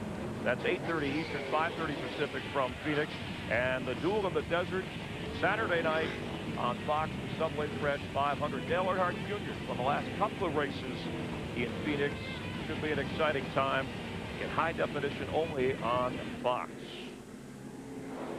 Fans looking on. Casey Mears in a backup car, as we mentioned, along with Greg Biffle, holding the lead at this point under caution. Let's listen in on his team communication. 10-4. Them other guys behind us take 4. I'm not sure yet. I'll have to see how it shakes out there, but I know if you can get in front of him, you'll be gone.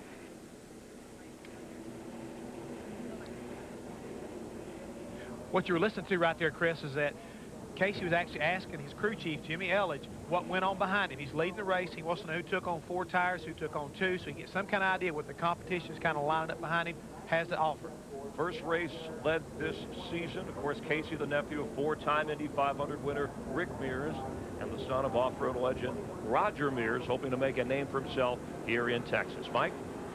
Tough break for Tony Stewart. 51 straight races in the top 10 in points. He may fall from there as we get set to go. Chip Ganassi racing with Felix Sabates, 3 drivers in the top 4. But what about this strategy of taking 2 tires this late in the race? I know Casey Mears in the 41 seemed just as good as Greg Biffle, but I think what Jimmy Elledge was thinking, you know what? We've been running behind Greg Biffle for all these laps. Let me put my car in clean air. I won't have to contend possibly with that inside lap car, Ryan Newman, 20 laps on my tires.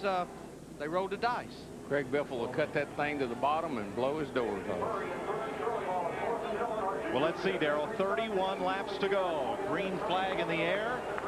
Casey Mears, the Fujifilm Dodge, brings Greg Biffle, Jamie McMurray, Sterling Marlin, Dale Earnhardt Jr., and Jimmy Johnson back down to turn 1. Ryan Newman in the 12 car up there trying to get that lap back. Casey Mears running the high side. Trouble. Blaney has spun and hit the wall hard. Turn 2. Caution is out. Dave Blaney brought out the first caution today, now coming off a 4. and has now brought out the 11th yellow flag. Don't have to worry about the 12 anymore. He gets a free pass. He'll be back on the lead lap, so we'll have 22 cars on the lead lap now. Now these laps a little bit. I could try to keep somebody behind me. Oh my God! That was Kurt Busch, I think. The more okay, we're last car on the lead lap, so we can pit right now, can't we? Well, they're calling a quickie yellow, which means that all cars, lead lap or lap down, can pit this time by, as Blaney got off the track without incident or debris. These caution laps help guys that only took 2 tires.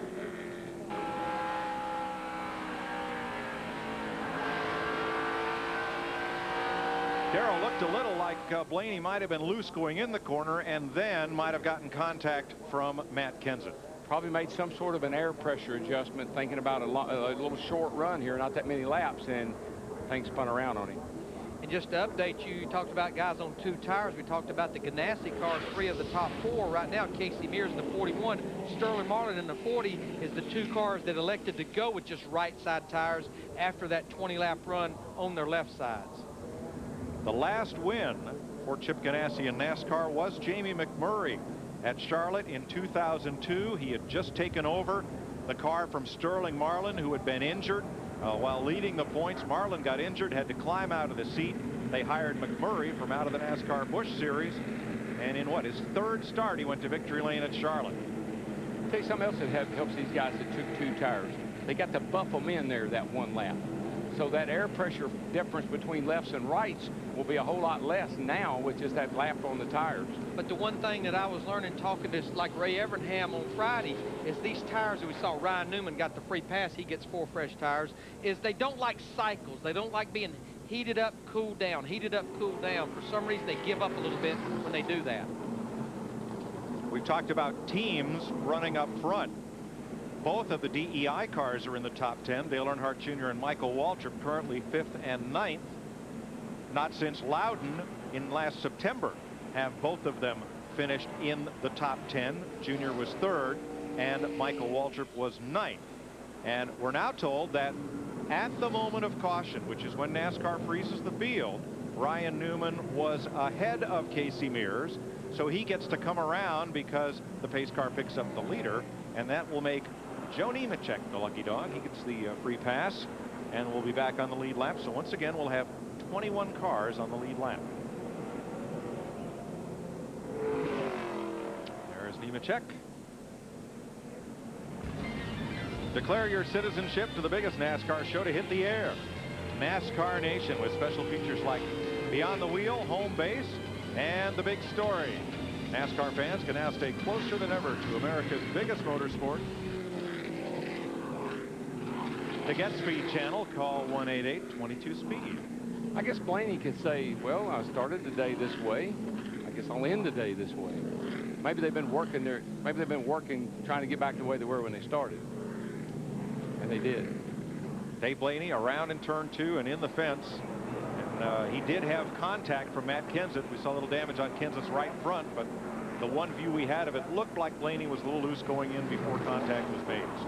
But Dave Blaney, the 07, he's still on the lead lap, so they're trying to repair that car. He's back on pit road to maybe try to salvage a top 20 finish out of this with 23 cars on the lead lap. Okay, halfway down the back. I'd say that probably the track bar is jammed up against the rear end house. This make that thing pretty hard to drive, I'd say. So with Blaney, if he's able to stay on the lead lap, that'll be 23 cars with 28 laps to go that are still on the lead lap. Not sure if Blaney's going to make it out in time. Dodge started the day with the first 3 positions. They have 3 of the front 4.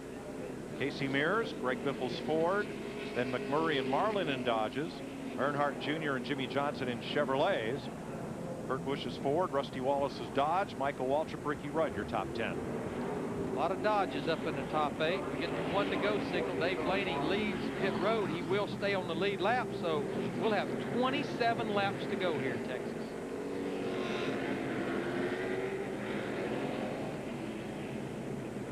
This could be a Texas shootout. Has all the makings of that. As we said at the top of the day, it's a big rubber band race. Field strings out, caution comes out, they snap back together.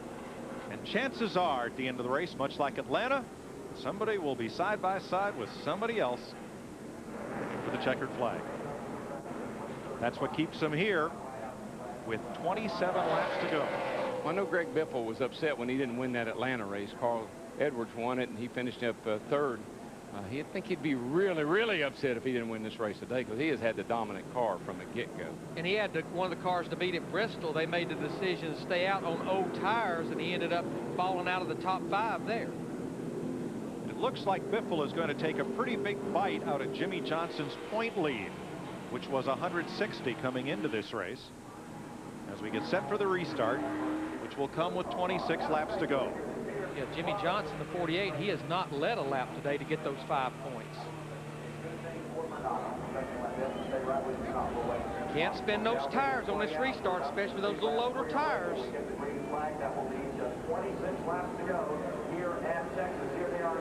Green flag.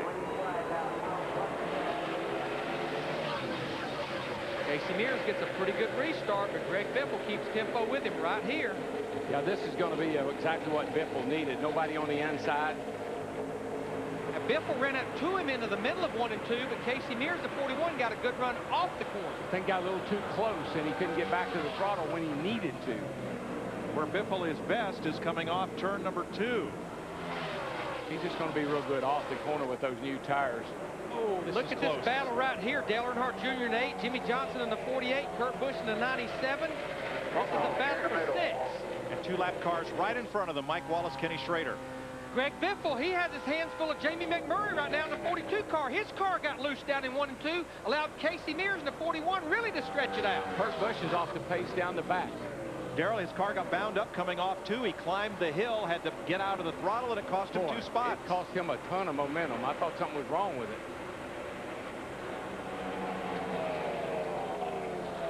Somebody hit the wall coming out of 4. It was Kyle Busch, but he keeps going. It's quite a bit of right side. He already had damage, got quite a bit more. For the lead. On the left-hand side of our screen right there, Greg Biffle turned to the bottom, got a good run off too. They're side by side into turn 3. 4 tires versus 2 tires. Advantage, Biffle. All clear. And just remember, Jamie McMurray in the 42 car, Casey Mears' his teammate, he elected to go with 4 tires. Donnie Wingo, his crew chief. So he may have a chance at Biffle as this unfolds. But first, he has to deal with his teammate. That's the biggest thing right now. His obstacle would be his teammate, Casey Mears. It depends on how long he has to wrestle with him. Biffle's had the only car I've seen all day long that can just turn it to the bottom off of 2 and hold it wide open. He makes so much time off of that turn. Carl Edwards almost hit the wall exiting 2. But blowed her up. Watch the 99, the green and white car. I think there's about 10 or 15 of them that almost hit the wall off of turn 2. Yeah, he's way up there in the loose stuff. See the battle heating up for second place between those 2 Ganassi cars, Casey Mears in the 41, Jamie McMurray in the 42. 2 tires versus 4. Darrell, it's time for somebody to yell at somebody because those 2 teammates can't waste a whole lot of time racing each other. No, right now, though, they're kind of, they can't do anything with Biffle, and they're pretty comfortable over the 4th place car of a teammate, Sterling Marlin. So only thing they can hope of is something maybe happens to Biffle in these last few laps. And Darrell, if there's a car that going with just 2 right side tires benefited, I think it was Sterling Marlin in the 40 car. He has quite a lead over Jimmy Johnson back in the 5th place. Remember, going with 2 tires, they gained 11 positions on the racetrack. That had been hard to have done even with 4 tires. Well, they put him up in leading the race at Martinsville last week, so they've got a little experience doing that, and it's paying off for them. Elliott Sadler, last year's winner. Mark Martin, this is 12th place. This is definitely, though, for the 38 car, Elliott Sadler, I think a comeback of the day, because I go back about 150, 200 laps ago, he was about to go a lap down to our leader, Greg Biffle. What I liked about the 38 crowd, Larry, they rebuilt that car one time on a pit stop. They had the back end jacked up, the left side jacked up. They were changing everything they could change.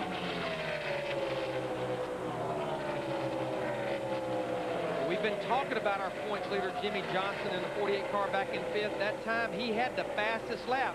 19 laps to go. Whoa, the 41 got loose off of 2 that time. Here comes McMurray down the back. And Jamie McMurray moves into 2nd place, but he's about 1.3 seconds behind a fast disappearing Greg Biffle. All around. Hit your marks here. 18 to go. 18. It's like the old retro Texas Oil Company paint scheme there for McMurray. I like that big doing the job. I like that star on the hood, especially when you're in Texas. Baby, you can drive my car. You are in the state of the star. We just talked about Jimmy Johnson while ago in that 48 car, how fast his lap times are right now. He has really reeled in Sterling Marlin. Look how much faster through the middle of the corner he is. He's going to catch Sterling Marlin. This is a battle for 4th, 18 to go. Oh boy, Jamie McMurray about a 10th quicker that lap. but he has over a second to chop off Greg Biffle right now in the 16 car, our leader. Sterling Marlin looked like in the 40 car maybe just somewhat moved over. He saw how quick that Lowe's car caught him, Jimmy Johnson. No pressure from behind for this 40 car. Just let him go. That 48 team reminds me so much of Matt Kenseth and Robbie Reiser the year they won the Cup championship. Days that started out bad, turning out good. They've been making a lot of chicken salad. I mean, Mike, they are going for something that's almost impossible to even think about. 13 consecutive top 10 finishes, going all the way back to Lowe's Motor Speedway last October. And how many of those days at one time in the race were they running 30th or worse? Last week, this week. Yeah, turn them around. This will be speeds at the line in miles per hour so far. Greg Biffle, our leader, with the fastest time. Oh, yeah. Say bye-bye to the Biffster. There you see, though, Jimmy Johnson, 48 car, second quickest. I tell you, that 16 car just impresses the heck out of me. The way he can cut that thing to the bottom, and he never lifts. Right around the bottom, and away she goes. Again, just to update our fans that are joining us late, Greg Biffle, the 16 car, who's our leader. This is a backup car. Had a practice crash yesterday morning. Had to start dead last on the field. I was just looking at Mark Martin's car when it went by here. He's been in the fence. Right side of his car has got some damage on it. That's Jeff Burton alongside for 12th place, and Harvick coming. I think Mark's got, I don't know when he hit the fence. I didn't see that, but I noticed the right side going by. He's got a lot of damage. Yeah, he's lost 2 positions in this lap. This is a battle with teammates. Matt Kenseth in the 17, Carl Edwards in the 99. This is a battle for 20th. These are a couple of the last cars on the lead lap right now.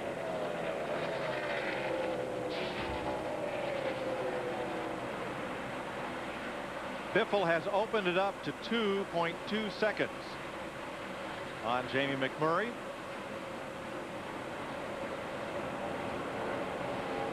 Just to let you know, it hadn't been a problem yet, but it's bobbling a little bit because of fuel pressure, and it's been vapor looking a little bit on the restarts, but never in the middle of the run before. Bouncing between 6 and 9. Fuel pressure woes for Biffle, we'll see. Boy, this right here is a race now. Dale Jr. squeezed in between the lap car and Michael, and they just about come together, and Kurt Busch sitting there watching them. 6th place here.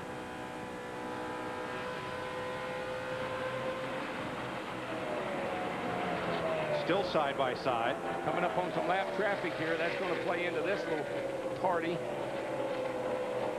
Got battles all over the place as we've got 11 laps to go. You see Mark Martin in the 6th, Jeff Gordon on the 24. That's a battle for 16th between those guys. Michael Rendell Jr. up the hill just enough, and Jeff Gordon gets pinned in behind Mark Martin. Mark's got a lot of damage to the right side.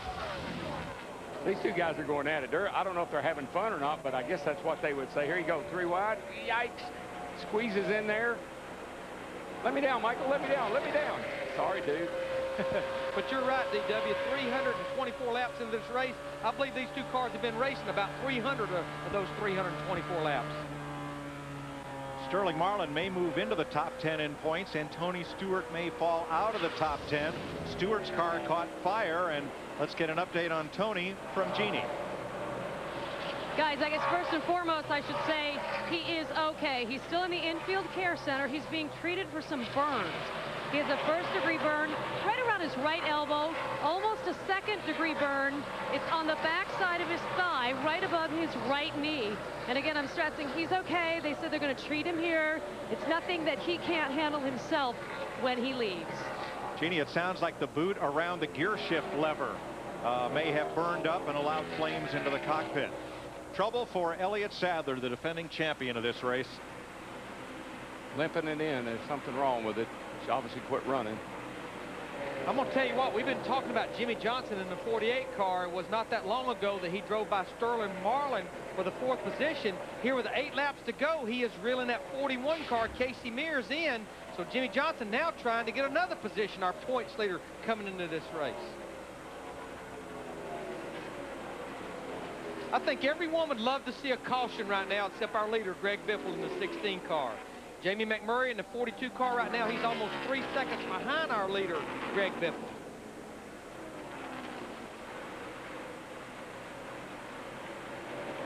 Kurt Busch had caught Dale Earnhardt Jr.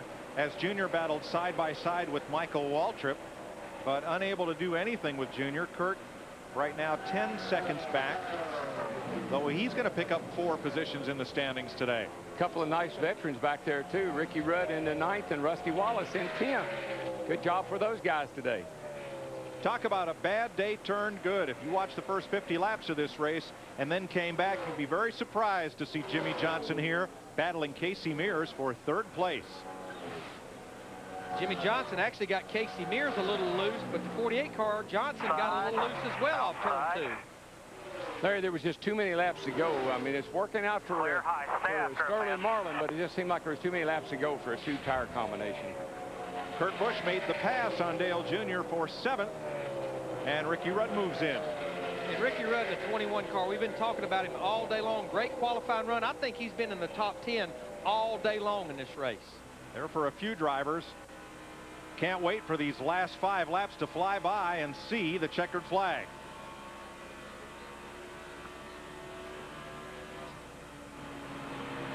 Nice run for Rudd after his best qualifying effort of the year this far. Not too far behind as we watch Greg Biffle, our leader, not too far behind Ricky Rudd, though. I think that's another great recovery. Jeremy Mayfield in that 19 car, he's up to 11th, sat on the outside pole. They put some air in the tire. The car got terrible loose. He all but went a lap down. He got the free pass, and here he is trying to run down Rusty Wallace in the 2 to get back in the top 10. There's Rusty running in 10th. And Wallace will climb 4 positions in the points to 3rd, the way things sit right now. Oh, he's going to be jumping. I'm telling you right now, that cat he'll be excited.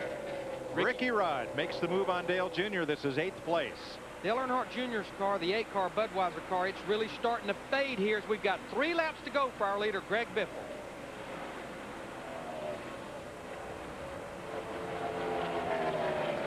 He has a few lap cars in front of him, but I think pretty much he can just cruise from here. He has over a 4-second lead over Jamie McMurray.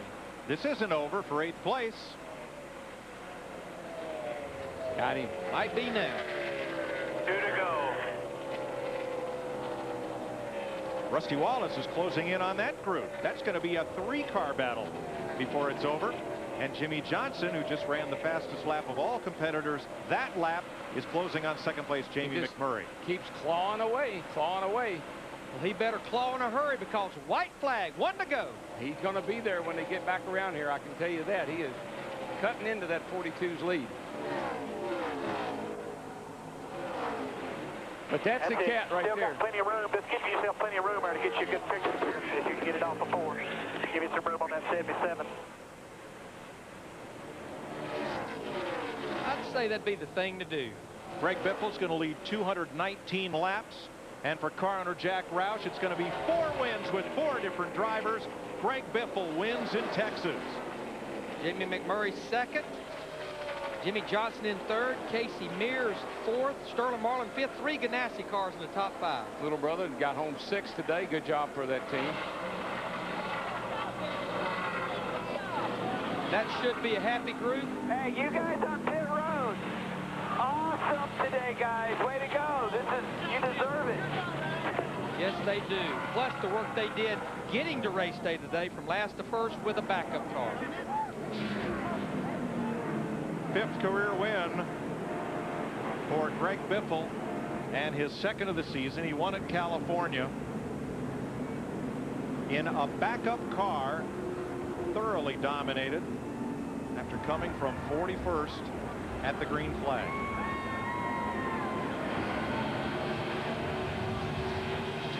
A great day for Chip Ganassi racing with Felix Sabates, 2nd, 4th, and 5th. Jack Roush, 3 cars in the top 10. And Earnhardt Incorporated, 2 cars in the top 10. Yeah, here was Biffle's fast car, the one that crashed. This was the backup. Look at that rubber he just threw out there on the track. I don't know if he blew his tire or if that was just a bunch of rubber that was riding in the wheel wells with him. But man, he threw rubber everywhere. He definitely scorched the hides. Look at that. That's just rubber. He does not need that rubber anymore. Greg Biffle goes to victory lane, and we will too after this. Yeah, having a little car trouble. I'm State Farm Agent Larry Bitterman, and this is a true story. I was there. Welcome to the Nextel Post-Race Show. Brought to you by Nextel, helping NASCAR groups get things done. NASCAR and Nextel, partners in speed. More than 200,000 fans watched 35-year-old Greg Biffle from Vancouver, Washington. Used to wrestle in high school and wrestled through this field for his third win in the last 8 races in victory lane here in Texas as he celebrates. Our Steve Burns is down there. Steve? Thanks a lot, Chris Myers. Greg Biffle. Man, talk about the accomplishment of what your team did. You crashed in first practice yesterday. Brand new or backup race car. Talk about that accomplishment. Man, I tell you what, it was a big day for us. I got to thank all the guys from the Roush Racing organization, 99 team, Viagra team, charter car. Everybody came over and just dug in and got this race car ready. Got it off the tailgate. We blew a right front tire. We're concerned whether we had a tire problem. Goodyear tires are fine and no tire problems at all. But just excited. These guys behind me, man, I just love them to death. They worked so hard for me and put this race car together like they did in that amount of time. And it's just great. I love this race the NASCAR's made with the shorter spoiler, and I like driving a loose race car, and it's working into my favor. Congratulations. Second win of 2005. Thank you. Jeannie? Oh, Jamie McMurray in with the masses. Excuse me, gentlemen. I got to get through here. Can you put in words how important this finish is, considering the frustrations at the downforce tracks and really overall the frustrations for the season for you? Yeah, the body shop has worked really hard. This was a brand new car for me. Same chassis that I ran the first 3 races, but a brand new body, and it worked really well. Our engines are just incredible right now. So to have 3 cars in the top 5, everyone has talked about Hendricks and Roush, and it's really exciting to see all 3 of our cars run well. Good start to Autism Awareness Month as well. Thank you, sir. And Jimmy Johnson scores another top 10 finish. You guys just keep knocking them in, knocking them in, knocking them in. You haven't started where you wanted to, but you guys have been finishing well. No, the qualifying part of it and also the beginning of the race the last few weeks have been pretty tough on us, but I mean, we worked through it. I think we just need to work a little bit on some qualifying trims, and maybe we need to go out and test a little bit and get things sorted out. But, you know, the positive thing in it all is that we rally back and pull out a top 10, top 5 finish each week. So I'm very proud of Chad. He stuck in there. It was frustrating at times, and the car was all over the place, but he made some great changes. The guys were on the pit stops. My spotter was doing a kick butt job. The first 4 or 5 wrecks, I was in the middle of it, and if it wasn't for him, I would have plowed into some guys. So great teamwork all day long, and you know, 3rd place, it's a good deal. Jimmy Johnson told his team on the cool-down lap, it just goes to show you that we can come back again and again. Jimmy Johnson finishes 3rd. Nick? And Casey Beer equaled his career best finish of 4th, but you ran up front so much of the day. Could you smell victory lane today? Yeah, I really thought we had a shot at it today, and you know, there at the end when we took 2 tires, I mean, obviously it ended up not being the right thing, but you know, we were making a call to try to win the race. Biffle was so strong. You know, it looked like we were just going to be second. So we tried to make a call to get up front, try to stay on the bottom and just take some of the air off his nose and see if we could get up to the front or stay up front. And, you know, fortunately it didn't work. But a great day for the Ganassi organization as a whole. We finished everybody in the top 5. I'm real proud of everybody. And real proud of my guys for coming back like they did. We crashed our car, you know, 2 laps in. We blew a right front, hit the fence in practice. And we rallied back with our backup car to run top 5, run second all day. I'm real happy. A day like this is a nice birthday present for your mom. Chris? Thanks for that in. So Ford comes up big at the Texas Motor Speedway. Greg Biffle at 219 laps. As you see the points standings currently, he gets a little bit closer to Jimmy Johnson. Look at Rusty Wallace. Nice move. We talked about at the start of the show with Mike showing the guys upstairs, the average age, 35 of those in the top 10. So the veterans are holding their own. As you're going to look to Sterling Marlin. Look at Dale Jarrett, Mark Martin. Yeah, we got a lot of veterans up there in that top 10 right now, but look at Rusty Wallace. He's 3rd right now, up from 11th a year ago after 7 races. Tony Stewart led the 2nd most laps before some fire in his car. As you get a look at through 20, and then that danger zone. Remember, it's top 10 or within 400 points of the leader to get into the chase for the Nextel Cup. Well, Casey Mears really helped that cause today. He moved himself up to 7th, and now back within that 400-point range. Scott Riggs taking a major hit, and Roush Racing in position now. As you look, maybe a 3rd straight points championship. We have a long way to go, but so far through 7, you have 3 wins for Roush, 3 wins for Hendrick, and a Childress victory. And with a different driver this time, you got Greg Biffle right now really, you know, kind of showing how strong